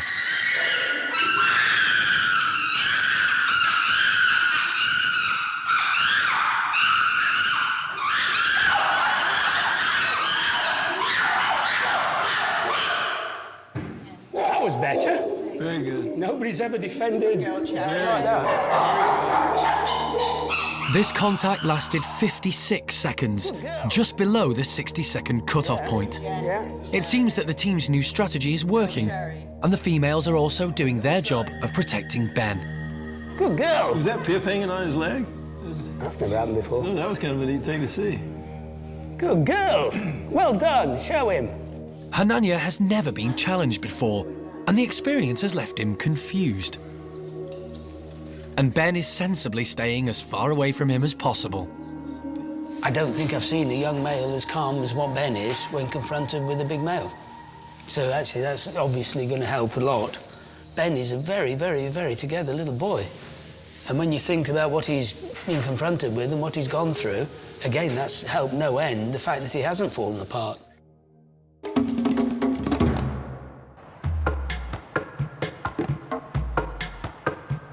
At Monkey World in Dorset, most of the babies born here live a natural life with their mothers. But occasionally the Primate Care Staff have to step in and bring them up until they can be reunited with others of their own kind. 6-month-old woolly monkey Paolo has just moved into Bueno's group.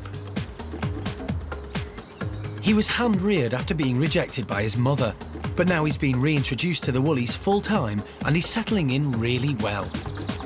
Except for one thing. He's a brave little monkey and he's slowly getting used to the outdoor enclosure, but he hasn't been daring enough to let go of that fence just yet. So to tempt him down, the group have been given a tasty treat of waxworms and crickets, hidden in a rotten log pile. Food is very important to these monkeys, as they eat up to 1/3 of their body weight every day, and they really love grubs. And Paolo's tempted, clinging onto the fence with just one hand while the rest of the troop get in there and start picking off the bugs. Just to add insult to injury, the other youngster in the group, 4-month-old Inca, has hitched a ride on her mum's back straight to the creepy crawlies.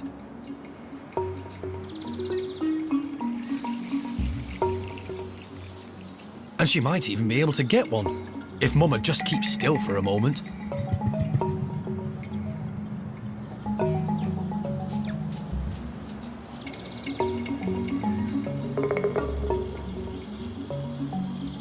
Finally, Paolo's courage deserts him.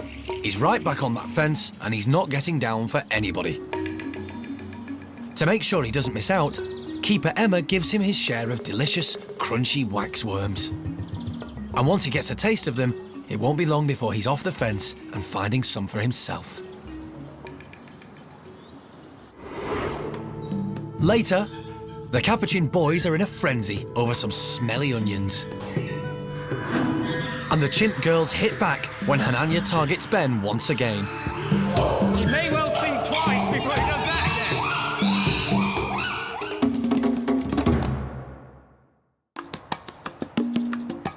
again. Across the park at the female Capuchin house, as part of the plan to encourage more natural behaviour, the team are busy planting some tasty herbs. In the wild, Capuchins rub strong-smelling leaves and fruits into their fur to act as insect repellent, and it's a great social activity too.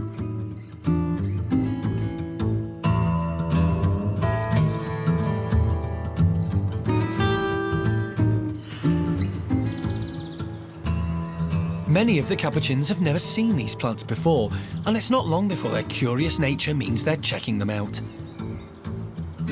A lot of these behaviors are just instinctual, and if you provide the rescue monkeys and apes with the correct environment and with, therefore, the correct encouragement, all of those natural behaviors will come out, even if they're animals that have been born in an unnatural environment, have been kept in unnatural circumstances, and have lived for years in that deprived environment.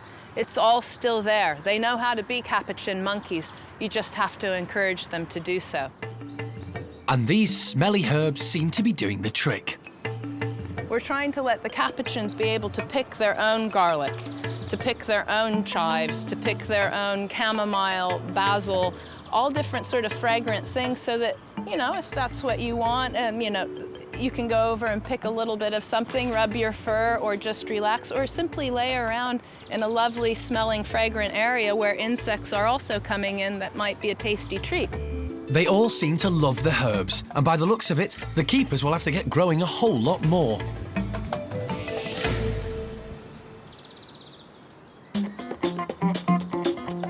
Over at the lodge, and it's the males' turn to get their own strong-smelling plants. But for them, there are no delicate herbs. They've been given something far smellier: onions. These boys love onions. Actually, they don't just love onions, they drive them completely crazy. But the tricky bit is getting the skins off first. However, they've come up with a clever solution.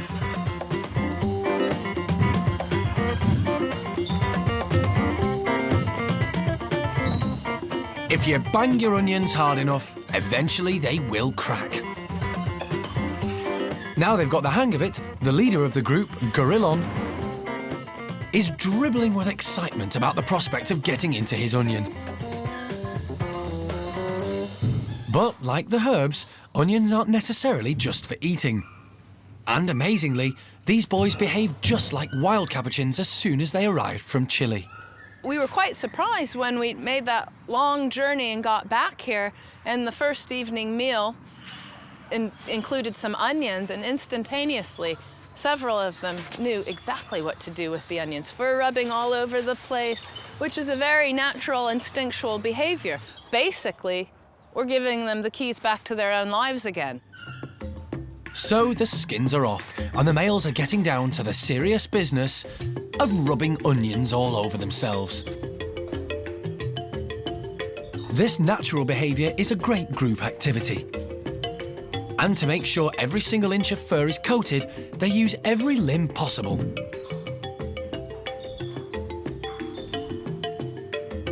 Encouraging these instinctive behaviours should help prevent them falling back into their old habits of head twisting and pacing from their days in the lab. So, even if their enclosure ends up smelling terribly of eau d'onion, if this helps them get over their experience as lab animals and to live a more normal life, it will be worth it.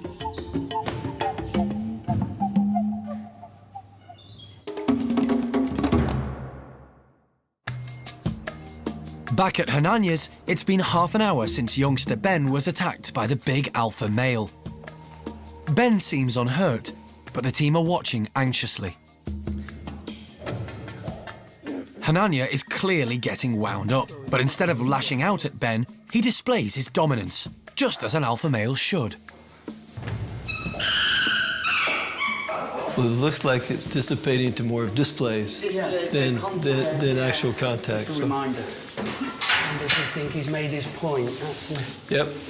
Well, he may have to make his point a couple more times, but I think that just showed that he's not trying to kill him. He's just making his point, which, you know, you gotta do. But Hananiah's getting more and more agitated, and finally, he vents his frustration and makes a beeline for Ben.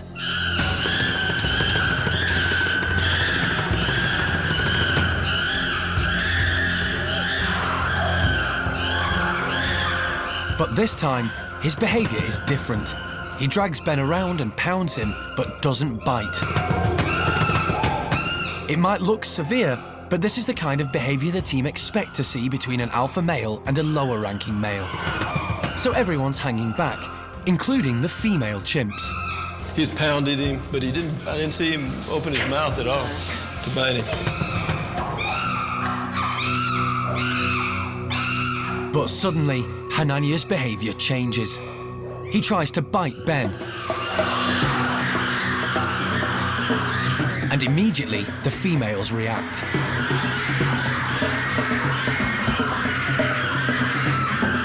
They're making it very clear to Hananiah that they won't allow him to hurt Ben.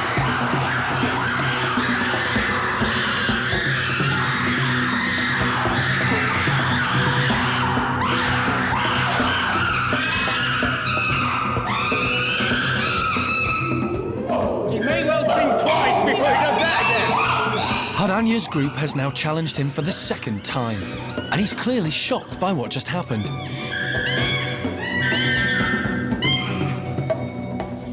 The Ben Defence Committee is alive and well. That was amazing. And you know, again, they were really staying back until it looked like he wanted to go after more intense after Ben. I tell you what, as soon as he went to bite him, that's what it that looked was like to me. that was They the jumped- trigger. they That jumped was the in. trigger.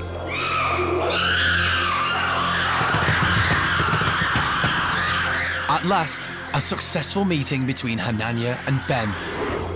And while Hananiah's left nursing a bruised ego, the team are feeling confident enough to leave them together in the same room. Tell you what we've got now, though, what we didn't have before. They liked Ben, but he was still the new kid on the block, so you're not going to put your neck on the line. Now you will. He's now a mate, and you will go over the line for him. It was just a mob. It was a mob of girls going after him to let go of Ben. Well, it's like you must have whispered into everyone's ear the day before to do exactly the appropriate thing, and they did it. It was, I mean, I couldn't imagine a better scenario working out than what happened. Ben is still wary, but Hananiah seems to be taking a while to recover. So, Jeremy, is he taking a rest for round 2? He's just trying to get both brain cells pointing in the same direction to work out what's going on. I think at the moment, Hananiah's just taking it all in. He's a big boy. Nobody's ever questioned his position. Nobody's ever questioned his authority. Now somebody has for the first time. And although we're all friends again and it's okay, but he's got to get his head around that. You know, he's actually got to start abiding by rules now, which is very good. I mean, it's all part of his job. And him realising what any middle-aged bloke knows, that women are in charge. You don't mess with the women. So Ben's future looks a little more promising now that he has girl power on his side.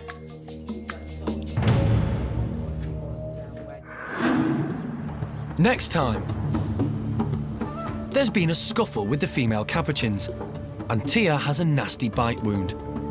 She's got a severe wound on her back. It's one of the worst we've had so far in the Capuchins.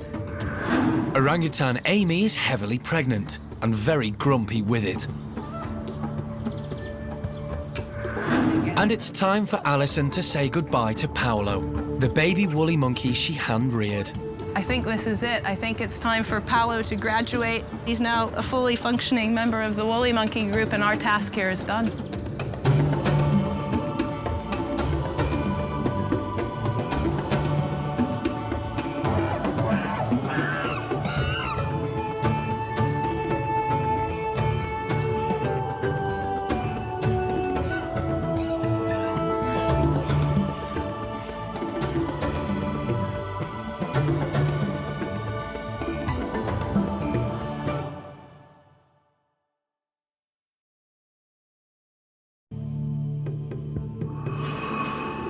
This is Monkey World in Dorset, the largest ape and monkey rescue centre on the planet. Today on Monkey Life, there's been a scuffle amongst the female Capuchins and Tia has been injured. She's got a severe wound on her back. It's one of the worst we've had so far in the Capuchins. Orangutan Amy is heavily pregnant and very grumpy. And Alison has her last visit with Paolo, the baby woolly monkey she hand-reared.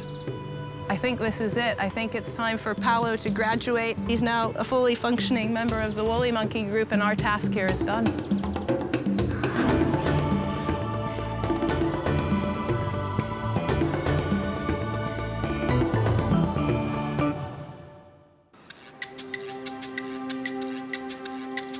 It's early morning at Monkey World, and down at the female Capuchin house, Primate Care Supervisor Hannah has discovered a problem.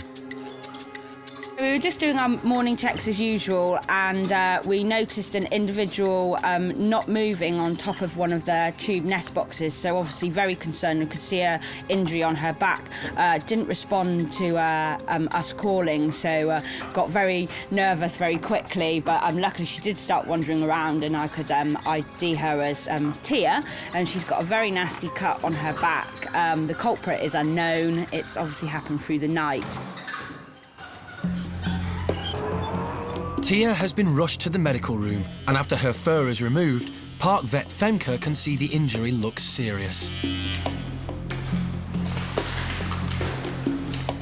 It's quite a nasty cut. It's one of the worst we've had so far in the Capuchins. It's likely that Tia was bitten in an attack. The 88 Chilean Capuchins are still trying to establish their hierarchy, so have scuffles all the time. But Tia's injury is severe. The wound is dangerously close to nerves and muscles that control movement. There's some muscle and nerve damage, so I'm now removing the dead tissue. I'm going to see what I can repair. Dead tissue means the wound is infected, so Femke needs to thoroughly clean the area. I'm now looking if I can pull the muscle together again, or if there's too much damage. If the nerve and muscle damage can't be repaired, Tia could be left with a permanent disability.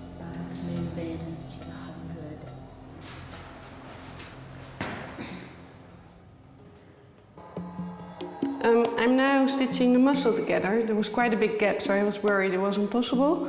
But it seems to be going better than I thought, so that's good news. Tia has needed 14 stitches. The wound is deep, and superglue is used to ensure the stitches don't come loose.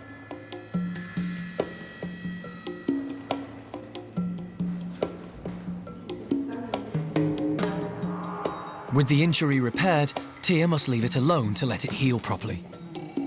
If she or another Capuchin picks the wound, it may reopen, which could lead to another infection. And later, Tia is given an unusual but stylish bandage to prevent her from picking at the wound. Well, she looks quite cute and happy with her jacket. I mean, she's a little bit annoyed by it every now and then. She's looking like, what is this? And young chimp Rodders bites off more than he can chew when a big new branch appears in the nursery.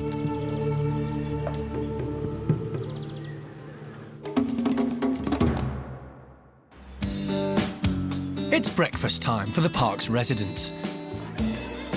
And like most animals, primates love to eat, so everyone's tucking in. And over with the orangutans, it's the time of day greedy Amy loves. But today something's up. She's not eating. The park has put fruit and honey high up on the platforms and poles, so the orangs can climb and work for their breakfast. In the wild, most of the orangs' food grows high in the treetops, and it's where they spend most of their time. But as Amy is heavily pregnant, she's finding it increasingly difficult to maneuver about the enclosure. and she simply cannot face the high climb to get the goodies. Which is good news for the other orangs in the group. They can take full advantage of Amy's lack of interest and are busy licking the enclosure clean, making sure they don't miss a mouthful. Captive orangutans tend to be lazy, so it's good to see them moving around and getting a bit of exercise. The staff will make sure Amy gets the food she needs and keep a careful eye on her progress. This really isn't like her, and it could be an indication that she's going into labour.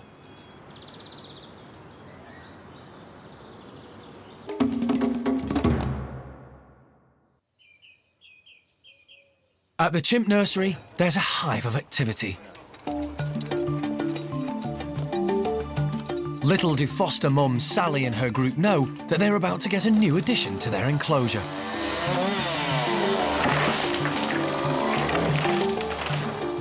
Where possible, the park likes to give the primates natural enrichment, and this felled tree branch should do the trick.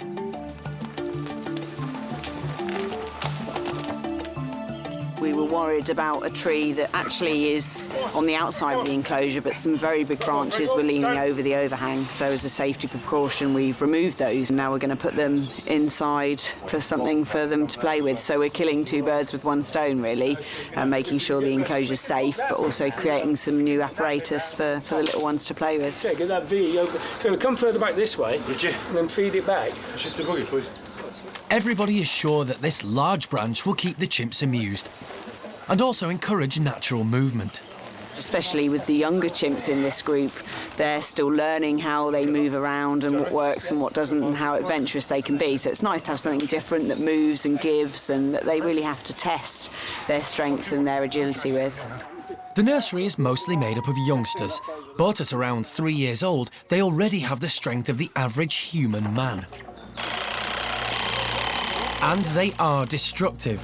So the team work hard to make this tree chimp-proof, convinced they will really enjoy this new play area. A chimp's primary sense is sight, and when the group come outside, they can immediately see that something different and very large is in their enclosure. So most of them decide to proceed with caution. But dominant female Sally is feeling brave and leads the way for the youngsters. She inspects it. She snaps some twigs off it. She works out that it doesn't taste very nice and it's not harbouring any hidden treats, and then runs out of things to do with it. So she gets bored. It's clearly not anywhere near exciting enough for her. And young Rodders should have taken tips from his foster mum and avoided eating the branch, as trying to break the branches with your teeth is clearly quite painful. Lulu is with Sally on this one. She knows the branch isn't hiding any treats either, so they're both on the lookout for something else to do. For a while, it looks like all the hard work of the Primate Care Staff has been in vain. But then, who shows up but cheeky youngster Brian? He loves to play and is convinced that the others are missing a trick. He can't wait to get to grips with this new climbing frame. There's a problem. The branch is a bit unstable, so he needs to employ some impressive balancing skills to get to the top.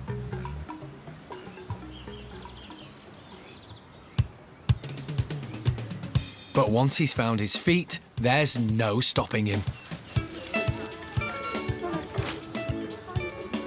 Brian puts the tree to the test, and it makes an excellent chew toy and climbing frame.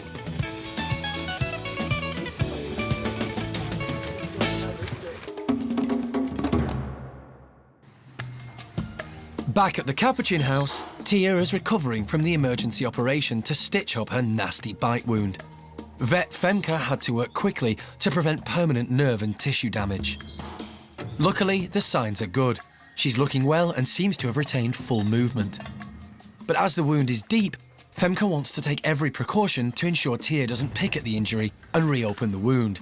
so she's been given an extra dressing. Well, she looks quite cute and happy with her jacket. I mean, she's a little bit annoyed by it every now and then. She's looking like, what is this? But yeah, it's not too bad. She'll survive. Tia is going to be kept in a separate enclosure from the rest of her group to give her injury a chance to heal. When Tia's wound is healing all right, then she'll go back in with the others. But as long as it is like it is now, very open, very infected, no, she won't be able to go in with the others yet, because there's always a risk of them over-grooming her and picking at her wound, and it will definitely get infected again then, and that's not what we want. As well as having a new safety bandage to wear, Tia is also on a variety of medication. Tia is on antibiotics right now for the infection and also on some pain relief. And we've also put her on some medication to keep her a little bit drowsy so she won't mess with her bandage and wound too much. So hopefully she'll just relax and the wound will heal. Tia will keep this bandage on for 10 to 14 days, and the wound should fully heal in around 4 weeks' time. It's a new day at Monkey World in Dorset, and staff have woken to news about pregnant orangutan Amy. Primate Care Staff had kept a careful eye on Amy since she stopped eating the day before. And in the middle of the night, she went into labour and gave birth. Her movements were captured on CCTV, which was used to monitor her during the pregnancy. But sadly, things didn't go according to plan. This morning, Jeremy came in and found Amy in bed alongside of her infant, but it was dead. Really tough time for all of us, and I start to get quite choked up even thinking about it. You know, it's an individual that we never got to know. We were doing late-night checks before everybody went home in the evening, and very early morning checks, knowing that most of the births of monkeys and apes occur in the middle of the night. And we knew that she was due any time, and she was becoming enormous, so it seemed like, you know, the baby really was due and potentially overdue. You know, we were hopeful that we would get a healthy baby out of it, but it wasn't to be this time. The CCTV footage shows that Amy had a quick labour, but straight after the birth she turned her back to the camera, and no one really knows what happened next. Really, it's hard to tell exactly what state the infant was in when it was born. Was it perfectly fit and healthy? Probably we'll never know. Because of Amy's lack of maternal skills, the park did all they could to prepare her for motherhood. Amy hasn't been a good mother in the past. We had to hand rear Gordon. There was one infant before that didn't survive. We had hoped that at least we would be able to get the infant out healthy and alive. And if we had to hand rear it, so be it. We didn't need Amy to care for the baby, but we needed the baby fit and healthy. And sadly, we weren't able to come up with that on this occasion. Orangutans can suffer from postnatal depression, but Amy has been through this before and is recovering from the trauma of giving birth. I suspect Amy's a pretty sort of tough lady, that she's not going to actually need a whole lot of care and support, but we'll give her some extra antibiotic cover just to make sure there's no infection left behind, because birthing is quite a traumatic event. We'll have to get all of that in our heads, get her ready and fit to join the others again, and then consider the future. We just have to look at it and learn as much as we can from what has been a rather sad event. Later, Alison makes her last visit with a baby who is flourishing, woolly monkey Paolo. He feels his place is here with the woolly monkeys, and that's exactly what we wanted to achieve.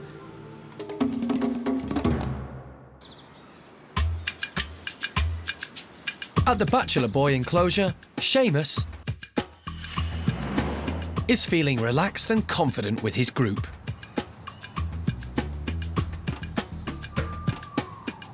He's now living with all 14 boys, and life is good. We were always very hopeful that Seamus would come down and get on really well with this group. His nature, his playfulness, his boisterousness, his cheeky side really does lend itself to this group and the guys in here. Also, I think Seamus has actually matured a lot in the last couple of years. At the start of the introductions, he was fairly nervous with the individuals, but towards the end, he'd actually just start to hold his ground, not react to them. If he starts to scream and run off, they think it's brilliant, it's someone to chase.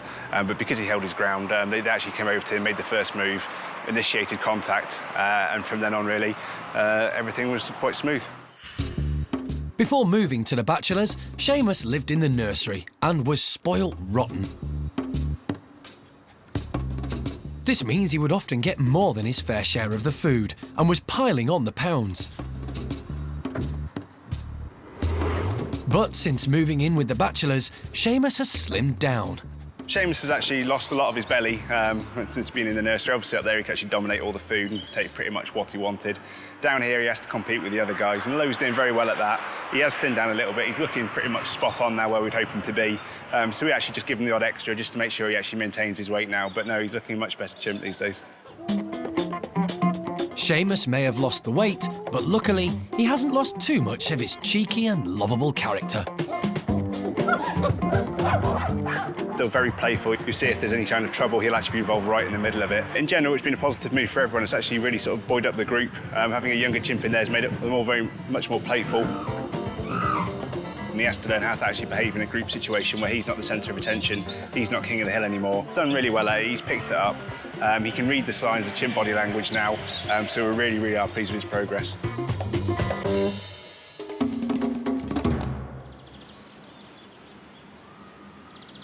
Many of the park's apes and monkeys live in natural family groups, so the Primate Care Staff keep physical contact with them to a minimum and don't go into their enclosures. But some of the primates were hand-reared. This afternoon, Alison is in the woolly monkey garden and she's come to say goodbye to baby Paolo, who she's looked after since birth.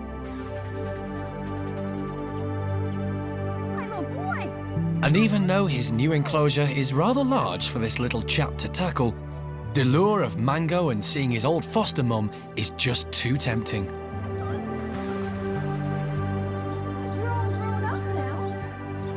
Paolo's now about 8 months old and has been living with the woolly monkeys now here in Bueno's group for 2 months. So that's it. Apron strings are cut now. You know, Mike and I keep coming over to visit him, and he's very happy saying hi to us through the mesh. But what's very clear is that he feels his place is here with the woolly monkeys, and that's exactly what we wanted to achieve. I mean, everybody always says, won't you be sad when he becomes independent? I'm like the beaming, proud mother here. It's great. Not only is he sort of reluctant to leave like the security of the house and all of the others who are over there, you know, he wants to see me. Clearly, he's very happy to see me, but I think he's more happy to see the mango. Aren't you? He's a proper, confident little man who knows what he wants, and that's to be with others of his own kind. Paolo is the second woolly monkey to be hand-reared at the park. In fact, he's one of only a few successfully hand-reared woolly monkey babies in the world. We're pleased as Punch. It steads well for the breeding program. It means we can continue to breed monkeys here and know that we can meet their needs, whether they be mother-reared or hand-reared. And that's quite important because right now the captive woolly monkey population worldwide is non-existent. These captive breeding programs are important for the survival of the species too, because populations in the wild are also dangerously low. Paolo is really flourishing, but he's still a baby, so the park will need to keep a close eye on him. He's still very young. There are still things that could go wrong. He could get a cold or a flu. Being just a kilo in weight, really, that could be a difficult situation for him. So we're not going to be too cocky yet, but I think this is it. I think it's time for Paolo to graduate and for us to all say congratulations that he's now a fully functioning member of the woolly monkey group and our task here is done.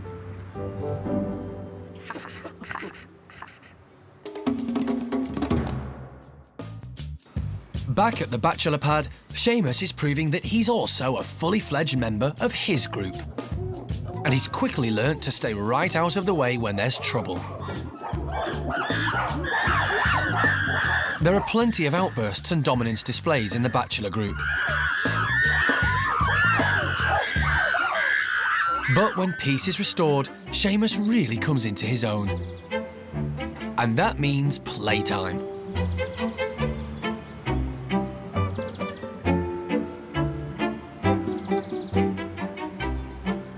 The bachelors are really just a bunch of overgrown boys. They love to mess about, and Seamus is the perfect playmate.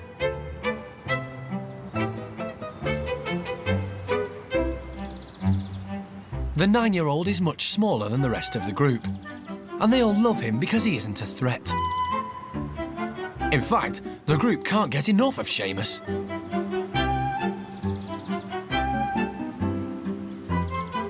He's made some really good friends, and now he gets to have rough and tumble anytime he likes.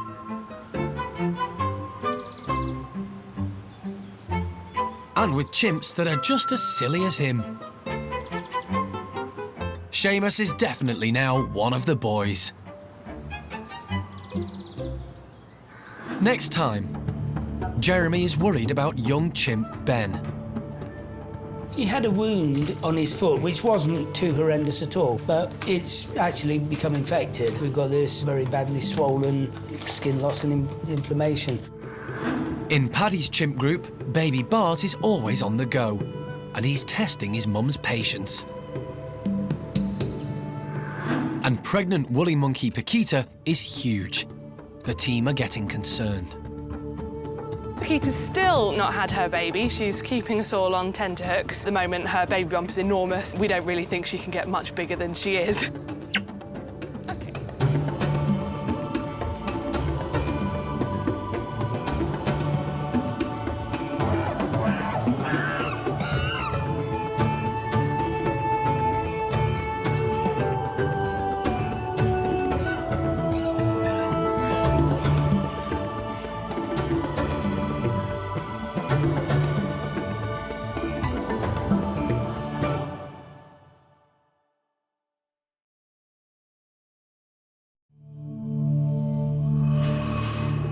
This is Monkey World in Dorset, the largest ape and monkey rescue centre on the planet. Today on Monkey Life, Chimp Ben has a nasty foot injury and Jeremy is worried. Obviously it's going to hurt, but we do have him on a lot of pain relief, so I'm sure it'll still be uncomfortable, but it won't be too horrendous. In Paddy's chimp troop, it may be his dad who's the boss, but Bart is beginning to realise he's pretty important too. And Keeper Holly checks on Susie, the oldest captive woolly monkey in the world. Because she's old, she's got a few funny little ways. She won't do anything unless you make a really big deal of it. Oh, good girl! There we go.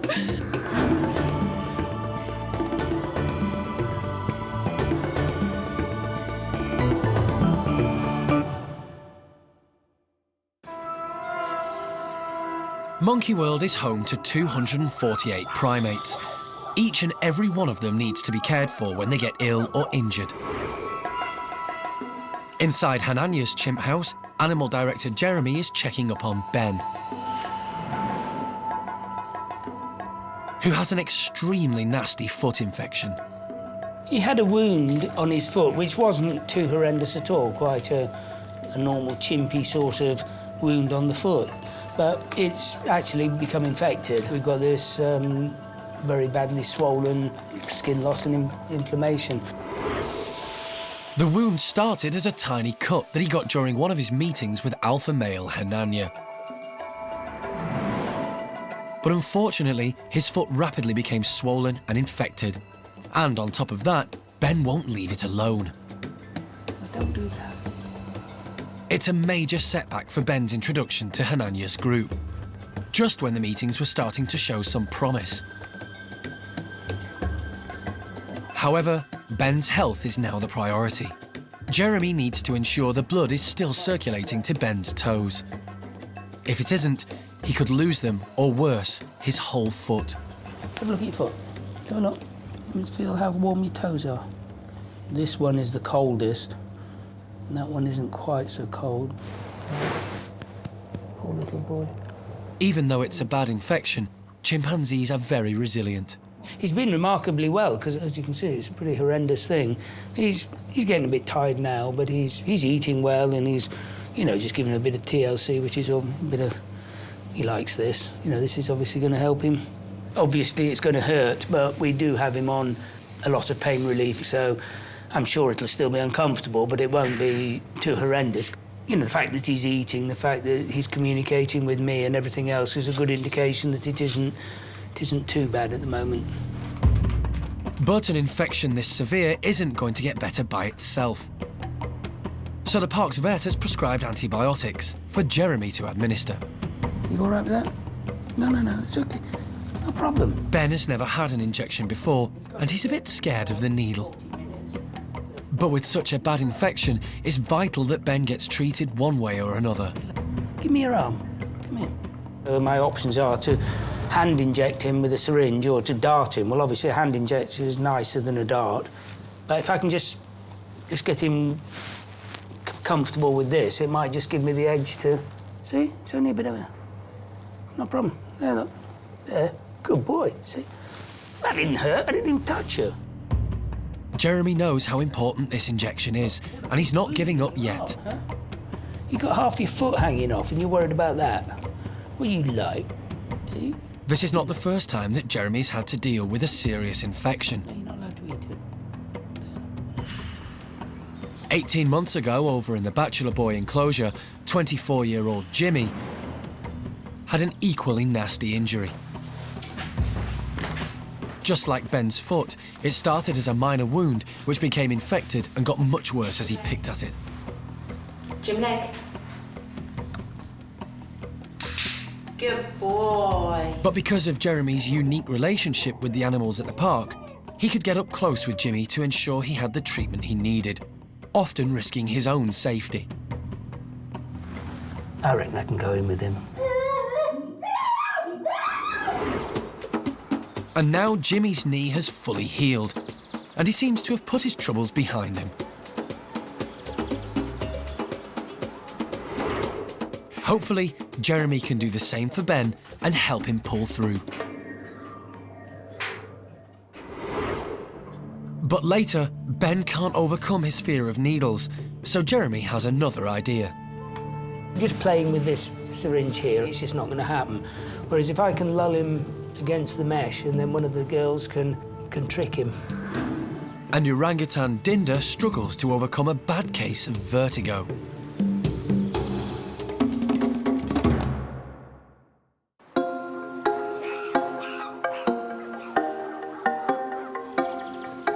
At the woolly monkey enclosure, keeper Holly is letting Lavar's family of 7 outside for the morning. It gives Holly the ideal opportunity to check everyone over, especially 36-year-old Susie. Well, this is Susie, and she's our oldest woolly monkey here, and she's also the oldest woolly monkey in the whole world on record in captivity, which makes her very, very special indeed. And because she's old, she's got a few funny little ways. She likes to stay inside, she likes to stay in the warm, and she won't do anything unless you make a really big deal of it. So, you're such a good girl, Suze. Good girl. And what we're doing at the moment is we're trying to teach her to present her chest so that I can listen to it with a stethoscope, so that if she does ever suffer from any sort of physical problems or any sort of lung congestion or anything like that, then hopefully we'll be able to listen to her chest and make sure that she's healthy and all that kind of thing, won't we? Oh, good girl. There we go. Good girl, Susie. OK, so we'll have a go. OK, Susie, chest. All of this attention is optional. Good girl. That was... And Susie can walk away at any time. But with grapes as a reward for cooperating, she decides to stick around. She seems to get quite a lot of stimulation out of it, and she seems to enjoy the contact with the keepers and obviously the amount of grapes she can be rewarded with. So all round it's interesting for her and it's beneficial for her health. OK, Kuna. Hand? This form of training gives Holly the chance to inspect everyone for cuts and grazes. And she also gets to check out mum-to-be, Paquita, and her unborn baby. Hand? Woolly monkey's pregnancies last for around 5 months, and although it's hard to pinpoint when Paquita fell pregnant, Holly suspects that she is long overdue.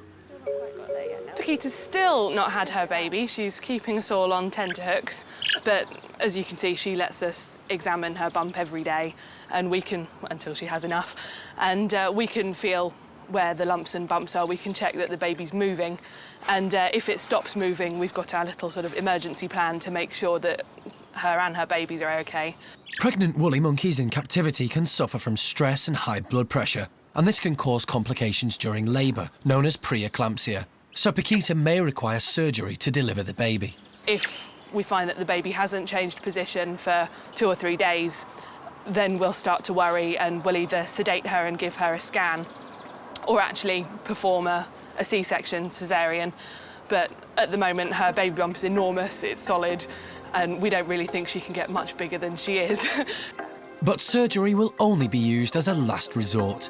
Hopefully, Paquita will give birth naturally, and sometime soon.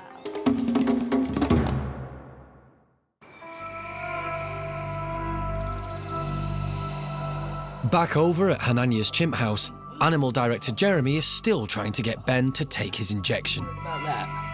What you like? No, you're not allowed to eat it.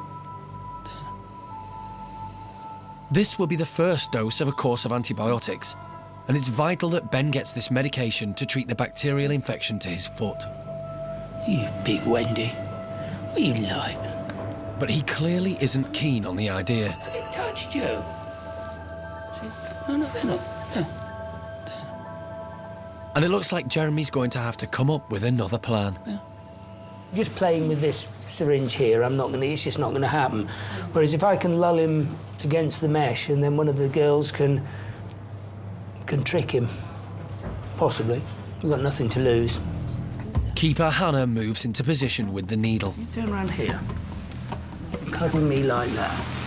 They've only got one chance to get it right. About half of it. Most of it went in, but as the wound is severe, Jeremy needs to ensure Ben takes the whole dose. Actually, now would be a good time for me to... While he's still fussing with that, I could attack him from a different angle. So he relies on his unique relationship with Ben and just goes for it. There you go. Let's go. There you go. He's had it all now. He's got that wound on his foot and he's making this big fuss about the finest little needle in the world. Ben's going to have to put up with a lot more injections to treat his foot. So hopefully he'll get used to the needle sooner rather than later. But right now, Ben just needs a hug from his old friend. I want to cuddle. I want to cuddle. I want to cuddle. I want to cuddle. Oh, little boy.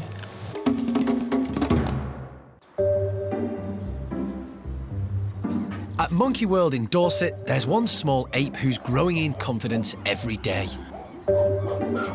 And that's baby Bart. Things are going really well. We're really pleased with how he's doing. He's developing really well. In comparison to some of the smaller monkeys, chimpanzees actually develop quite slowly.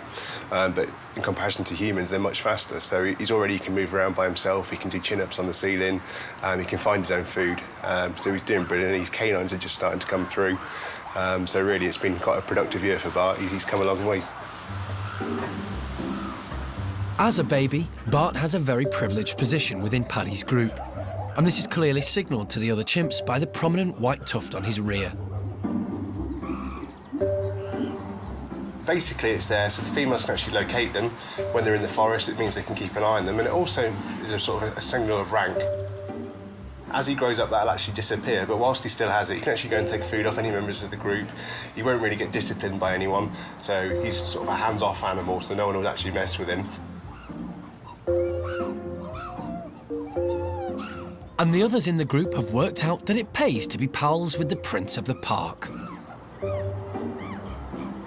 So some of the lower-ranking individuals will spend time with him in his vicinity, just to try and deflect the attentions of some of the more dominant individuals. Obviously, they won't do anything to them while they're holding on to Bart, so yeah, you can be quite a useful tool for the lower-ranking members of the group as well.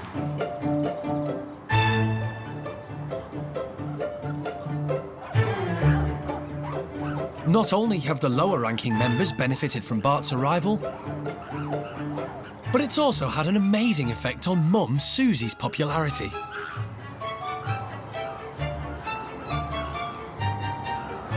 In fact, the other chimps just won't seem to leave her alone. It looks like Susie is fast becoming the most popular chimp in the troop. Or is that second most popular?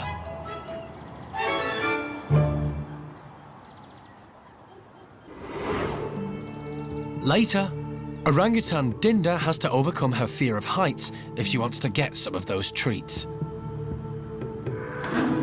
And just why is woolly monkey Paquita looking so tired? Paquita looks absolutely worn out at the moment. She's had a pretty rough time and she's got bags under her eyes. She's sort of shuffling along.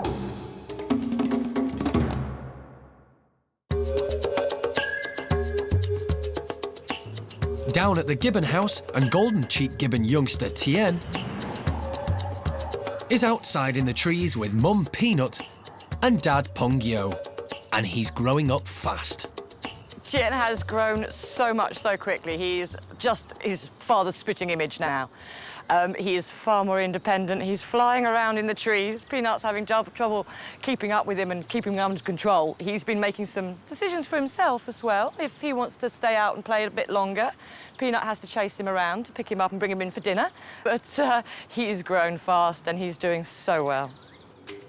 Golden-cheeked gibbons have one very special characteristic. As they grow in size, they also undergo a colour change. This trait is unique amongst apes. Both males and females are born blonde, which is good camouflage for the defenceless youngster as it clings to its mother's belly.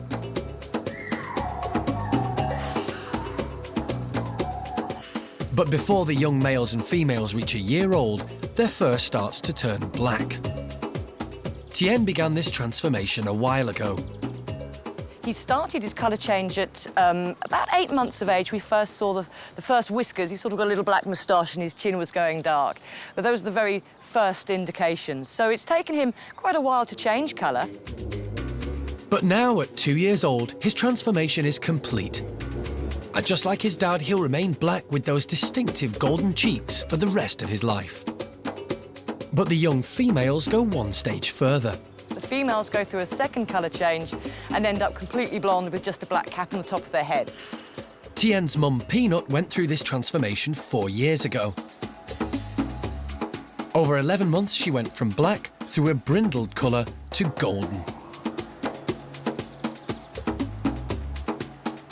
Tien may still be dependent on his mum, but now there's no mistaking who's who.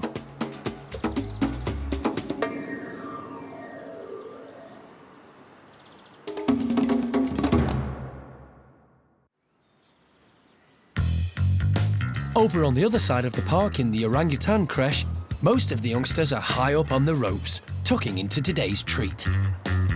Sticky jam and peanut butter has been smeared high up on the poles and ropes. An orangutan's natural home is up high in the treetops. But the youngest of this group, 2-year-old Dinda, has her feet firmly on the ground. She's always been scared of heights. The idea is that by placing treats high up in the enclosure, it'll encourage the youngsters to learn climbing skills that they would have learnt from their mothers in the wild. And while most of them are budding gymnasts,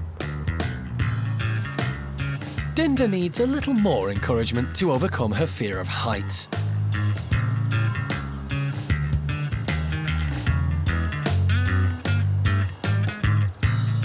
But she's not getting it from foster mum Ame. She's too busy up there helping herself to as much as she can get.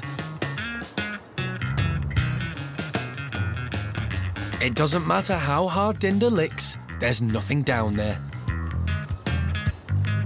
So if she's going to get a taste, she'll have to head up high.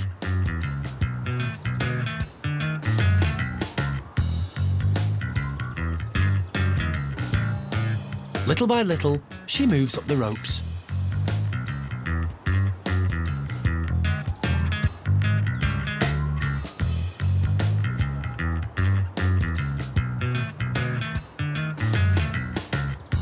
And before long, she's done it. She's licked her way to the top of the enclosure. It looks like peanut butter and jam may actually be the perfect cure for vertigo.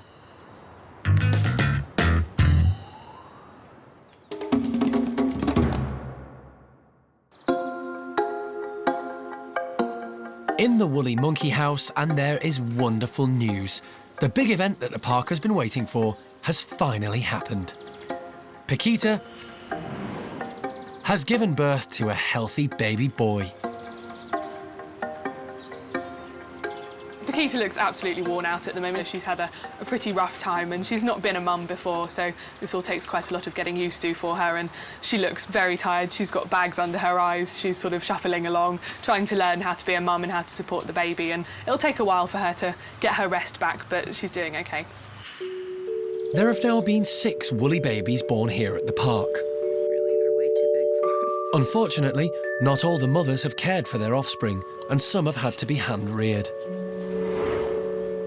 But so far, things are looking positive for Paquita. Although this is her first baby, and it's only a few hours old, she's giving every indication that she's going to be a good mother.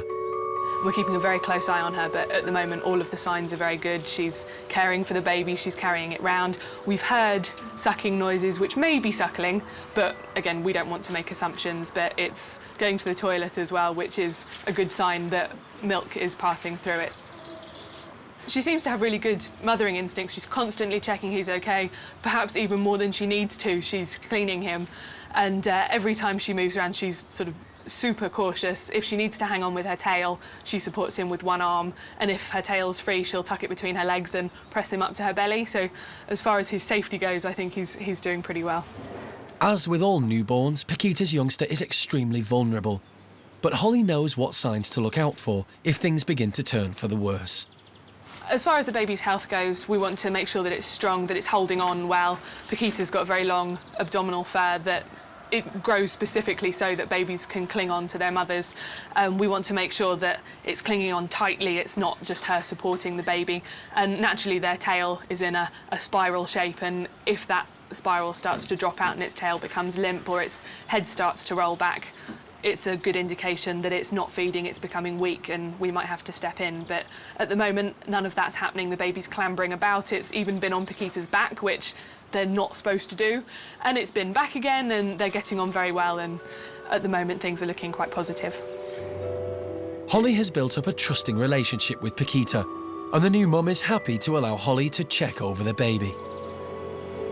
Physically, he's quite small. His body size is quite small, but for some reason his hands and feet are absolutely huge, and his tail is enormous. But given the size of his mother, she's a very big woolly monkey, and his dad, Lavar, is enormous as well. Perhaps it's like with puppies. If your puppy has enormous feet, you know it's going to grow into a big dog. So we're thinking we're going to end up with quite a big woolly monkey. At the moment, Paquita seems to be the perfect mum. But it's still early days, so Holly will be spending lots of time with Paquita in case they have to step in. Next time, it's a race against time as Ben's infection seems to be spreading to the other chimps. If you can get them on right antibiotics, and if they leave them alone, there's every chance they'll heal up. But there are 2 big ifs there. The orangutans are watching their weight. So we got about 15 kilos there.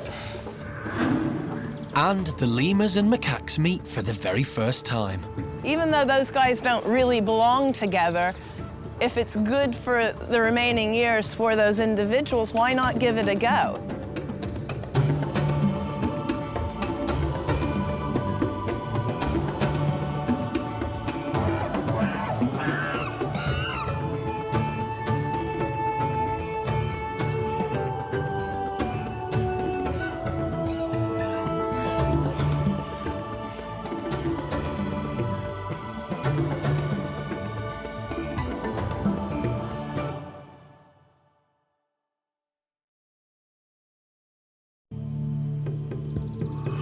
This is Monkey World in Dorset, the largest ape and monkey rescue centre on the planet.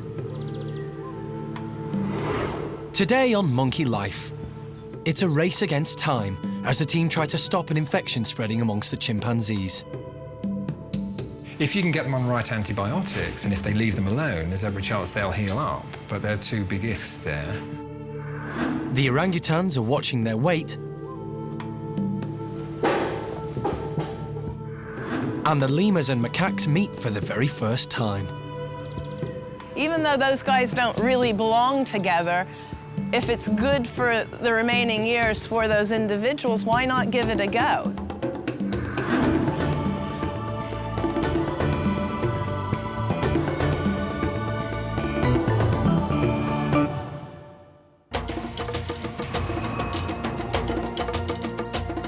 Inside Hananya's chimp house, vet John Lewis is visiting 7-year-old Ben,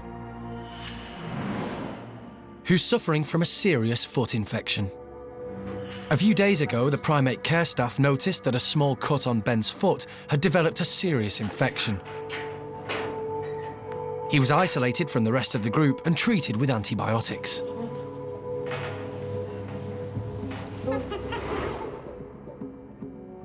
Today, John wants to check that the infection is clearing up and that there's no more treatment necessary. It's not the right colour, is it, my friend? Not really. Did these all start as small nicks and wounds, which you just think would heal up? Yeah. Perfectly naturally. I mean, to be honest, most of that tissue, although there's a huge amount of erosion of the skin, etc., most of the tissue underneath doesn't look desperately necrotic. It's pink, it's granulation tissue there, and so I'm in an infection. Of course there is. John can see that Ben's foot is healing, but the skin is very fragile, so Ben can only be treated with medication. If you try and operate on tissue which is sort of looks crumbly, it is crumbly, stitches will just pull through that, and it's superficially infected, you will end up with a surgical wound that's not closing properly, the stitches will break down, and it'll get infected. So leave it alone until you can get rid of all that infection. And if he loses a bit of the toe tip, he loses a bit of the toe tip. That's really, to my way of thinking, that's of no consequence whatsoever. He'll still be a chimp, he'll still run around like a loony, etc., with 5 toes, 4 toes, or 3.5. When you lost half a finger, it's not bothering you, is it? Not a lot. But although it's good news for Ben, John is suddenly confronted by a much bigger problem. It's just her last shamak out there. The other chimps have developed similar-looking sores and have been placed in isolation as well. Which makes you wonder what's growing in them. Including Ben's half-sister, Pip.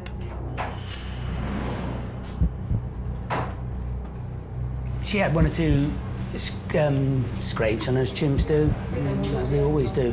And Ben has been attending to them and picking at them. The skin lesions look extremely sore and inflamed, just like Ben's. Same with her, small wounds turning into scabs. Okay. Everyone is baffled, and they have no idea how contagious the infection might be. Skin samples have been rushed to the lab for analysis. It's a race against time to diagnose the problem and prevent any more animals from getting the infection. If you can get them on right antibiotics, and if they leave them alone, there's every chance they'll heal up. But there are two big ifs there. Later, the lab results are in, and the team are even more puzzled. It is still rather confusing, though. They have identified another bacteria from Pip.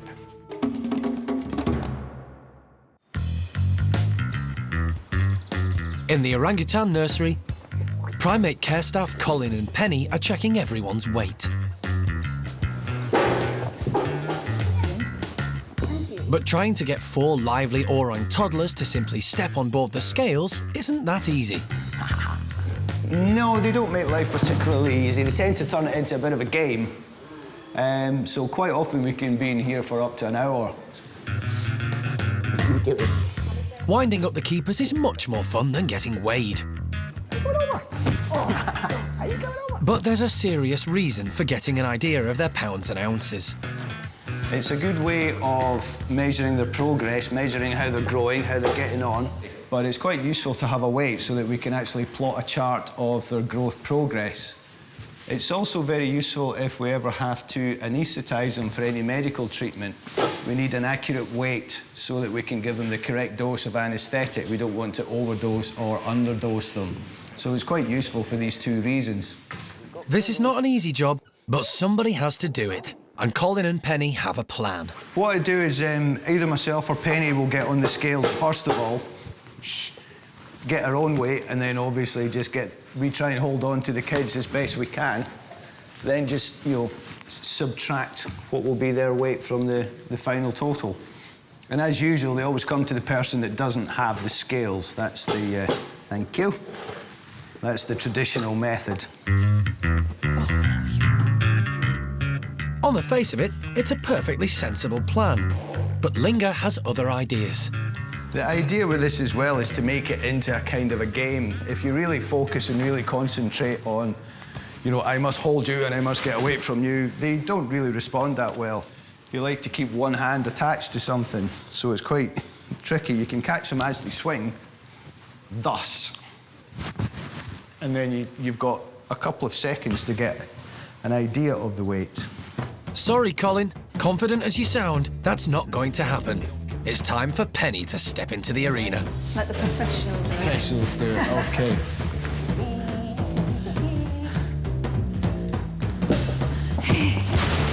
Oh, I've put on half a stone. 9. That's my hair you're holding on to there.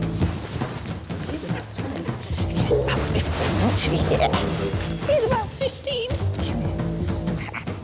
Eventually, all 4 toddlers are weighed, more or less, and they're all looking fit and healthy. And now, and only now, does Linga decide that the scales look interesting after all. If only she'd decided that an hour ago.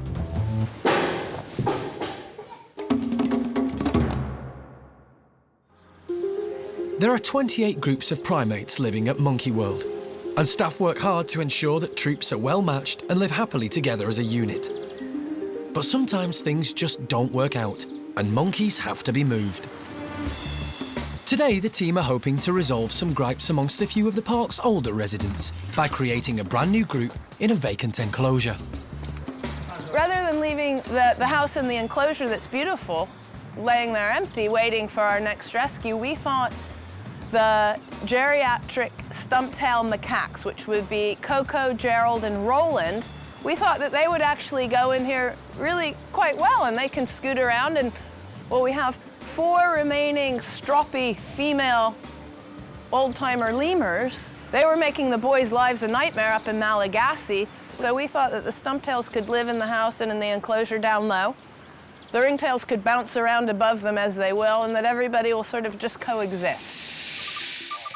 In the wild, lemurs live in Madagascar, an island off the southeastern coast of Africa, and macaques like stump-tails live in southern Asia. So there are normally 4,600 miles and the Indian Ocean separating the 2 species. This will be the first time that these old monkeys will have met one another, and everyone's anxious to see how they'll react.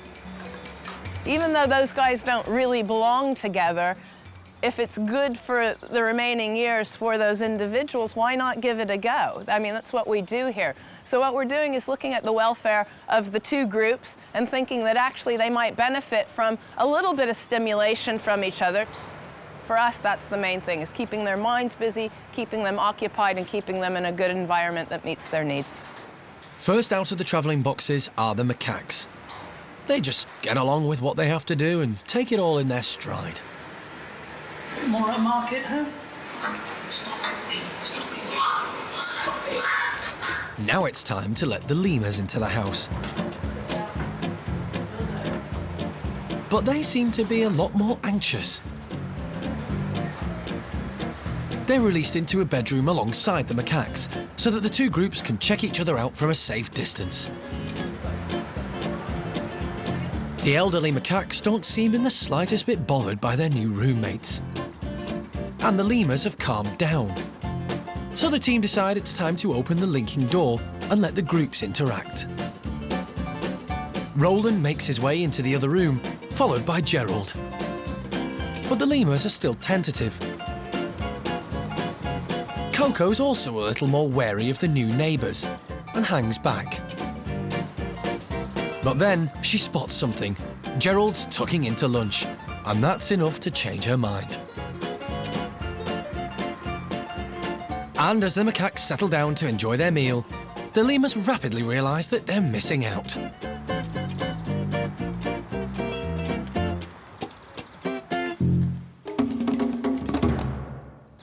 There are 248 mouths to feed at Monkey World. Making sure that all of the animals are provided with a healthy, balanced diet is no mean feat. And the primates get through 1.5 tons of fruit and veg every week.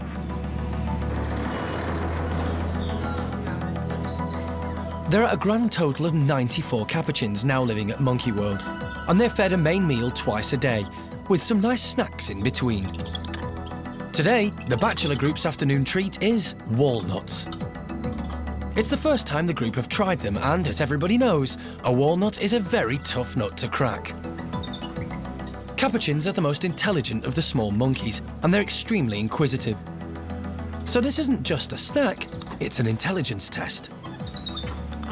The Capuchins know that there's food inside these tough outer shells, they just have to work out how to get to it. In the wild, Capuchins have all kinds of ways to crack shells open. They bang them open on trees, and they use rocks as hammers. And it seems that these monkeys know instinctively just how to do it. As suddenly, Bruce cracks it.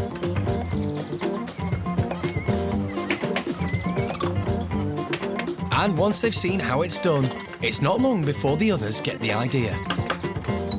This is a world away from the Capuchins' previous lives confined in small laboratory cages. It's amazing to see these monkeys acting in such a completely natural manner. And once you've got the knack, walnuts are a cinch. But not for everybody. Poor Felipe just cannot get the hang of it. And by the looks of things, it's going to keep him busy until the next meal.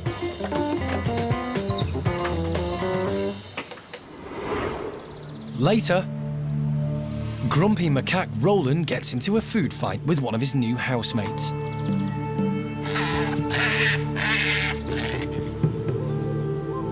And keeper Toby finds out if Max the marmoset is sticking to his diet. Losing 50 grams to us might not seem a lot, but to them it's quite a big portion of their body weight.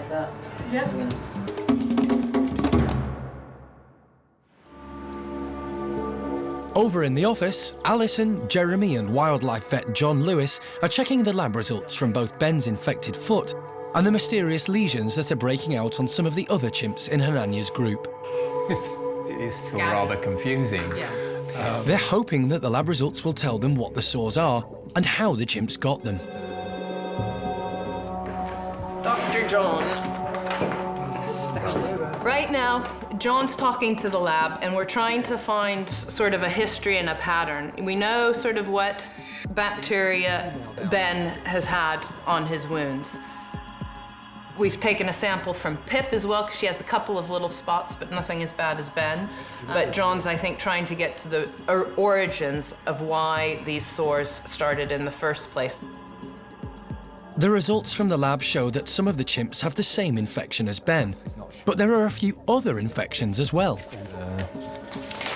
Fortunately, it turns out that all the infections are caused by common bacteria. And this information gives the team the vital clue they need to work out what's happened.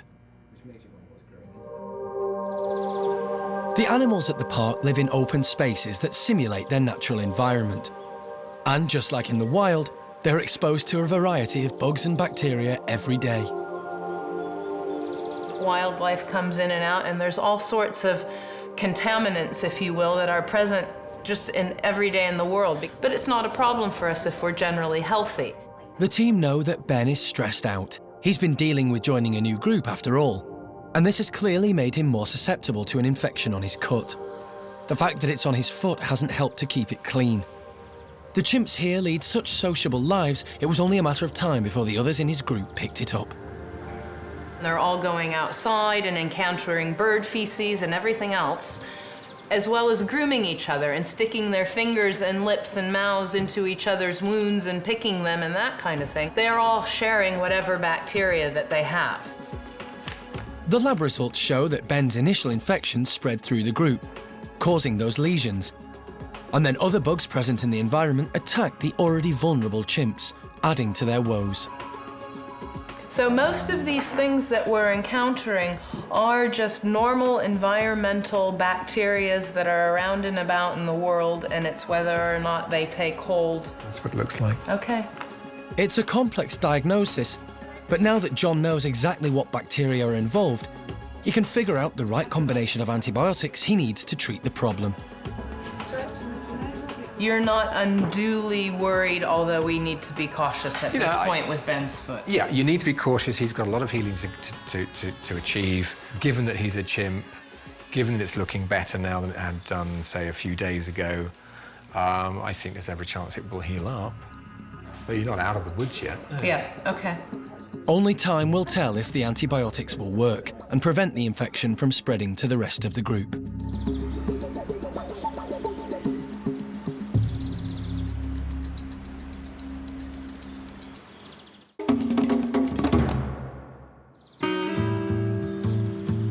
On the other side of the park, it's time for the marmosets to be weighed. Good boy. The team want to make sure that they're all fit and healthy. Unlike the chaos in the orangutan nursery earlier in the day, Keeper Toby has everything under control. What we're doing here with the boy marmosets to actually get them to sit on the scale is known as target training. Good boy, Marcel. Basically, we dip the target, which is temporarily a stick. We dip this into some food, which in this case is marmoset gum, which is one of their very favourites. It's sort of part of their natural diet. They eat a lot of gum and sap. And then we position them in the enclosure where we want them to be, in this case on the scales. And when they come to the target and touch it, they get clicked and they obviously get to lick the reward off. Fluctuations in a marmoset's weight can have serious implications, so they're monitored more frequently than the orangutans. These guys weigh only sort of 300-400 grams. It's very important that we know what sort of weight they're at, because losing 50 grams to us might not seem a lot, but to them it's quite a big portion of their body weight. Particularly in this bachelor group where we're doing introductions at the moment. Stress can obviously cause animals to lose weight, so it's equally important to make sure that all the boys in this group are staying at constant weights. However, there's one animal that Toby hopes has lost weight. Mad Max has been on a diet since he arrived. Before moving to the park, his previous owners liked to feed him sugary treats, which didn't do much for his waistline. Max weighs 330 grams. He was 380 the first week he arrived here, so he has lost some of that weight. He has been obviously a lot more active than he used to be. He's now got a big enclosure to move around in. He's been lots of play and wrestling and chasing with Marcel. On top of this, he now gets a sort of proper marmoset diet. There's no sweets or things involved, so he eats all their healthy food, fruit and vegetables with the odd treat. So he's doing well, and at 330 grams, he's only slightly heavier than Marcel, who is about the same age. He weighs 320 grams now, so Max seems to be doing very well with his diet. So it's good news for Max, who's looking fit and healthy, and the rest of the troop appears to be in tip-top condition too.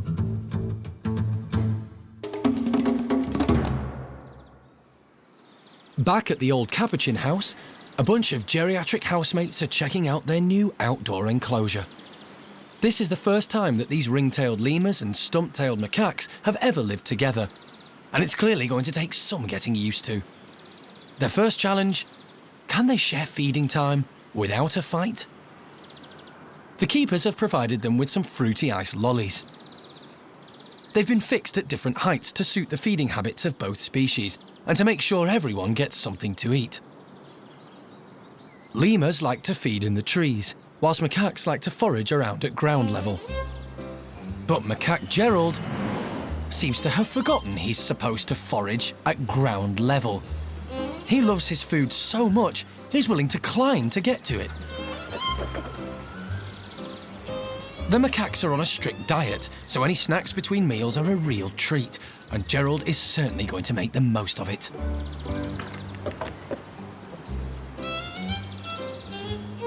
Sharing isn't the macaque's strong point.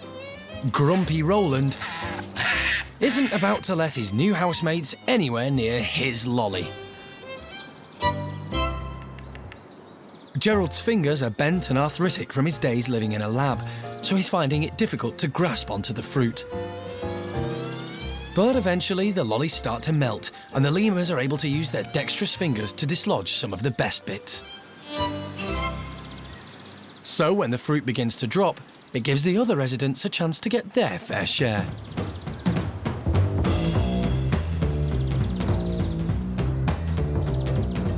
Both of the new residents of this house are clearly strong-willed and determined to get their own way. But together, they may just benefit from one another's company.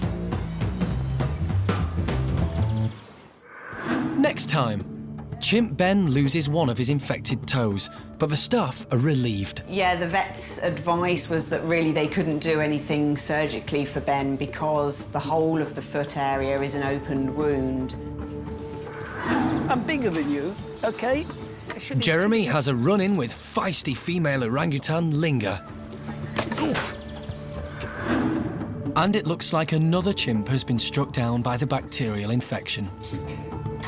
We want her to be able to breathe, obviously. If it swells much further, that will be very difficult.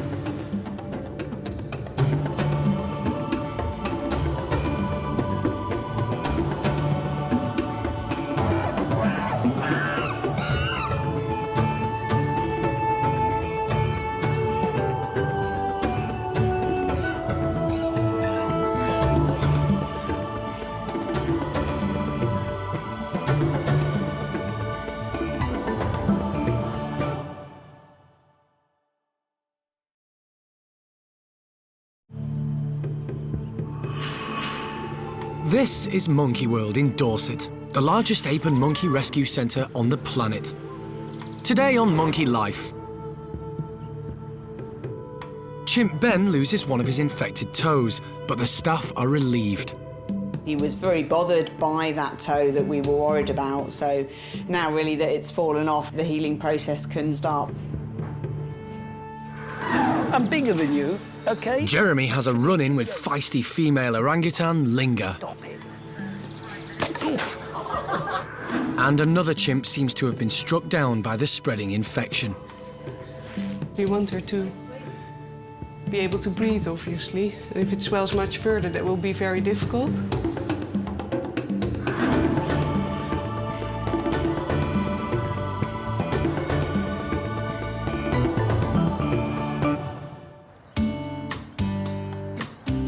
Monkey World is home to 3 groups of orangutans, including a creche for the youngsters. This morning, Animal Director Jeremy is checking up on a new relationship that's developed between Dinda and Linga.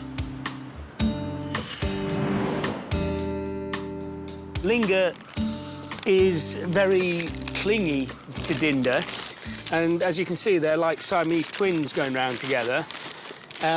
This has been going on for, well, quite some time now. In fact, it's got to this stage where Dinda is having had enough of it, and Dinda really is beginning to find Linga hanging around her neck a bit of a trial.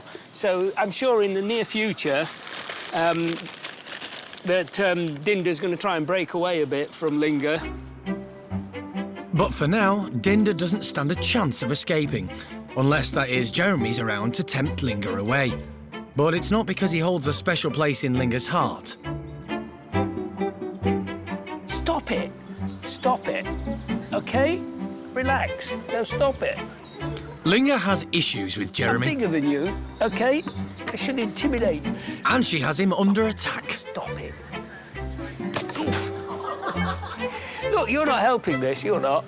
I'm bored with this now. Dr. Doolittle, eat your heart out. Linga's constant aggression towards Jeremy means there's no love lost between the pair.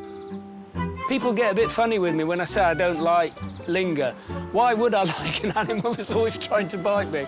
I mean, we could coexist, and I'm not going to be spiteful or cruel to her, but no, I don't like Linga.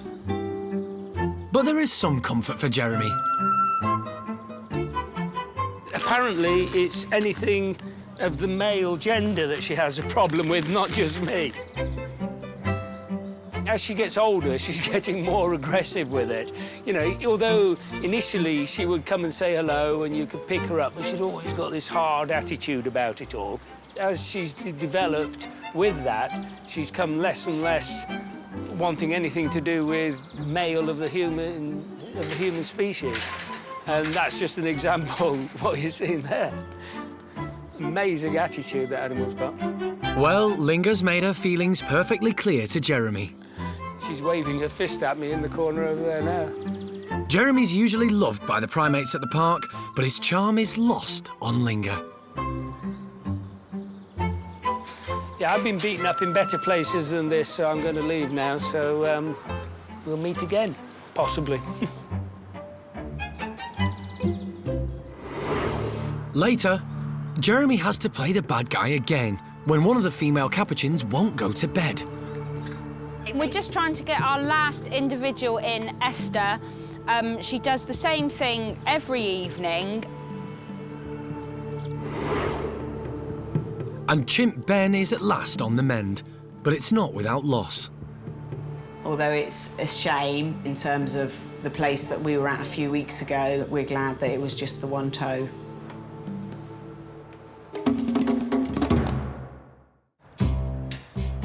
Across the park, the female Capuchin's new male housemate, TJ, is settling in well with the ladies. He seems to be loving it. He, you know, I suppose most guys out there would say, yeah, of course he is. But, you know, it's a big responsibility to be the one male in a group of, you know, more than 30 females. But TJ is taking the challenge all in his stride, and he's loving life with the girls so much that he's taken to covering himself with his own special cologne to impress them. His coat looks really sort of patchy and thin because he's been doing so much urine washing.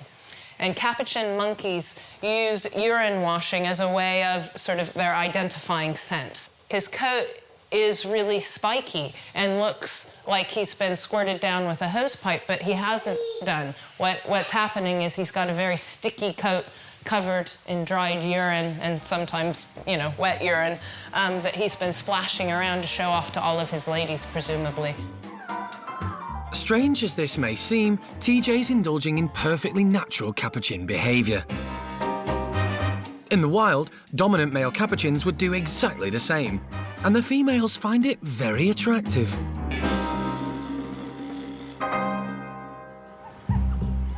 Unlike the ex-lab animals he shares his enclosure with, TJ behaves much more like a wild Capuchin. He naturally forages for his food, and when the keepers put out his favourite treat, hard-boiled eggs, he knows just what he has to do to get his hands on them.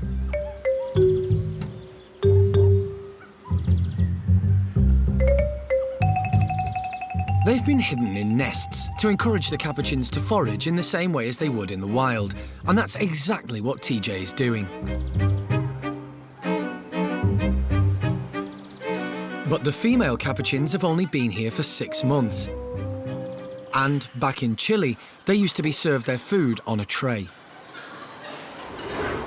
So searching for dinner is still a new experience for them, giving TJ the chance to grab a good stash before they work out what they're supposed to do. But Capuchins are intelligent and curious, and it doesn't take the females long to catch on.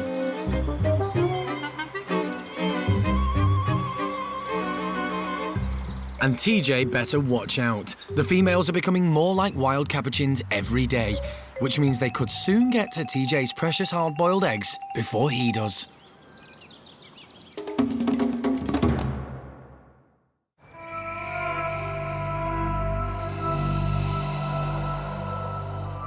Inside Hananya's chimp house, there's sad news for Ben and his infected foot. Unfortunately, Ben has lost one of the toes from the foot that was very infected. It was a toe that we were always worried about. It looked the most infected, and we came in this morning and it had dropped off overnight. This nasty infection started after Ben received a small bite to his foot from alpha male Hananya during one of their introductions. No problem. Yeah, no. The team did all they could to treat Ben. That didn't hurt, I didn't even touch her. He was given antibiotics and painkillers, but Jeremy was always concerned that Ben could lose his toes. This one is the coldest. That one isn't quite so cold, but... The bite area may have been closest to that toe, and obviously the infection travelled down towards the toes, but also at one stage it was going up the ankle. But obviously we then controlled the infection when we found the right antibiotics, but unfortunately that toe came off worse. Obviously the blood supply was stopped and it just died and dropped off. The wound was so infected that Ben's lucky to have lost just the one toe. We were worried at one time if he would lose all the toes or even the foot, so really one toe, in retrospect, is not going to hinder him in the long term. He will still have his movement and be very agile when that foot totally heals. So although it's a shame, really in terms of the place that we were at a few weeks ago, we're glad that it was just the one toe. Luckily, Ben's leaving the wound alone, and he doesn't seem too bothered by it. In fact, I'm sure it's probably a relief because he was very bothered by that toe that we were worried about. So now really that it's fallen off, it sounds awful, but the healing process can start because obviously that was dead material. So now they can get used to walking around with a missing toe. After a tough few months, it seems that Ben is on the road to recovery.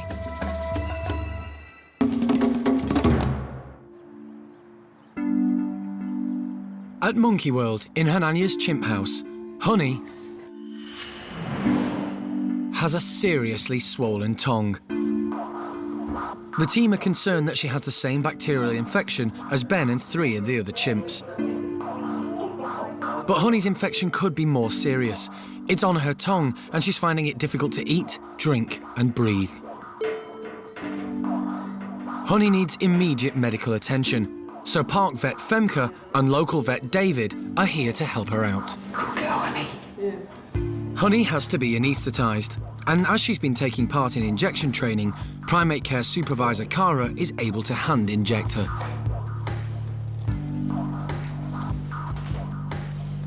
This is much less stressful than a blowpipe or dart gun. She had it? Yeah. Oh, excellent. Well done. It's a very worrying time.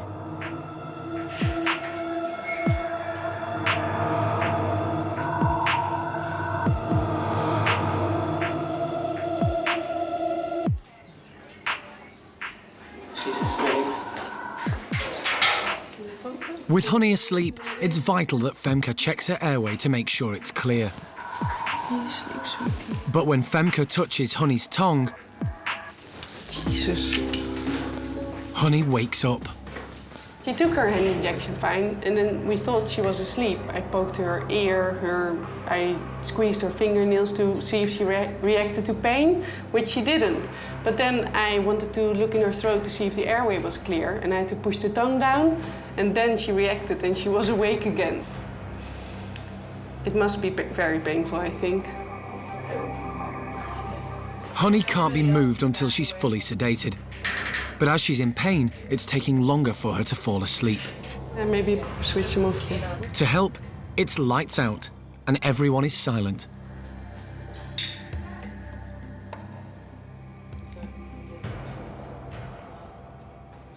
Seems asleep again. Can someone hold the door open? And Dave, you want to help carry her, maybe? With Honey fully sedated, the team needs to act fast. Nice wait. If her tongue continues to swell, she won't be able to breathe at all.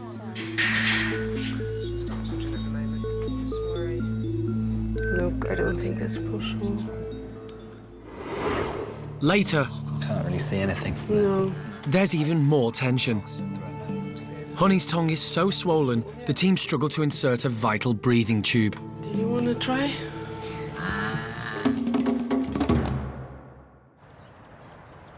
Around the park, some of the primates are playing with puzzle feeders. It's a great way to encourage them to work for their food.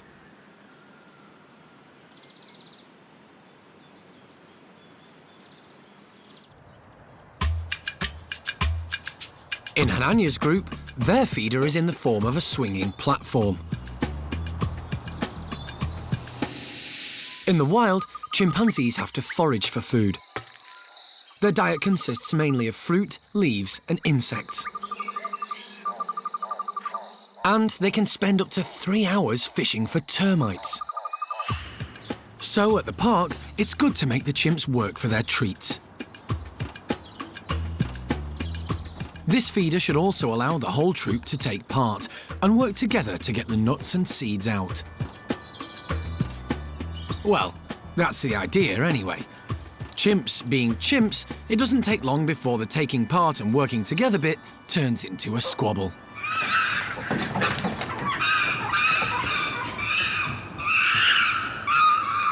And while this happens, Simon slips in and takes the best spot, using a stick to help him get to the treats. Unfortunately, his stick is more like a flimsy twig. And he's not getting much joy out of the feeder. Unlike wild chimps who can spend hours fishing for their food, Simon gives up quickly and tries another approach. Shake, rattle, and generally try to smash it. Simon may be tough, but the puzzle feeder is tougher. Having failed to get much in the way of food out, Simon decides it's a pretty good addition to the enclosure anyway. As another thing to play on with your mate.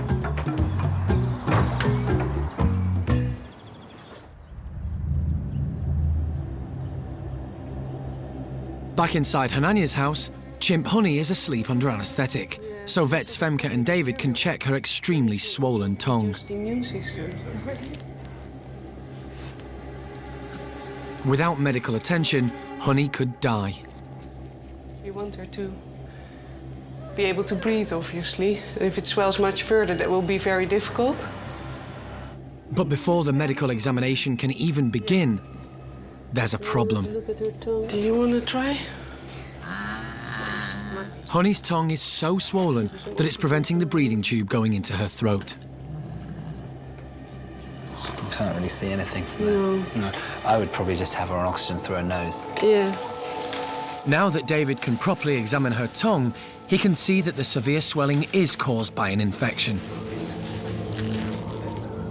I mean, there's enough sort of disturbance on the surface and underneath it. There's enough bacterial infection there to cause this alone. Bacteria can invade the body through even a small wound, such as a splinter or a bee sting. But David suspects Honey has a small cut.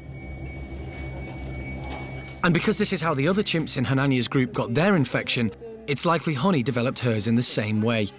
And there's only one way to treat it. We know that we can't really do much about it except for giving her intravenous antibiotics, which we are doing now. But she was on anti-inflammatory. A wound on the tongue is difficult to treat. Creams can't be used because the tongue is constantly wet. This means it would be washed away by Honey's saliva. The 11-year-old needs an aggressive course of medication. Mixing up some intravenous marbofloxacin, get it into a high dose into the bloodstream to hopefully get this sorted as soon as possible. Because Honey's finding it difficult to drink, she's dehydrated, so she's given fluids through an intravenous drip. The thing is, we want to get the marbofloxacin and this bag into her. If you hold the mask, I'll get a swab to take a swab. The infection seems to have taken hold on the low-ranking chimps that were stressed out during the meetings between Ben and alpha male Hananya. The stress may have affected their immune system, making them more susceptible to infection. Honey is also low-ranking, so the same could have happened to her. Yeah, and we've taken blood and swab samples from Honey to find out if we can find anything in the blood which is causing her to have an immune system that's not fighting this infection very well. So hopefully we'll find the cause. And this is okay, so actually we're finished then. Yeah. Take that drip out. Yep, fine. Good. Yeah. Honey will need to be constantly monitored to make sure her breathing is okay and her tongue doesn't become even more swollen.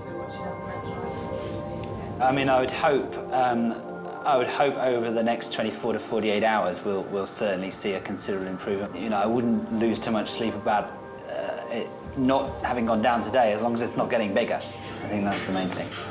Everyone has to keep a very close eye on Honey. They have to check on her all the time to see if she's breathing all right, and also make sure she drinks enough, because it's really hard for her with this stuff. Honey will stay on antibiotics for the next few days.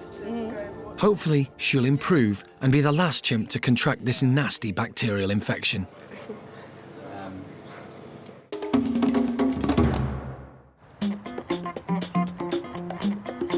At the far end of the park, the 68 female Capuchins are enjoying their outdoor space so much that it's causing problems for the Primate Care Staff at bedtime.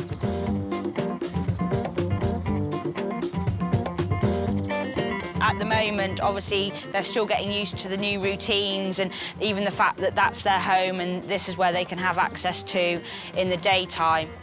You've got two coming. Who's that, Lilia and Terry?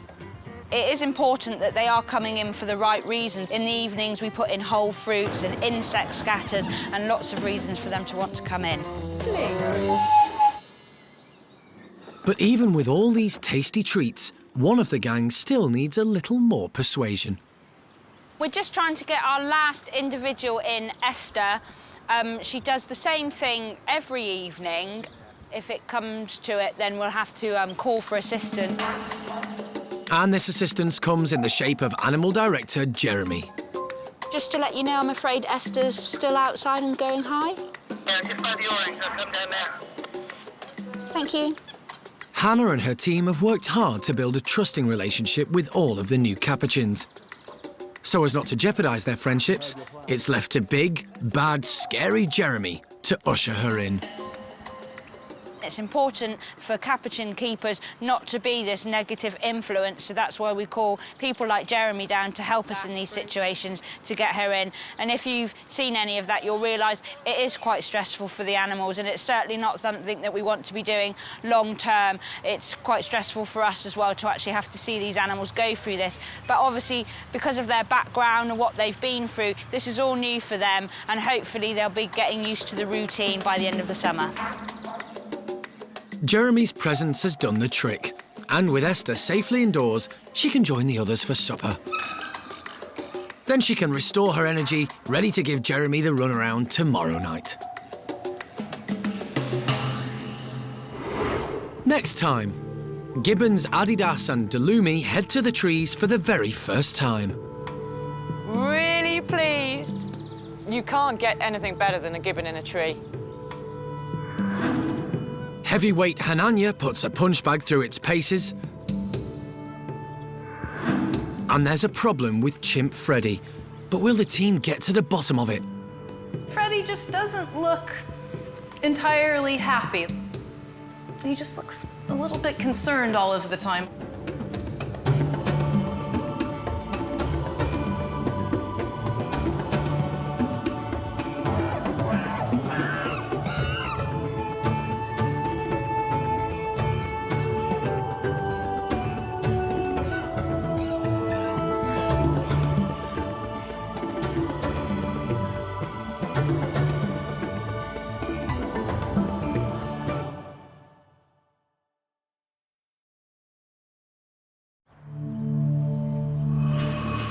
This is Monkey World in Dorset, the largest ape and monkey rescue centre on the planet.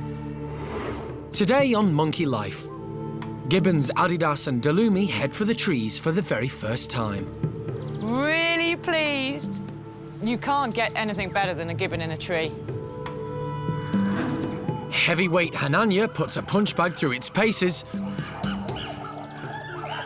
And something's bothering chimp Freddie. But will the team get to the bottom of his problems? Freddie just doesn't look entirely happy.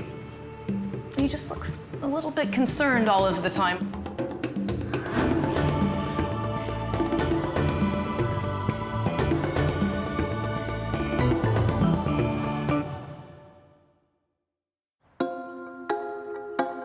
Monkey World's main aim is to provide a home to rescued apes and monkeys from around the globe. But some species are encouraged to have babies because they're part of international breeding programs. One of these is the woolly monkeys. And new mum Paquita is taking good care of her baby boy. The baby's been with us for a month now, and Paquita is doing amazingly. She's a first-time mum, so it's always a bit up in the air whether she'd have all the skills to look after her baby, but she's doing fantastically. She's giving it just enough freedom to try new things, and hopefully that'll mean it develops into a very healthy, very confident little woolly monkey. The park has had to hand rear 2 baby woolly monkeys that were rejected by their mothers. So it's great to see this mother and baby bonding naturally. But the big question is, what's he going to be called? We've named him Raoul because we think it's a nice, strong name, and judging by the size of his mum and his dad, he's going to be a very big woolly monkey. Raoul has certainly been given a good start in life. But Mum Paquita has her own ideas on parenthood. Paquita decided to do things her own way. She wasn't carrying the baby how woolly monkeys normally do. Normally they carry them straight down their chest so it's easy for them to feed. She decided she was going to carry it like a human would, between her 2 arms. And Raoul seems to have inherited Paquita's rebellious side. Raoul has decided he's much happier on her back or hanging horizontally on her side, which is kind of out of the ordinary, but it works for these guys. And everything, even though it's not quite normal, seems to be going very, very well indeed. Raoul is just a few weeks old and is still suckling from mum. But he's going to move on to solid food soon, and then life's going to get much harder for him. The age that young woolly monkeys start eating solids does vary. Inca, our other youngest monkey, she didn't take food from the group's meals until she was about 3 months old. But woolly monkey mums are notoriously tough on their children. People imagine that they might hand them a bit of food or that kind of thing, but it really is what they can find and what they can fight to hold on to they're allowed to eat. And while it seems a bit harsh, it does make for tough babies who are nice and strong and able to stick up for themselves. Just like humans, woolly monkeys have many different parenting styles. And while some are protective of their infants, Paquita's happy to have the family close by, especially 15-year-old male, Bronco. Bronco and Paquita are very, very good friends. It's kind of a strange relationship because Lavar is the dominant male here. You'd expect him to be the most popular with all of the females. But Bronco seems to have excellent woolly monkey manners. And with Paquita, he's just been amazing. In the wild, the females wouldn't really let anyone interact with their baby for quite some time, but since about day 3, she's let Bronco sit next to her. He's even taken to cleaning the baby, which is kind of unheard of. It's brilliant for the group as a whole, getting to watch a baby being raised, and hopefully that will give them all better parenting skills for the future. Later, Muller, Gibbons, Adidas and Delumi are up in the trees for the first time in their lives. Adidas is in trees. And it looks like Chimp Freddy's problems might be solved not by a vet, but a doctor. You have to forgive us because we're not too familiar with the size and the shape of these animals.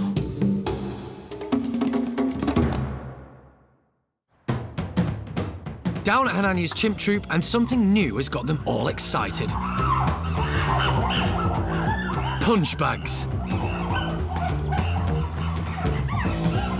The Primate Care Staff are always coming up with interesting ways to keep the chimps busy. A couple of weeks ago, I got a letter offering us some punch bags from a sporting goods company, and this gentleman had kindly sort of offered these because he thought that the chimps might actually get a kick out of doing just that, kicking them about. So we're just interested to see if the guys like them, how quickly they can destroy them, because I suspect that they will. And we'll put a couple up and see how we go, basically. When there's anything new in the area, it's normal for the alpha male to hang back and let the females and youngsters investigate first. And that's exactly what Boss Hanania's doing. They play on them, swing on them, prod them, cuddle them, pick at them, and even eat them. But none of their investigations seem to be leading anywhere.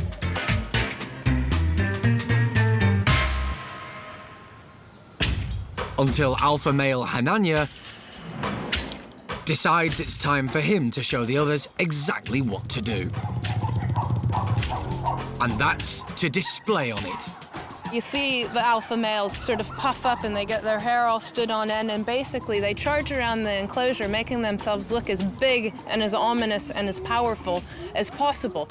And this is exactly what Hananya's using the punch bag for.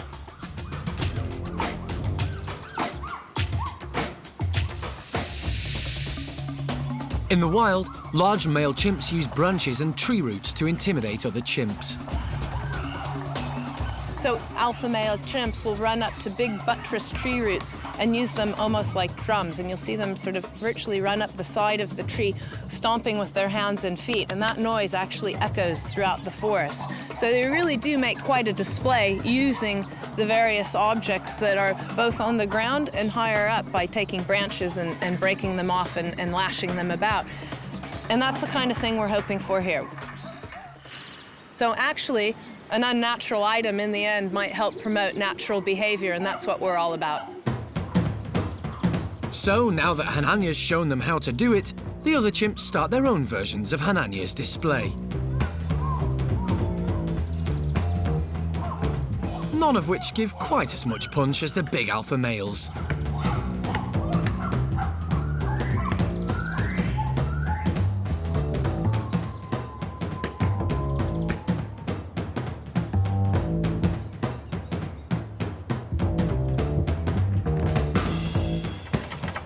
By the looks of it, they could be displaying like this all day. But later on, the bachelor boys get their turn on the punch bags. And what will they make of them?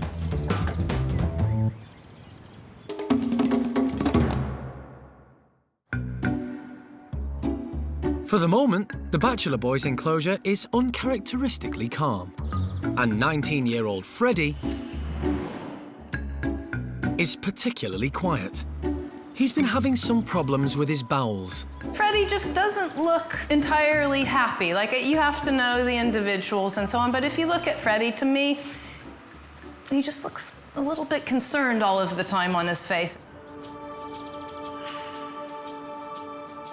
A year ago, Freddie had a similar problem, and the team decided to investigate.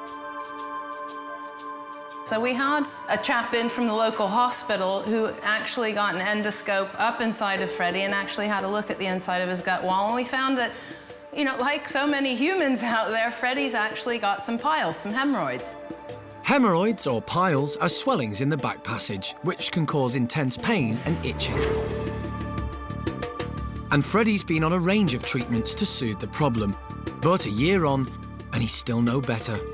And so I think it was time that we actually do something about it. So today we're taking the next step. And basically, Freddie's having his hemorrhoids clipped today. Over at the Parks Hospital, the medical team have prepped Freddie for surgery. Vet John Lewis will be keeping Freddie sedated, but the operation will be carried out by hospital consultants Andrew Clark and Thomas Dudding. They're specialists in treating piles on humans and use cutting-edge technology. The team feel that this pioneering surgery may be the only way of solving Freddie's problem once and for all. But the consultants have never dealt with a chimp before. The only thing, Alison, do we have stirrups to put the... No. OK, you have to forgive us because we're not too familiar with the size and the shape of these animals. So. You don't want to mess with an adolescent chimpanzee, really. They're incredibly dangerous animals. Yeah, so... Maybe go to sleep. Yeah. My word needs to do. God, it's amazing flexibility. And, you know, that's just phenomenal, isn't it? Phenomenal. Make good dancers. It's been 2 years since Freddie first had his bowels checked, and now the team can take another look to determine the extent of his discomfort. And head down, please. And straight away, they can tell that Freddie's piles have got a lot worse.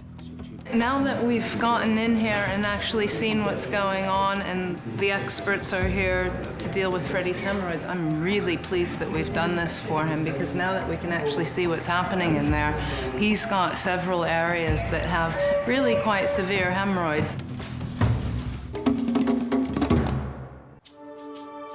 At Monkey World in Dorset, in the Parks Hospital, chimpanzee Freddy has been sedated by anaesthetic, ready for the operation on his hemorrhoids.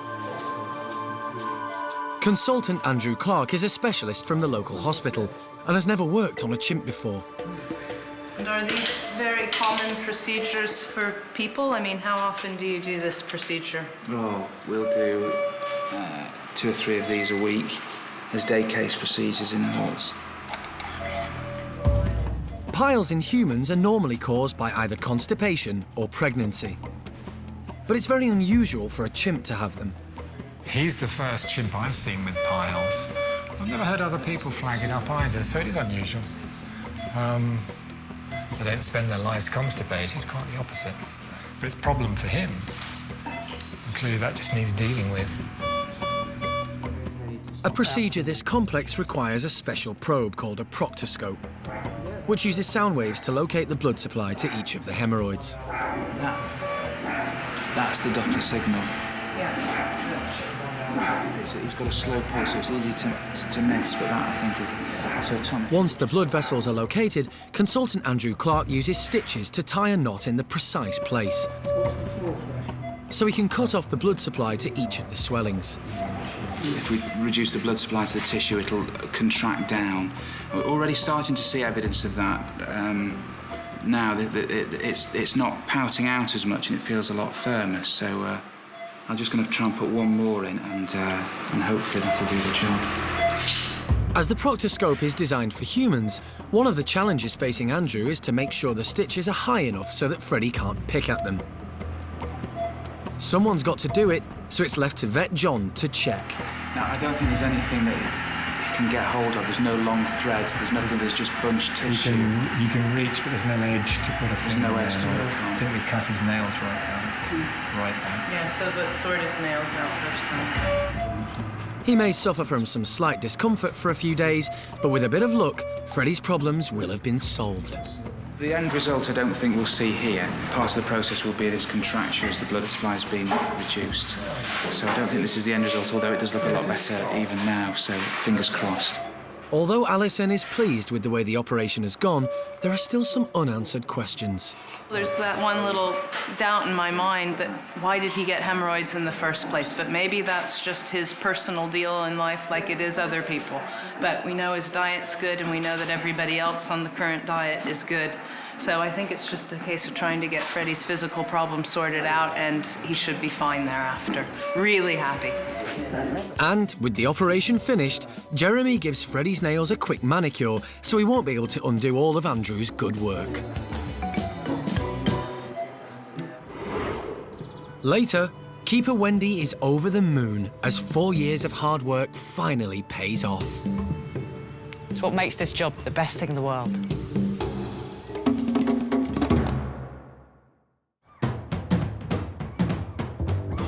While Freddy is recovering from his operation, the rest of the Bachelor Boys get their turn to see what they make of the punch bags.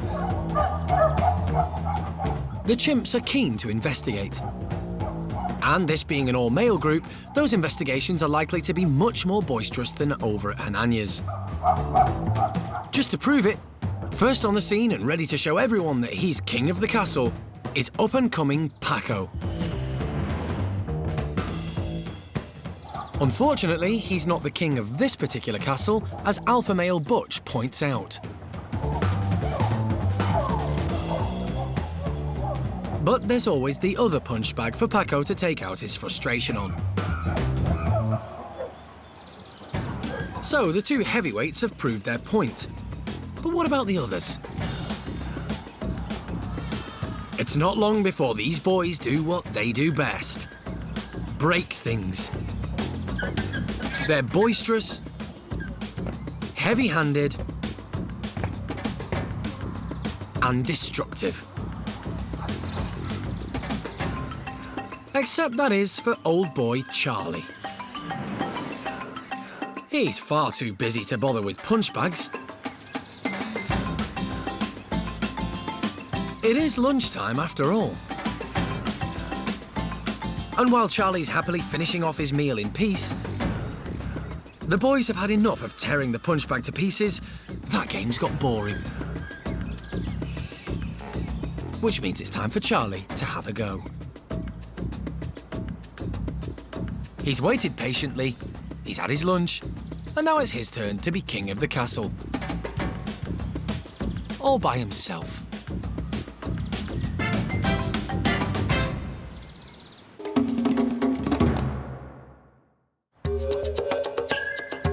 Down at the far end of the park in the Gibbon House, it's a big day for Muller Gibbons, Adidas and Delumi. As today they're going outside in their new custom-built enclosure for the very first time. Although they've been outside before, they've never climbed in trees. Oh. Delumi is the first to take a few cautious steps outside. Good girl.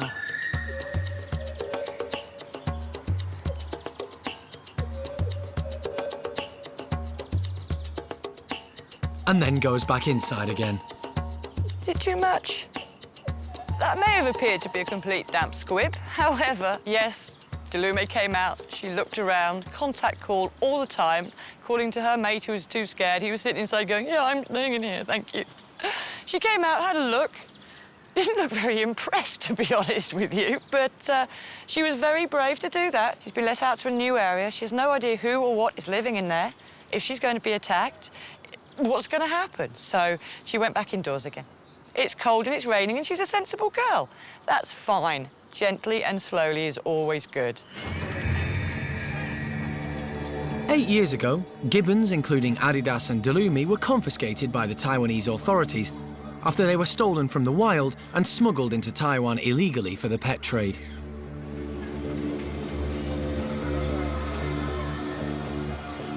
Sadly, hundreds of gibbons are kept as pets in people's homes across Asia, where they're viewed as status symbols. But quite often, the relationship between the owner and the gibbon breaks down as they mature and become aggressive. Luckily for Adidas and Delumi, Monkey World stepped in. And they were rehomed at the park, where they were given the chance to learn how to swing and communicate. Stunning, absolutely stunning creatures. Now the team has created this 2-acre enclosure, with trees that should enable the pair to behave as naturally as possible. And just when keeper Wendy and the team are about to give up... And you'd do it when everybody else went away. Adidas ventures out. Doesn't like crowds for his premiere. And heads straight for the trees. Everybody goes away. We decide to just leave a skeleton crew. Adidas comes out. He's up in trees for the first time in his life. Delumo's come and joined him outside, but she's not 100% convinced. Adidas is in trees. Oh, little man. But the lure of the forest still isn't as tempting for Delumi, who's gone inside again to check things out from the window. You're letting the girls down, Delume. It is cold and wet. You know, Delume hasn't come out that far yet. He's gone back in, checked with her, gone back out again. Honestly, love, it's fun. Come on. She's in there going, no, it's cold and wet. I'll wait till the sun comes out later. It's a new experience for Adidas, who hasn't climbed in trees since he was stolen from the wild and his mother. So if there are going to be any problems, it's most likely to be with his balance. Good boy. But he's a natural.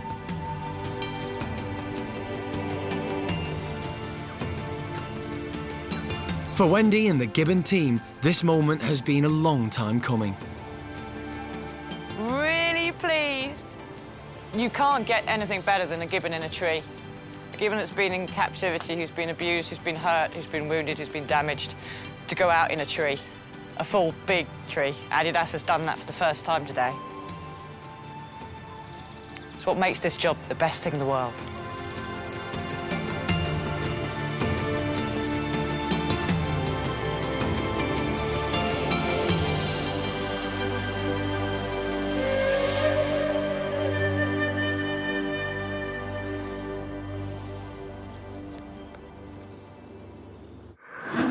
Next time, it's a Monkey Life special in Vietnam.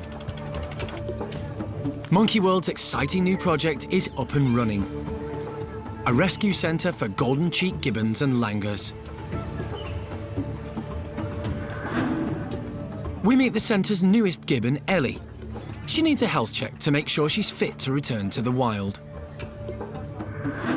And it's an exciting and tense time as the team attempt to rescue their first Duke Langur monkeys. We're just heading in now to see if we can either do this peacefully or perhaps not so peacefully. We'll see what happens.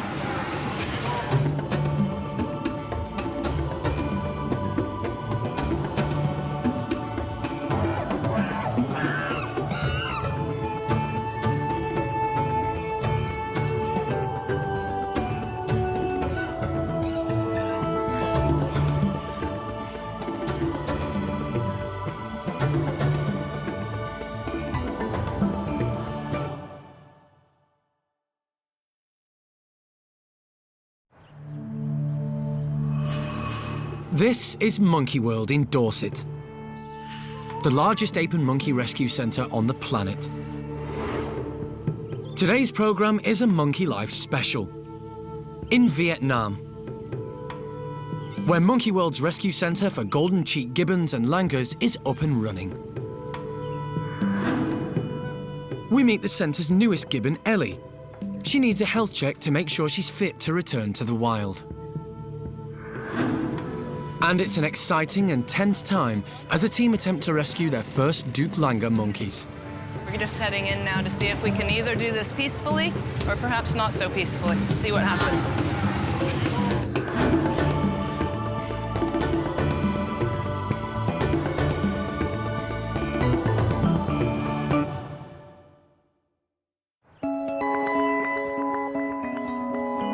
In the past 21 years, Monkey World has rescued and rehabilitated over 250 apes and monkeys from all corners of the globe. But their latest project means that many rescued primates can remain in their native country. 6,000 miles away, in Vietnam, Monkey World has built its first international sanctuary, and it's finally up and running. After 9 years in the planning and an awful lot of hard work, welcome to Dau Tien. It's spectacular, and I just couldn't be any prouder. Dau Tien Rescue Centre has been built on an island in Vietnam's largest and most diverse conservation zone, Cat Tien National Park. The centre's aim is to rescue golden cheek gibbons and langurs, rehabilitate them, and, where possible, release them back into the wild. These rare and beautiful primates are the target of illegal poaching and smuggling trades. Without this rescue centre, Vietnam's endangered species could face extinction. Monkey World keepers Marina and Wendy are running this new centre. And they have a mighty task in front of them. At the moment, this is my passion, and I'm actually not missing anything else, because I know everyone else in England is being cared for. But here and now, these need your help, and I think I can help them. It is a huge and sometimes quite daunting task, what we're doing here on the island. Yeah, you sit back at the end of the evening and go, really? Are we going to do it? But yes, we are. We've got to do it for the gibbons. Later, Wendy takes hair samples for DNA analysis from the centre's newest gibbon, Ellie. The team must be certain that she can go back into the wild. Very important. We need to make sure that we know she's the right sort of gibbon to be going out in this area of forest.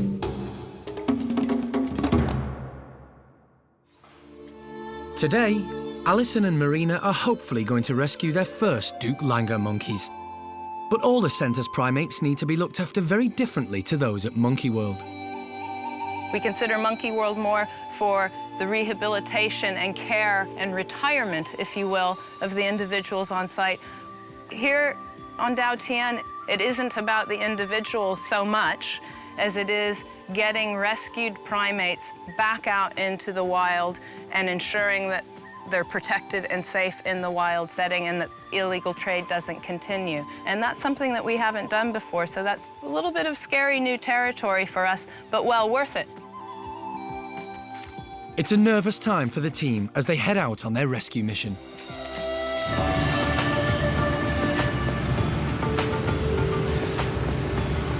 Marina, Alison and Capuchin director Mr. Tan are en route to Ho Chi Minh City. We're heading off to an amusement park called Soi Tien.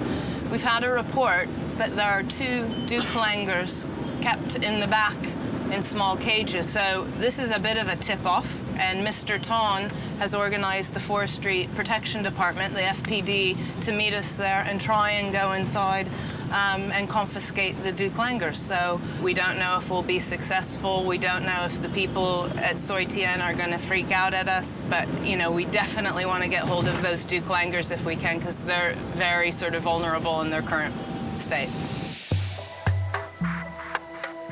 In the wild, black-shanked Duke langurs are only found in Cambodia and Vietnam and are an endangered species.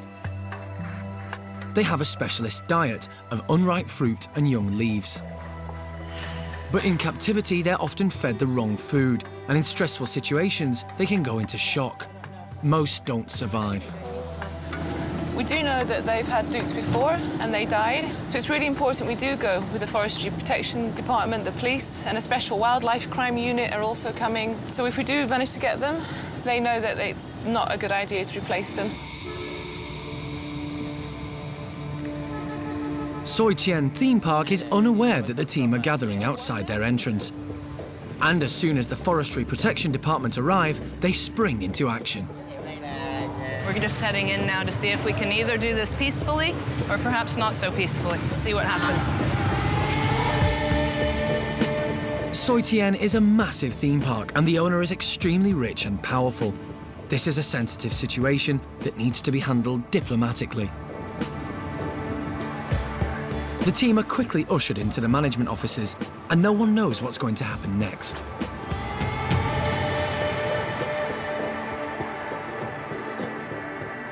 The director of the park joins the team, and it's clear from the start that he's not happy. Mr. Tan explained why we're here and how important it is that the dukes are very rare and endangered and need to go back into the forest because there's not many left, and that it's illegal to keep them. But the director of the park said that before he got them, before he bought them, he got permits from some government department. We're not sure which one. We're not sure whether it's legal or not, but he's very, very confident that he's well in his rights to keep dukes here. If the park does indeed have the correct papers for the Duke langurs, Alison and the team may have to walk away and leave the monkeys where they are.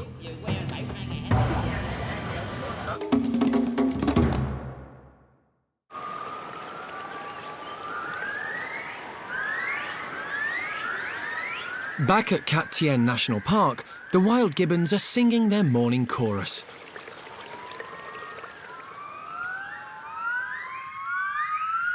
And the rescue centre's gibbons call back. This is natural behaviour that gibbons use to announce their territory to other gibbon pairs. For Wendy, these early morning calls mean just one thing: breakfast. But unlike Monkey World, where the Primate Care Staff have a close bond with their animals, here, if the gibbons are to stand any chance of surviving in the wild, Wendy must not get close to them. So one of the most important things we do for these gibbons here, to prepare them coming out, is to not associate us with food. Of course, we have to feed them. It's my job to put food in their food bowls for them. But if we do it quickly, quietly, without actually acknowledging them, all in, it's not a big fuss. They're not looking at me, I'm not looking at them. They're ignoring me. I'm nothing. Keep away from me. I'm boring, I'm dull, I'm uninteresting. Anybody will tell you that. Before being rescued, these gibbons were either pets or were being used in the tourist industry, so they were dependent on humans. At Dao Tien, this behaviour has to be reversed. These gibbons have got to survive in the wild. These animals have to deal with forests which aren't empty. They have to deal with people going into the forests. The most important thing that these animals need to do is stay away from people. And if they're used to us and they associate us with food, that's not going to happen. It has to be done. It's not a matter of wanting to, liking it or not. You have to keep separate from these animals. It's my opportunity to help these animals survive in the wild, and that's what we do. That's our goal here on Dao Tien. We don't want them in cages, we want them in a forest. And if I can help them do that, that's a pretty good deal, I reckon.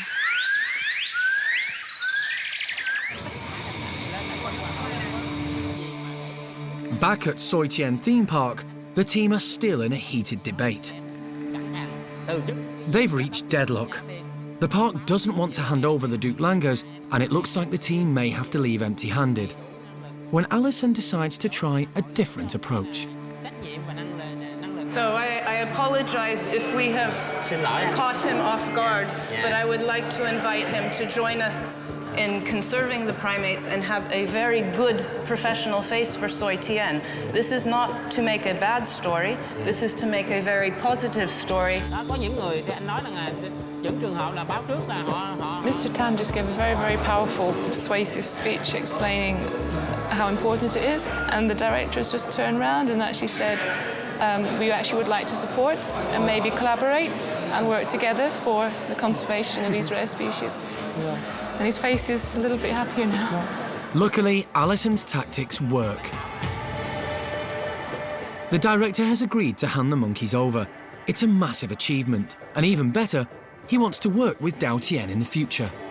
We are allowed to go back, collect the langurs, package them up, get them back to Dao Tien, and then we can start assessing them and looking at them.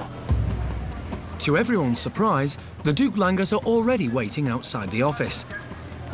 And it looks like they're becoming agitated. They're very scared, and quite frankly, it makes me nervous because Duke Langurs are very sensitive monkeys, so really we just need to get this chaos done and over with quickly.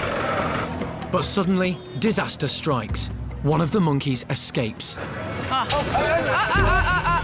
Marina, he's up in the car. It runs straight underneath the car. Aaron, where's the net? Okay, I can grab the tail. But Alison and team member Ai Zhu are able to get hold of it. I can release his hands, maybe? It's okay, little man. There he goes. This cage. And put it safely into one of Dao Tien's secure cages. Ai Zhu got hold of his tail, and I managed to climb underneath and get his hands done. But the gap he fit through in the cage was this big, very tiny, but at least we've got them secure now. Never a dull moment. With both monkeys safe and secure, Alison and Marina can get a good look at them. I think this one's a little boy, and I think that that one over there might be an older lady. So we might have a pair already, but we'll wait and see. She's got a few sores on her fingers and missing lots of fingers, but she's actually been quite steady. But time will tell, they go into shock and they just give up. So, yeah, let's get her home quickly.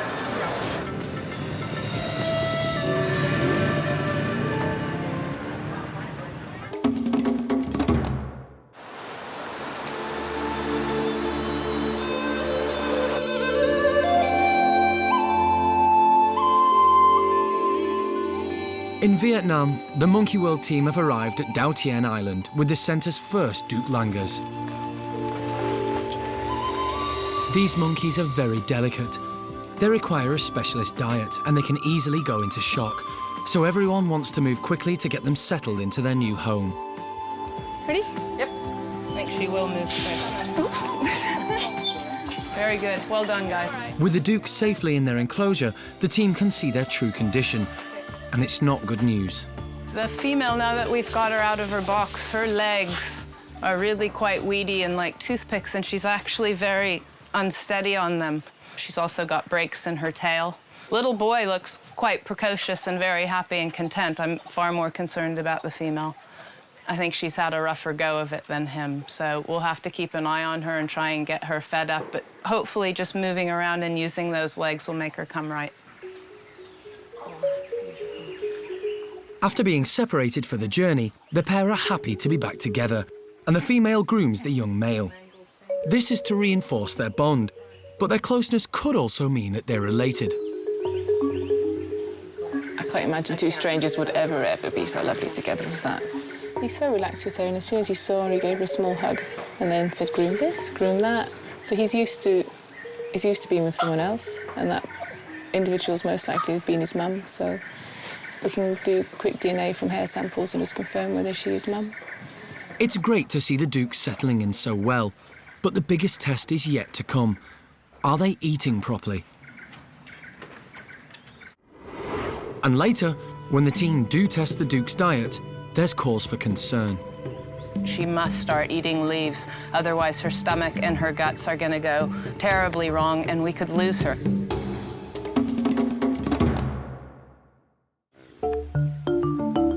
At the other side of the centre, Wendy and vet Aaron are preparing to do a health check on the newest gibbon, Ellie. Ellie's full of beans. She's on the go all the time. She's an inquisitive, very happy little gibbon. You can't really ask for very much more at this stage. Ellie was rescued from the pet trade, and just like every new arrival at the centre, she's subjected to a full health check to make sure she isn't carrying any harmful diseases that could be passed on to Capuchin's wild gibbon population. Ellie needs to be sedated for the checkup, and the least stressful way to do this is a hand injection. Ellie was a pet for 6 years, so she's used to human company. And even though vet Aaron has never met her before, his patience pays off. And the injection goes without a hitch.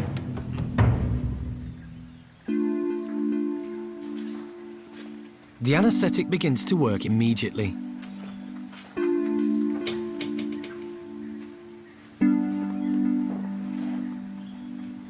With Ellie out for the count, Aaron can begin his health check. And Wendy collects crucial hair samples. I'm just taking a few hair samples so we can get the correct DNA on her to find out her true subspecies. Very important. We need to make sure that we know that she's the right sort of gibbon to be going out in this area of forest.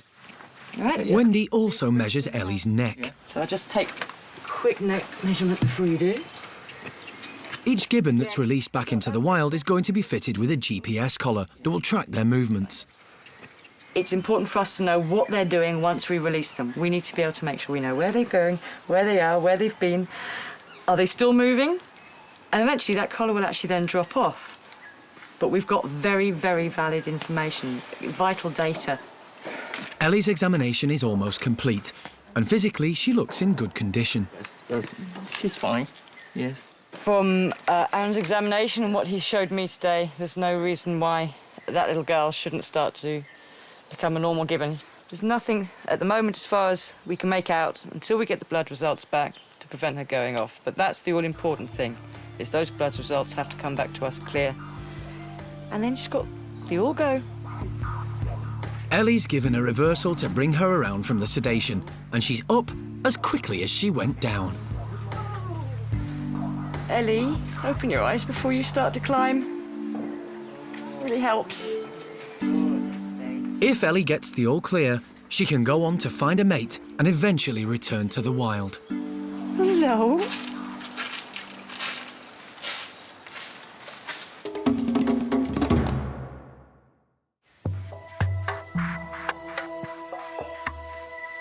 Back with the Duke Langers, Alison is concerned that the female's diet has affected her health, so she's observing what kinds of food the Duke Langer chooses. They're given a mixture of leaves that they should be eating and fruits that they shouldn't to see which they prefer.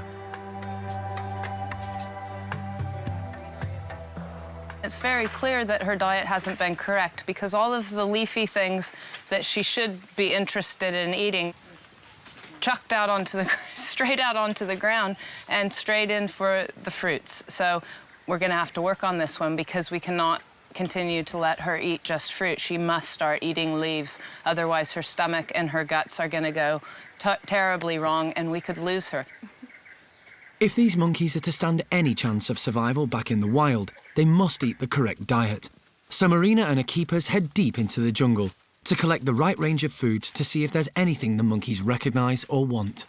Luckily, in our team on Dartien, we've got Kalwai, and his knowledge of the forest is superb. Until about 10 years ago, he spent most of his life and childhood in the forest, and he knows all the trees. He's been telling me every day for the last 6 months that the monkeys eat this, the langurs eat this, the gibbons eat this. And also we have Mr. Tang, who also is a very, very good forest man, and they're both very good at climbing trees, which is cool.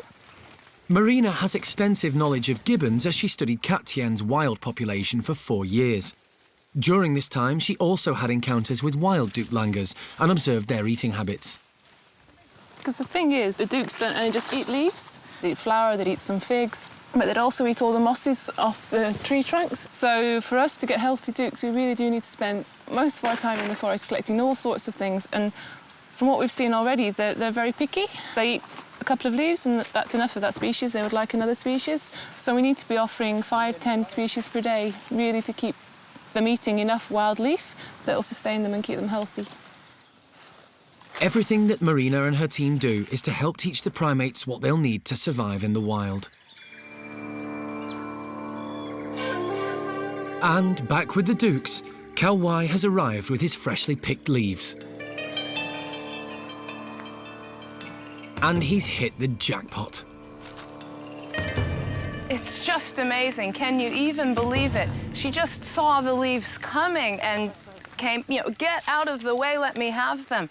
And she knew instantly, so it just goes to show a couple of things. You give them the right tools, they know what to do with it, and I don't think that these guys have been out of the forest for that long. Not only have we got some food now that they're keen to eat and that I'm happy is the right food for them to be eating, but also the companionship. So we're ticking all of the boxes rapid now. They're together, they're grooming, they're happy, and now they're squabbling over the food, but in a very nice, lovely sort of way. So they're encouraging each other. It's a big step, a really big step. Keeping Duklangers is not easy, and we've just hopefully turned the corner. And I think we're just going to move forward now. It's really good news. Dao Tien Rescue Centre is proving to be a huge success. But this is just the beginning of the journey for these rare and beautiful primates. Soon, they'll be back where they belong, in the wild. And that's the ultimate goal, is to take rescued individuals, turn the whole story around, turn it back into a positive thing, and help repopulate the wild to prevent the extinction. Even though it's very scary, there's so many different things to consider, it's really exciting.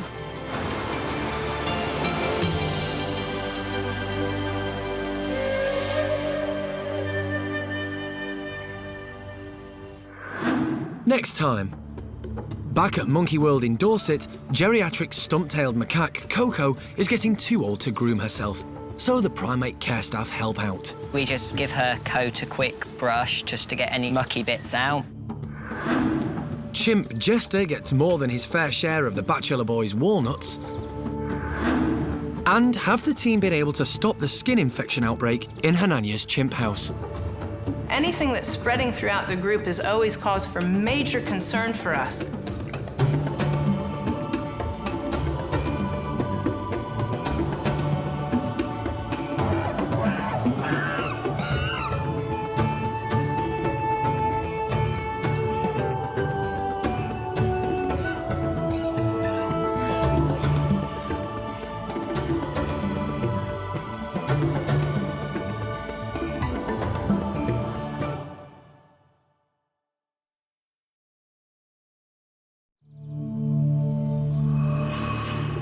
This is Monkey World in Dorset, the largest ape and monkey rescue centre on the planet.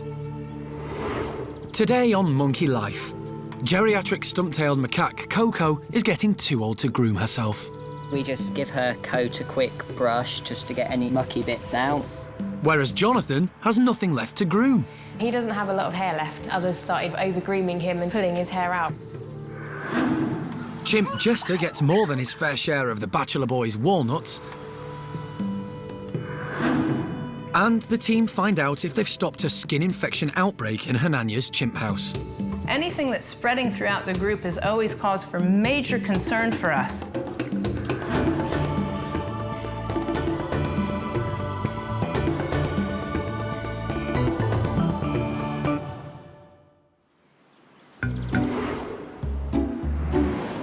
Monkey World Ape Rescue Centre is home to 11 ex-laboratory stump-tailed macaques.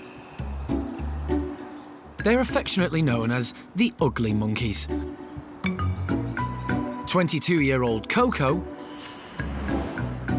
and 21-year-old Jonathan have been enjoying life at the park for a few years now, and they're beginning to feel their age. Coco has difficulties cleaning her skin and grooming herself. Whereas Jonathan, on the other hand, is going bald through over-grooming. So it's up to the Primate Care Staff to keep the pair in tip-top condition. And first up this morning is Jonathan. His baldness makes him sensitive to the sun, which means that he needs a special skin treatment. Every morning we have to get him up and spray him with some sun cream, just like you would with a person. We'll try and get sort of the top of his back, because that would be, you know, the part that's sort of exposed to the sun as well. But he's very good. He's sort of used to the routine now because he gets it done every morning. Jonathan's hair loss is thanks to over-enthusiastic grooming from the high-ranking members of the troop, who just won't leave him alone.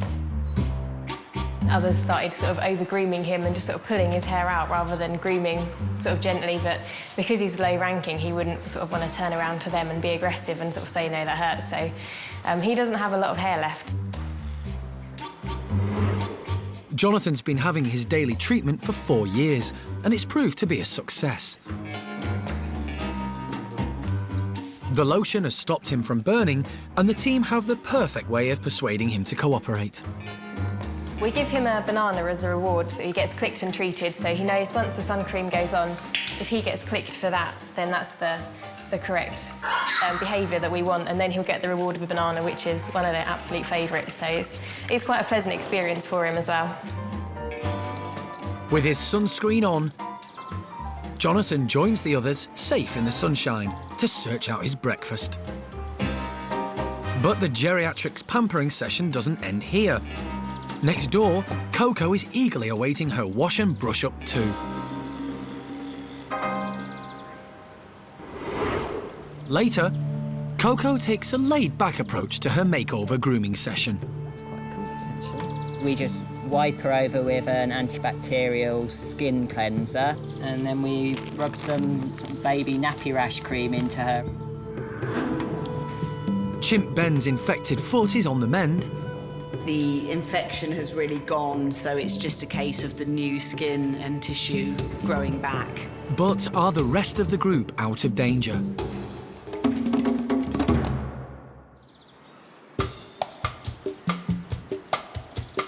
At the Chimp Bachelor Boy enclosure, everybody's out in force because it's treat time.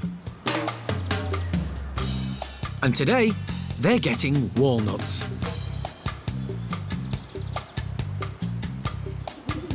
Paco decides to throw his weight around as a reminder to the group that he and the other high rankers should get the first pickings.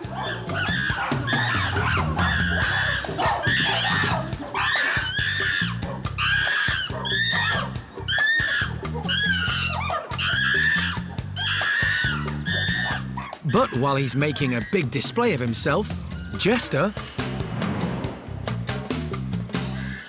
moves in and tries to grab all the food. Chimps are naturally greedy, and they don't come much greedier than Jester. Whatever's on offer, he usually manages to get more than his fair share. And it's the same today. Usually, the chimps munch through exciting, whole, juicy melons and giant fruity freezes as treats between meals. But they're just as enthusiastic about these tiny little walnuts. And despite the nut's tough outer shell, chimps have a much larger muscular jaw than a human, so they make light work of cracking them open with their teeth.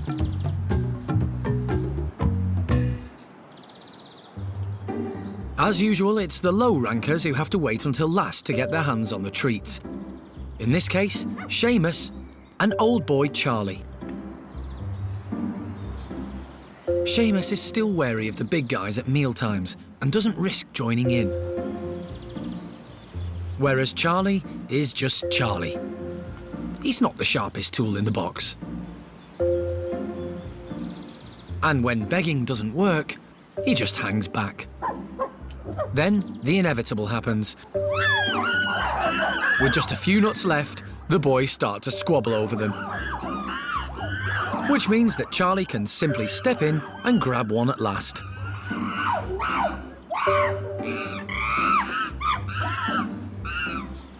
Unfortunately, Charlie's only got 3 teeth. So even though he's waited patiently to get his hands on the nuts, it's going to be a little while longer before he gets to enjoy his treat.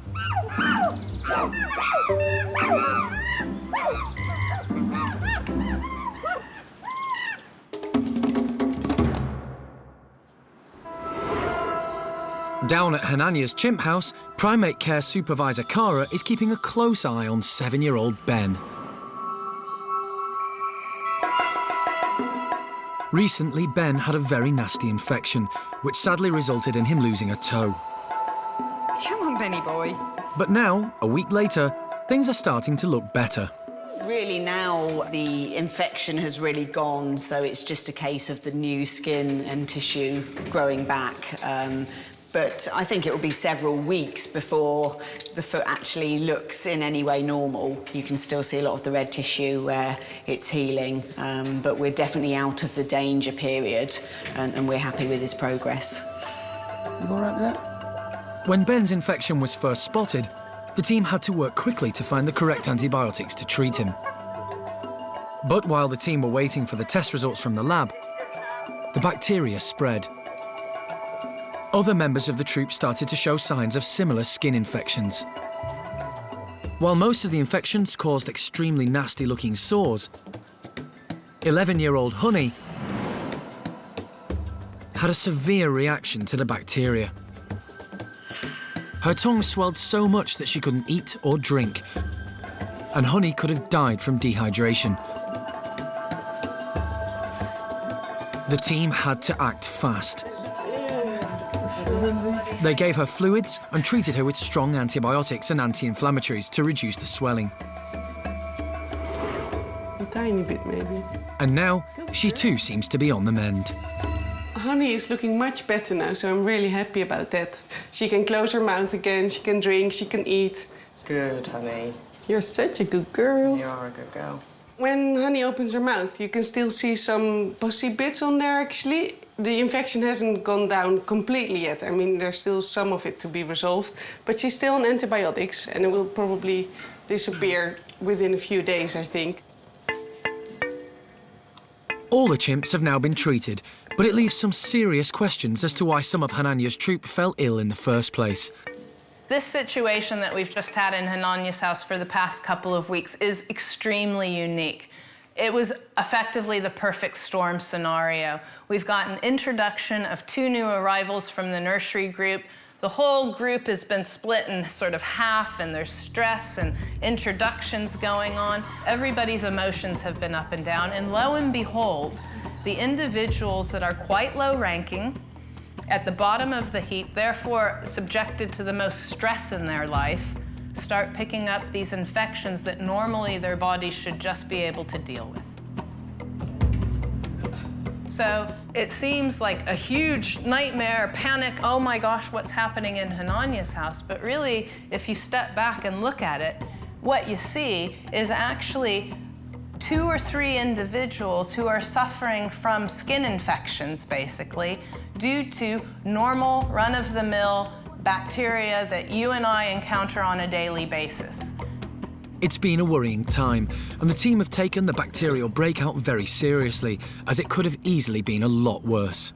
Anything that's spreading throughout the group is always cause for major concern for us, to make sure we get it under control and keep it isolated, because we have pregnant individuals out there, we have babies out there, and they're very susceptible. So it was a big concern what was happening in Hananya's house, but I think now, touch a lot of wood, we've got everything under control. Everybody's on the appropriate antibiotics, and everybody's wounds are healing up nicely now.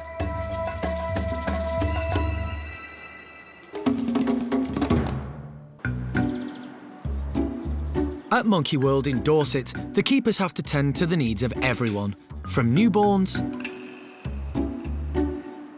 to OAPs. What's all that about? Today, it's the geriatric stump-tailed macaques who are getting an MOT. Old age is getting the better of 22-year-old Coco, and she struggles to clean herself. Go. So the staff are on hand to help, with a regular bath and brush-up to get her back to her best. Basically, we just wipe her over with an antibacterial sort of skin cleanser, Then we dry her off, make sure she's thoroughly dry, give her coat a quick brush just to get any sort of dry skin or mucky bits out. And then we rub some sort of baby nappy rash cream into her, and particularly onto any sores on her skin, just to help them heal up and keep her skin nice and soft for her. These regular washes might seem like luxury, but they're really an important way of preventing Coco from picking up skin infections. She seems to quite enjoy it. She's getting quite good. She sort of gets herself into position, sort of ready for you to pick her up. She has a little squeal when you pick her up, but once she's sort of in position and lying down, she's generally quite happy and contented. And she knows that when we're finished, she always gets a nice reward, whether it's grapes or bananas, something sort of that she doesn't usually get as a treat for sort of being well behaved. Coco arrived at the park 2 years ago after being rescued from a pet shop in Budapest, where she lived in the same cage for 20 years. Once she arrived at the park, the first challenge was to change her diet, as she was extremely overweight. Coco has been on quite a strict diet since she arrived here. She has successfully lost quite a lot of weight, so really pleased with her. Obviously, this has a big impact on her, the way that she moves around the enclosure, and also how she interacts with the other monkeys that are in here as well. She generally just seems a lot more happier. It means that she can come outside, explore her enclosure a lot more, and do more of what she wants to do and what you'd see her doing in the wild, really. Right from the start, Coco formed a strong bond with animal director Jeremy. So he was able to gain her trust and start treating a skin disorder caused by years of neglect. As sure as I can be that she actually likes the sensation of being groomed and brushed and washed, just by the fact that she is so cooperative. In fact, very often she'll go to sleep in like bliss as I'm brushing her hair. And primates normally groom themselves and others regularly to keep their coats in a good condition. But Coco struggles to look after herself, so the staff are on hand to comb her coat for her. Basically, because she sort of sits around quite a lot, we found that her fur gets quite wet. And it's just really important that, because the other boys in the group don't tend to groom her very often, we just like to give it a quick brush to get any mats out, any dirt that might be in there. Obviously, it's really important that her coat does stay in good condition. Otherwise, you know, it become matted. She gets sort of flies in it and things like that. Just generally not very nice. So it's nice to keep it nicely brushed, nicely clean, so that she just remains really healthy, really. You ready?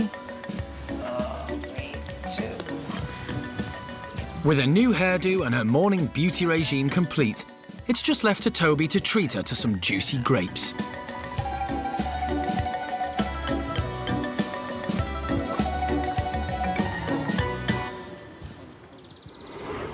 Later, there's some sad news about one of the park's best-loved residents, Capuchin Tom. A lot of the times you think it's just the bigger guys that we get so emotionally attached to, but it's not. Every individual here matters just as much.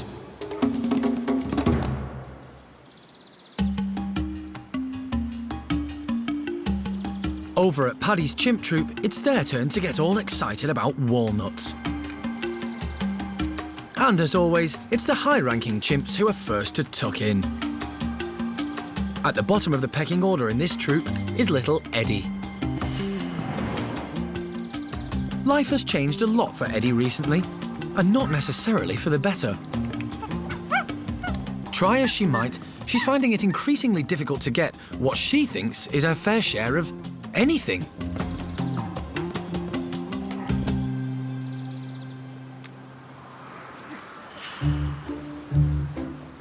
As a baby, she enjoyed a high status within the troop and made the most of her position, getting everything she wanted when she wanted.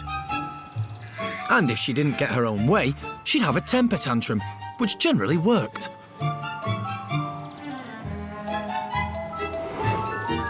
But now that she's 7 years old, she's not a baby anymore. And what's even more annoying is that her baby brother Bart is now higher up the pecking order than her. And he's got a walnut, even if he doesn't know what to do with it. But Eddie is nothing if not determined. If she keeps on trying, she's bound to get one eventually. And finally, she does. This little princess may have lost her crown for now, but she's a resilient little chimp, and it's all just part of growing up.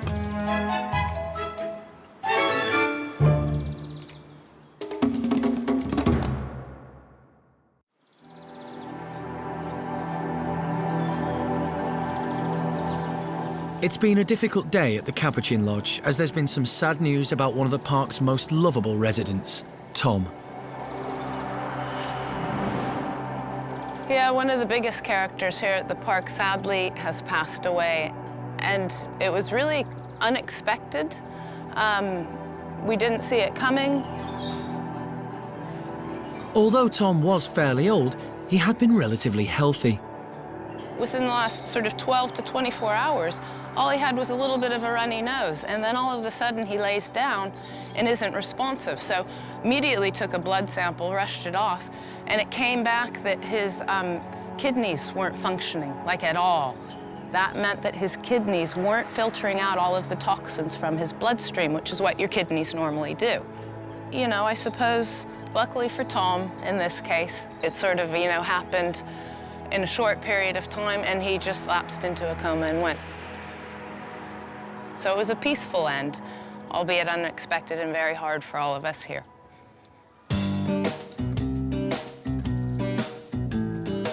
Tom lived at the park for 7 years, but nobody was quite sure how old he was, as his background was a bit mysterious. Tom came in with his mate Jerry, and they were actually taken from a gypsy camp. And at that point in time, we didn't know anything about their background other than a bit of rumor and innuendo. And I was told that Tom and Jerry lived on a diet of burgers and Coke. At the park, Tom settled in well and quickly became the boss of the other rescued Capuchin monkeys.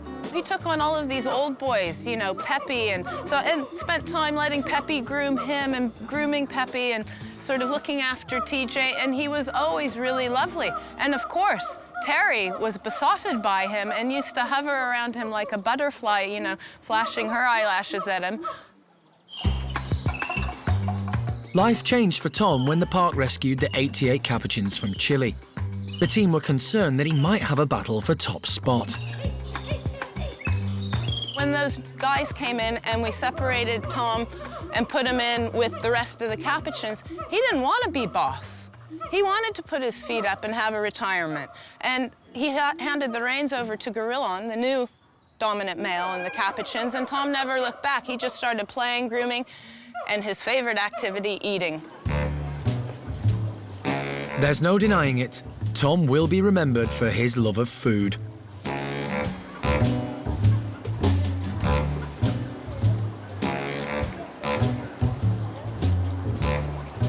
But his heart was just as big as his appetite. Hello, Tom.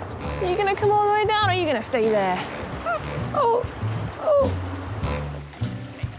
Tom was one of the biggest characters here at the park, and that's because of both his stature and his heart. I mean, he just loved people, and he loved seeing us every day. And when you walk past, you get all of the, he would get so excited, he'd just grab himself and sort of tilt from side to side. And Tom had it pretty good, actually. He was a gentle leader, and he looked after everybody, and he loved all of his keepers here at the park and all of us who, were sort of putting our all into making his life a good one. It's been a busy year for the Capuchin team, with many new arrivals to look after. But the loss of Tom is upsetting for all those who knew him and cared for him. A lot of the times you think it's just, the bigger guys, the apes or something that we get so emotionally attached to, but it's not. Every individual here matters just as much, and Tom was a big character to lose, and we'll miss him a lot.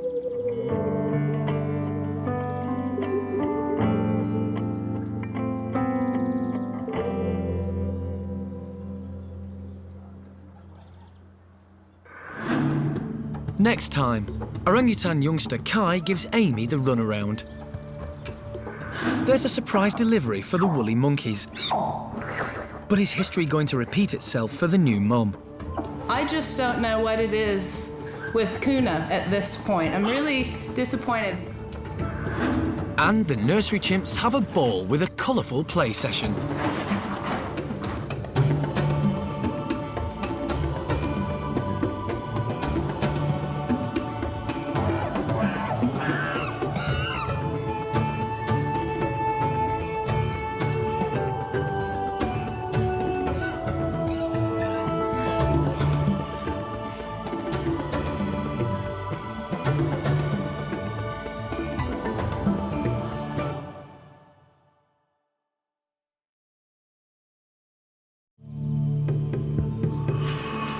This is Monkey World in Dorset, the largest ape and monkey rescue centre on the planet.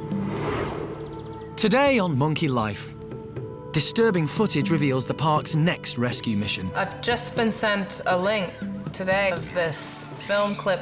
What's clearly the chimp attacking a man in the streets. The nursery chimps have a ball with a colourful play session.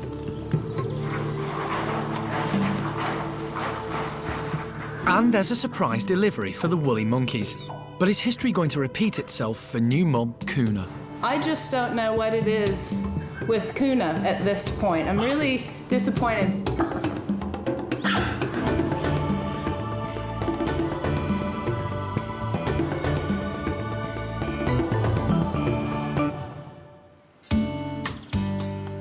This morning, the chimp nursery pond has been filled with toy balls for the youngsters to play with. But a pond full of brightly coloured plastic balls instead of water is a little bit scary.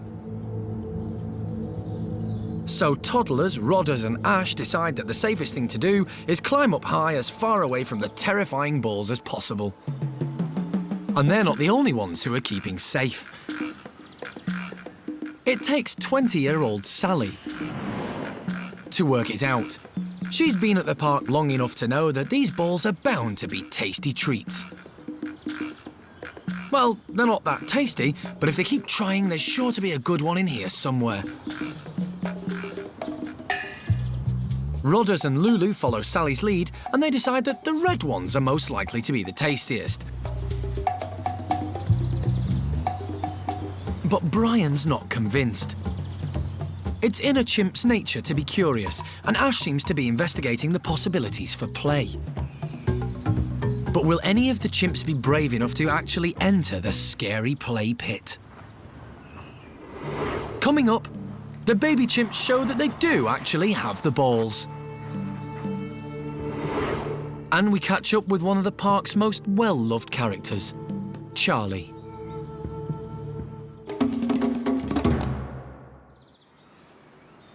Monkey World is home to over 55 rescued chimpanzees, and it's always ready to save more.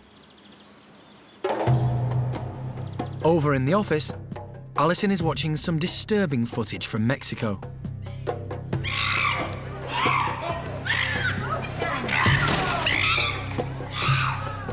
Alison believes it's an adult female chimpanzee called Coco.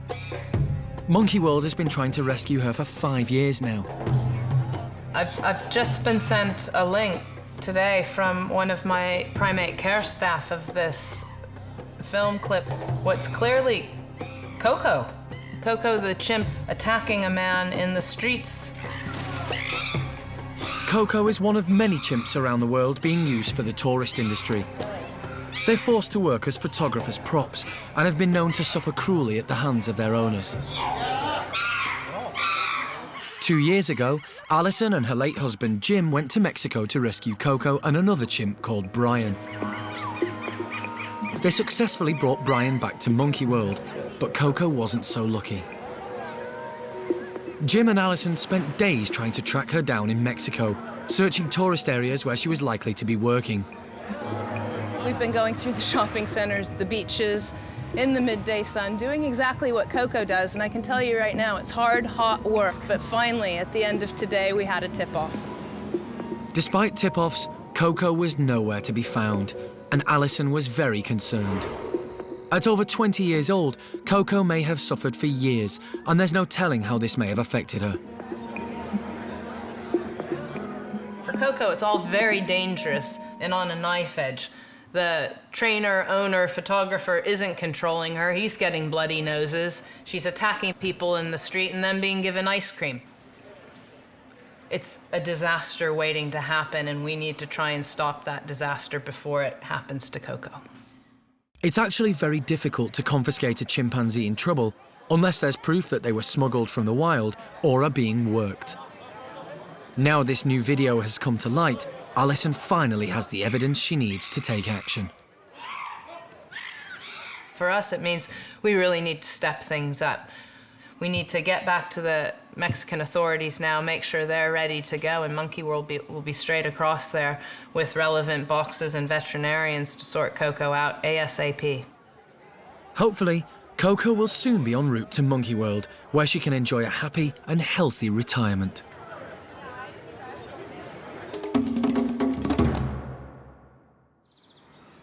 Coco's new home will be in the chimp nursery.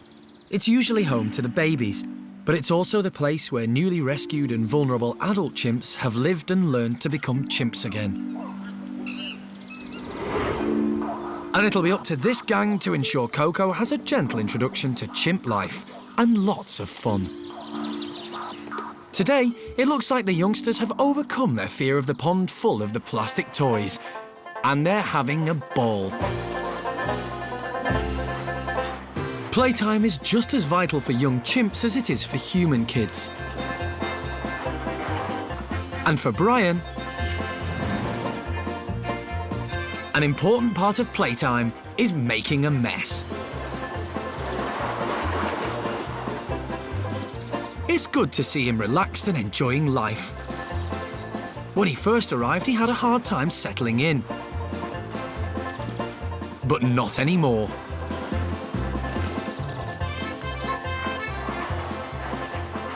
Chimps have bundles of energy, and both Rodders and Ash need no excuses to show off their playful side.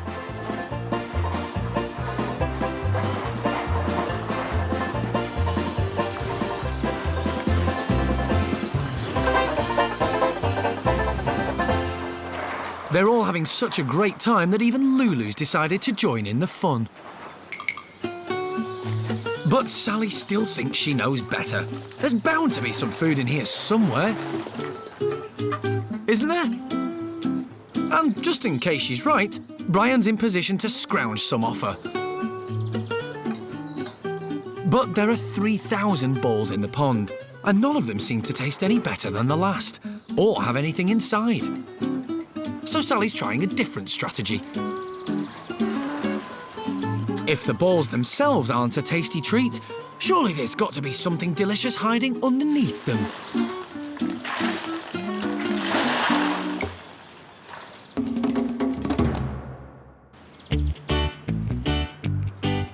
Over with the Bachelor boys, it's also playtime.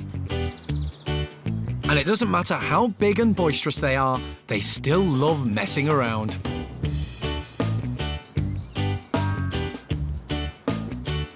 Two of the boys, Charlie and Freddie, usually keep themselves to themselves, but today they're happy to join in the fun and games. And Freddie's particularly keen to let his hair down now that he's recovered from a rather personal problem. A week ago, Freddie had an operation to treat his hemorrhoids, and so far, so good.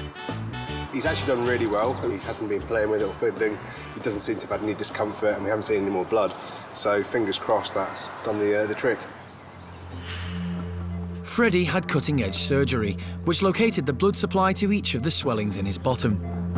This blood supply was then cut off to make Freddie feel a lot more comfortable. Freddie definitely looks more perky. But as it's early days, the keepers still need to check up on him. Really is now just a case of keeping an eye on Fred, checking every day, making sure that the stitches are holding, we're not seeing any blood, also that he's not straining too much when he's trying to pass faeces, anything like that. But as of yet, we haven't had any problems, so we're fairly hopeful. And Freddie has a good ally in Spanish Charlie, who himself has had a catalogue of challenges. He's one of the park's most lovable characters. When he was rescued, the abuse he had suffered was one of the worst the park had ever seen.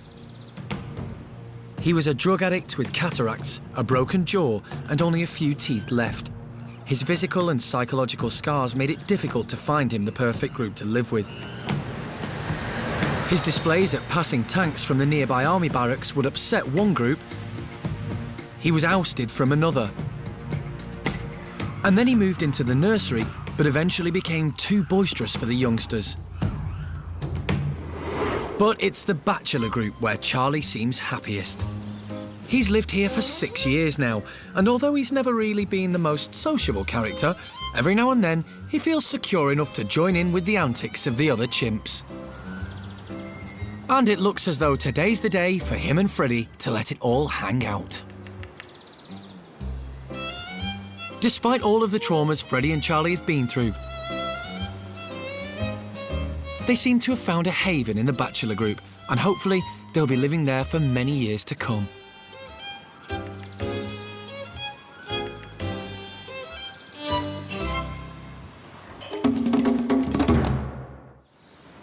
It's early morning at Monkey World.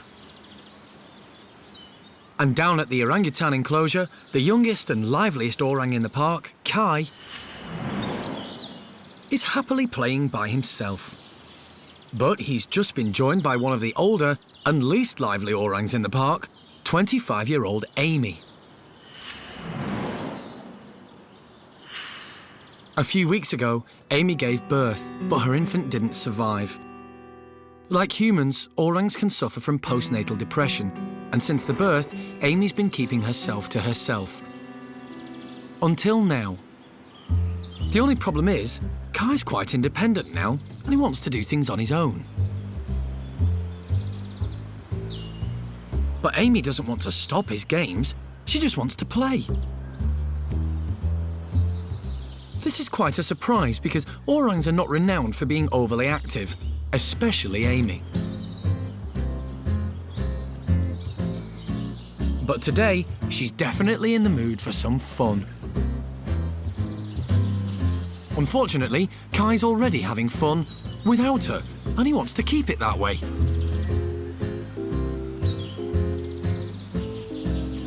It's a good sign to see Amy interested in playing with the youngster, because despite her difficult mothering experiences in the past, it may mean that she'll be a more successful mum the next time. The question is, will Kai relent and let Amy join in with his game? The answer is no. Kai's off to find something else to do, and Amy's left wondering where she went wrong.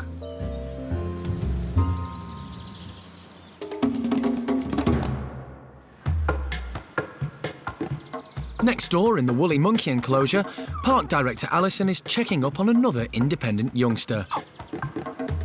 2-year-old Julio.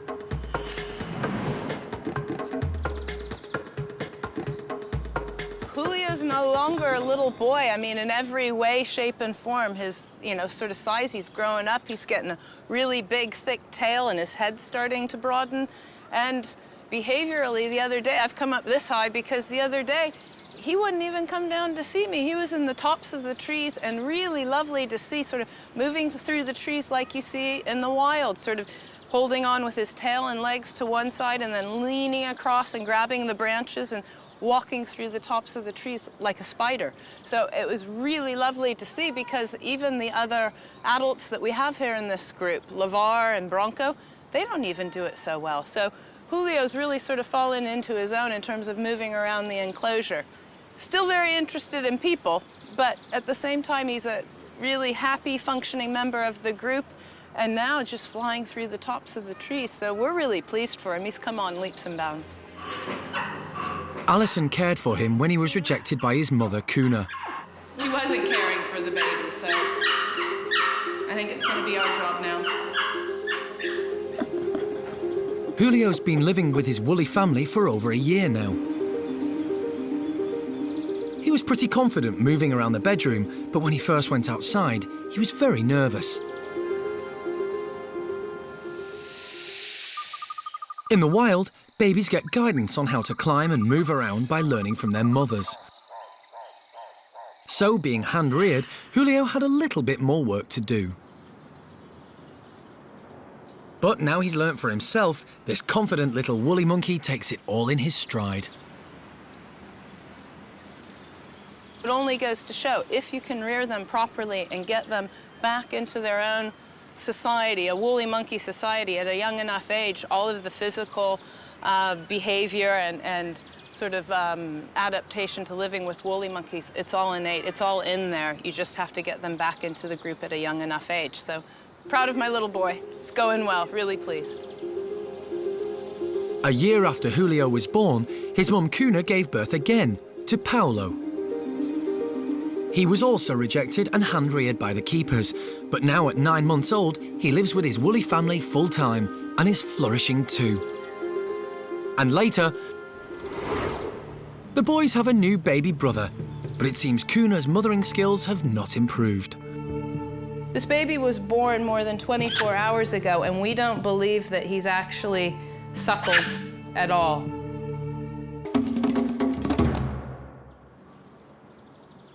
Like the chimp nursery, today's treats in Hananya's group are pond-related. But they're not getting coloured plastic balls, they're getting fruits and seeds in the water. The fruit floating on the top shouldn't pose too much of a problem for the chimps, but the seeds have sunk to the bottom, which means there's only one thing for it. Peggy needs to get wet. In the wild, chimps are naturally wary of water and they can't swim, but they will attempt to cross water if there's food at stake. And here at Monkey World, it's no different, so Peggy is definitely a rarity. A chimp that seems to like the water, or at least she likes getting treats in the water more than she minds getting wet. Simon, meanwhile, is behaving in a much more chimp-like manner. He's definitely interested in those seeds, but he's trying to work out the driest way to get them. Spurred on by Peggy's example, Tootie wades right in. It seems that Peggy's not the only one who doesn't mind getting wet. When Tootie lived next door in the nursery, she loved splashing around. And she still loves the water. Simon decides to take the plunge and risk getting a wet arm. Chimps aren't good at sharing, and he can see the fruit and seeds are disappearing fast. But it's just not for him. And now that there aren't that many seeds left in the pond, Tootie's decided that she doesn't love the water that much either. Peggy doesn't give up that easily. But even she's decided that it might be worth keeping one limb dry.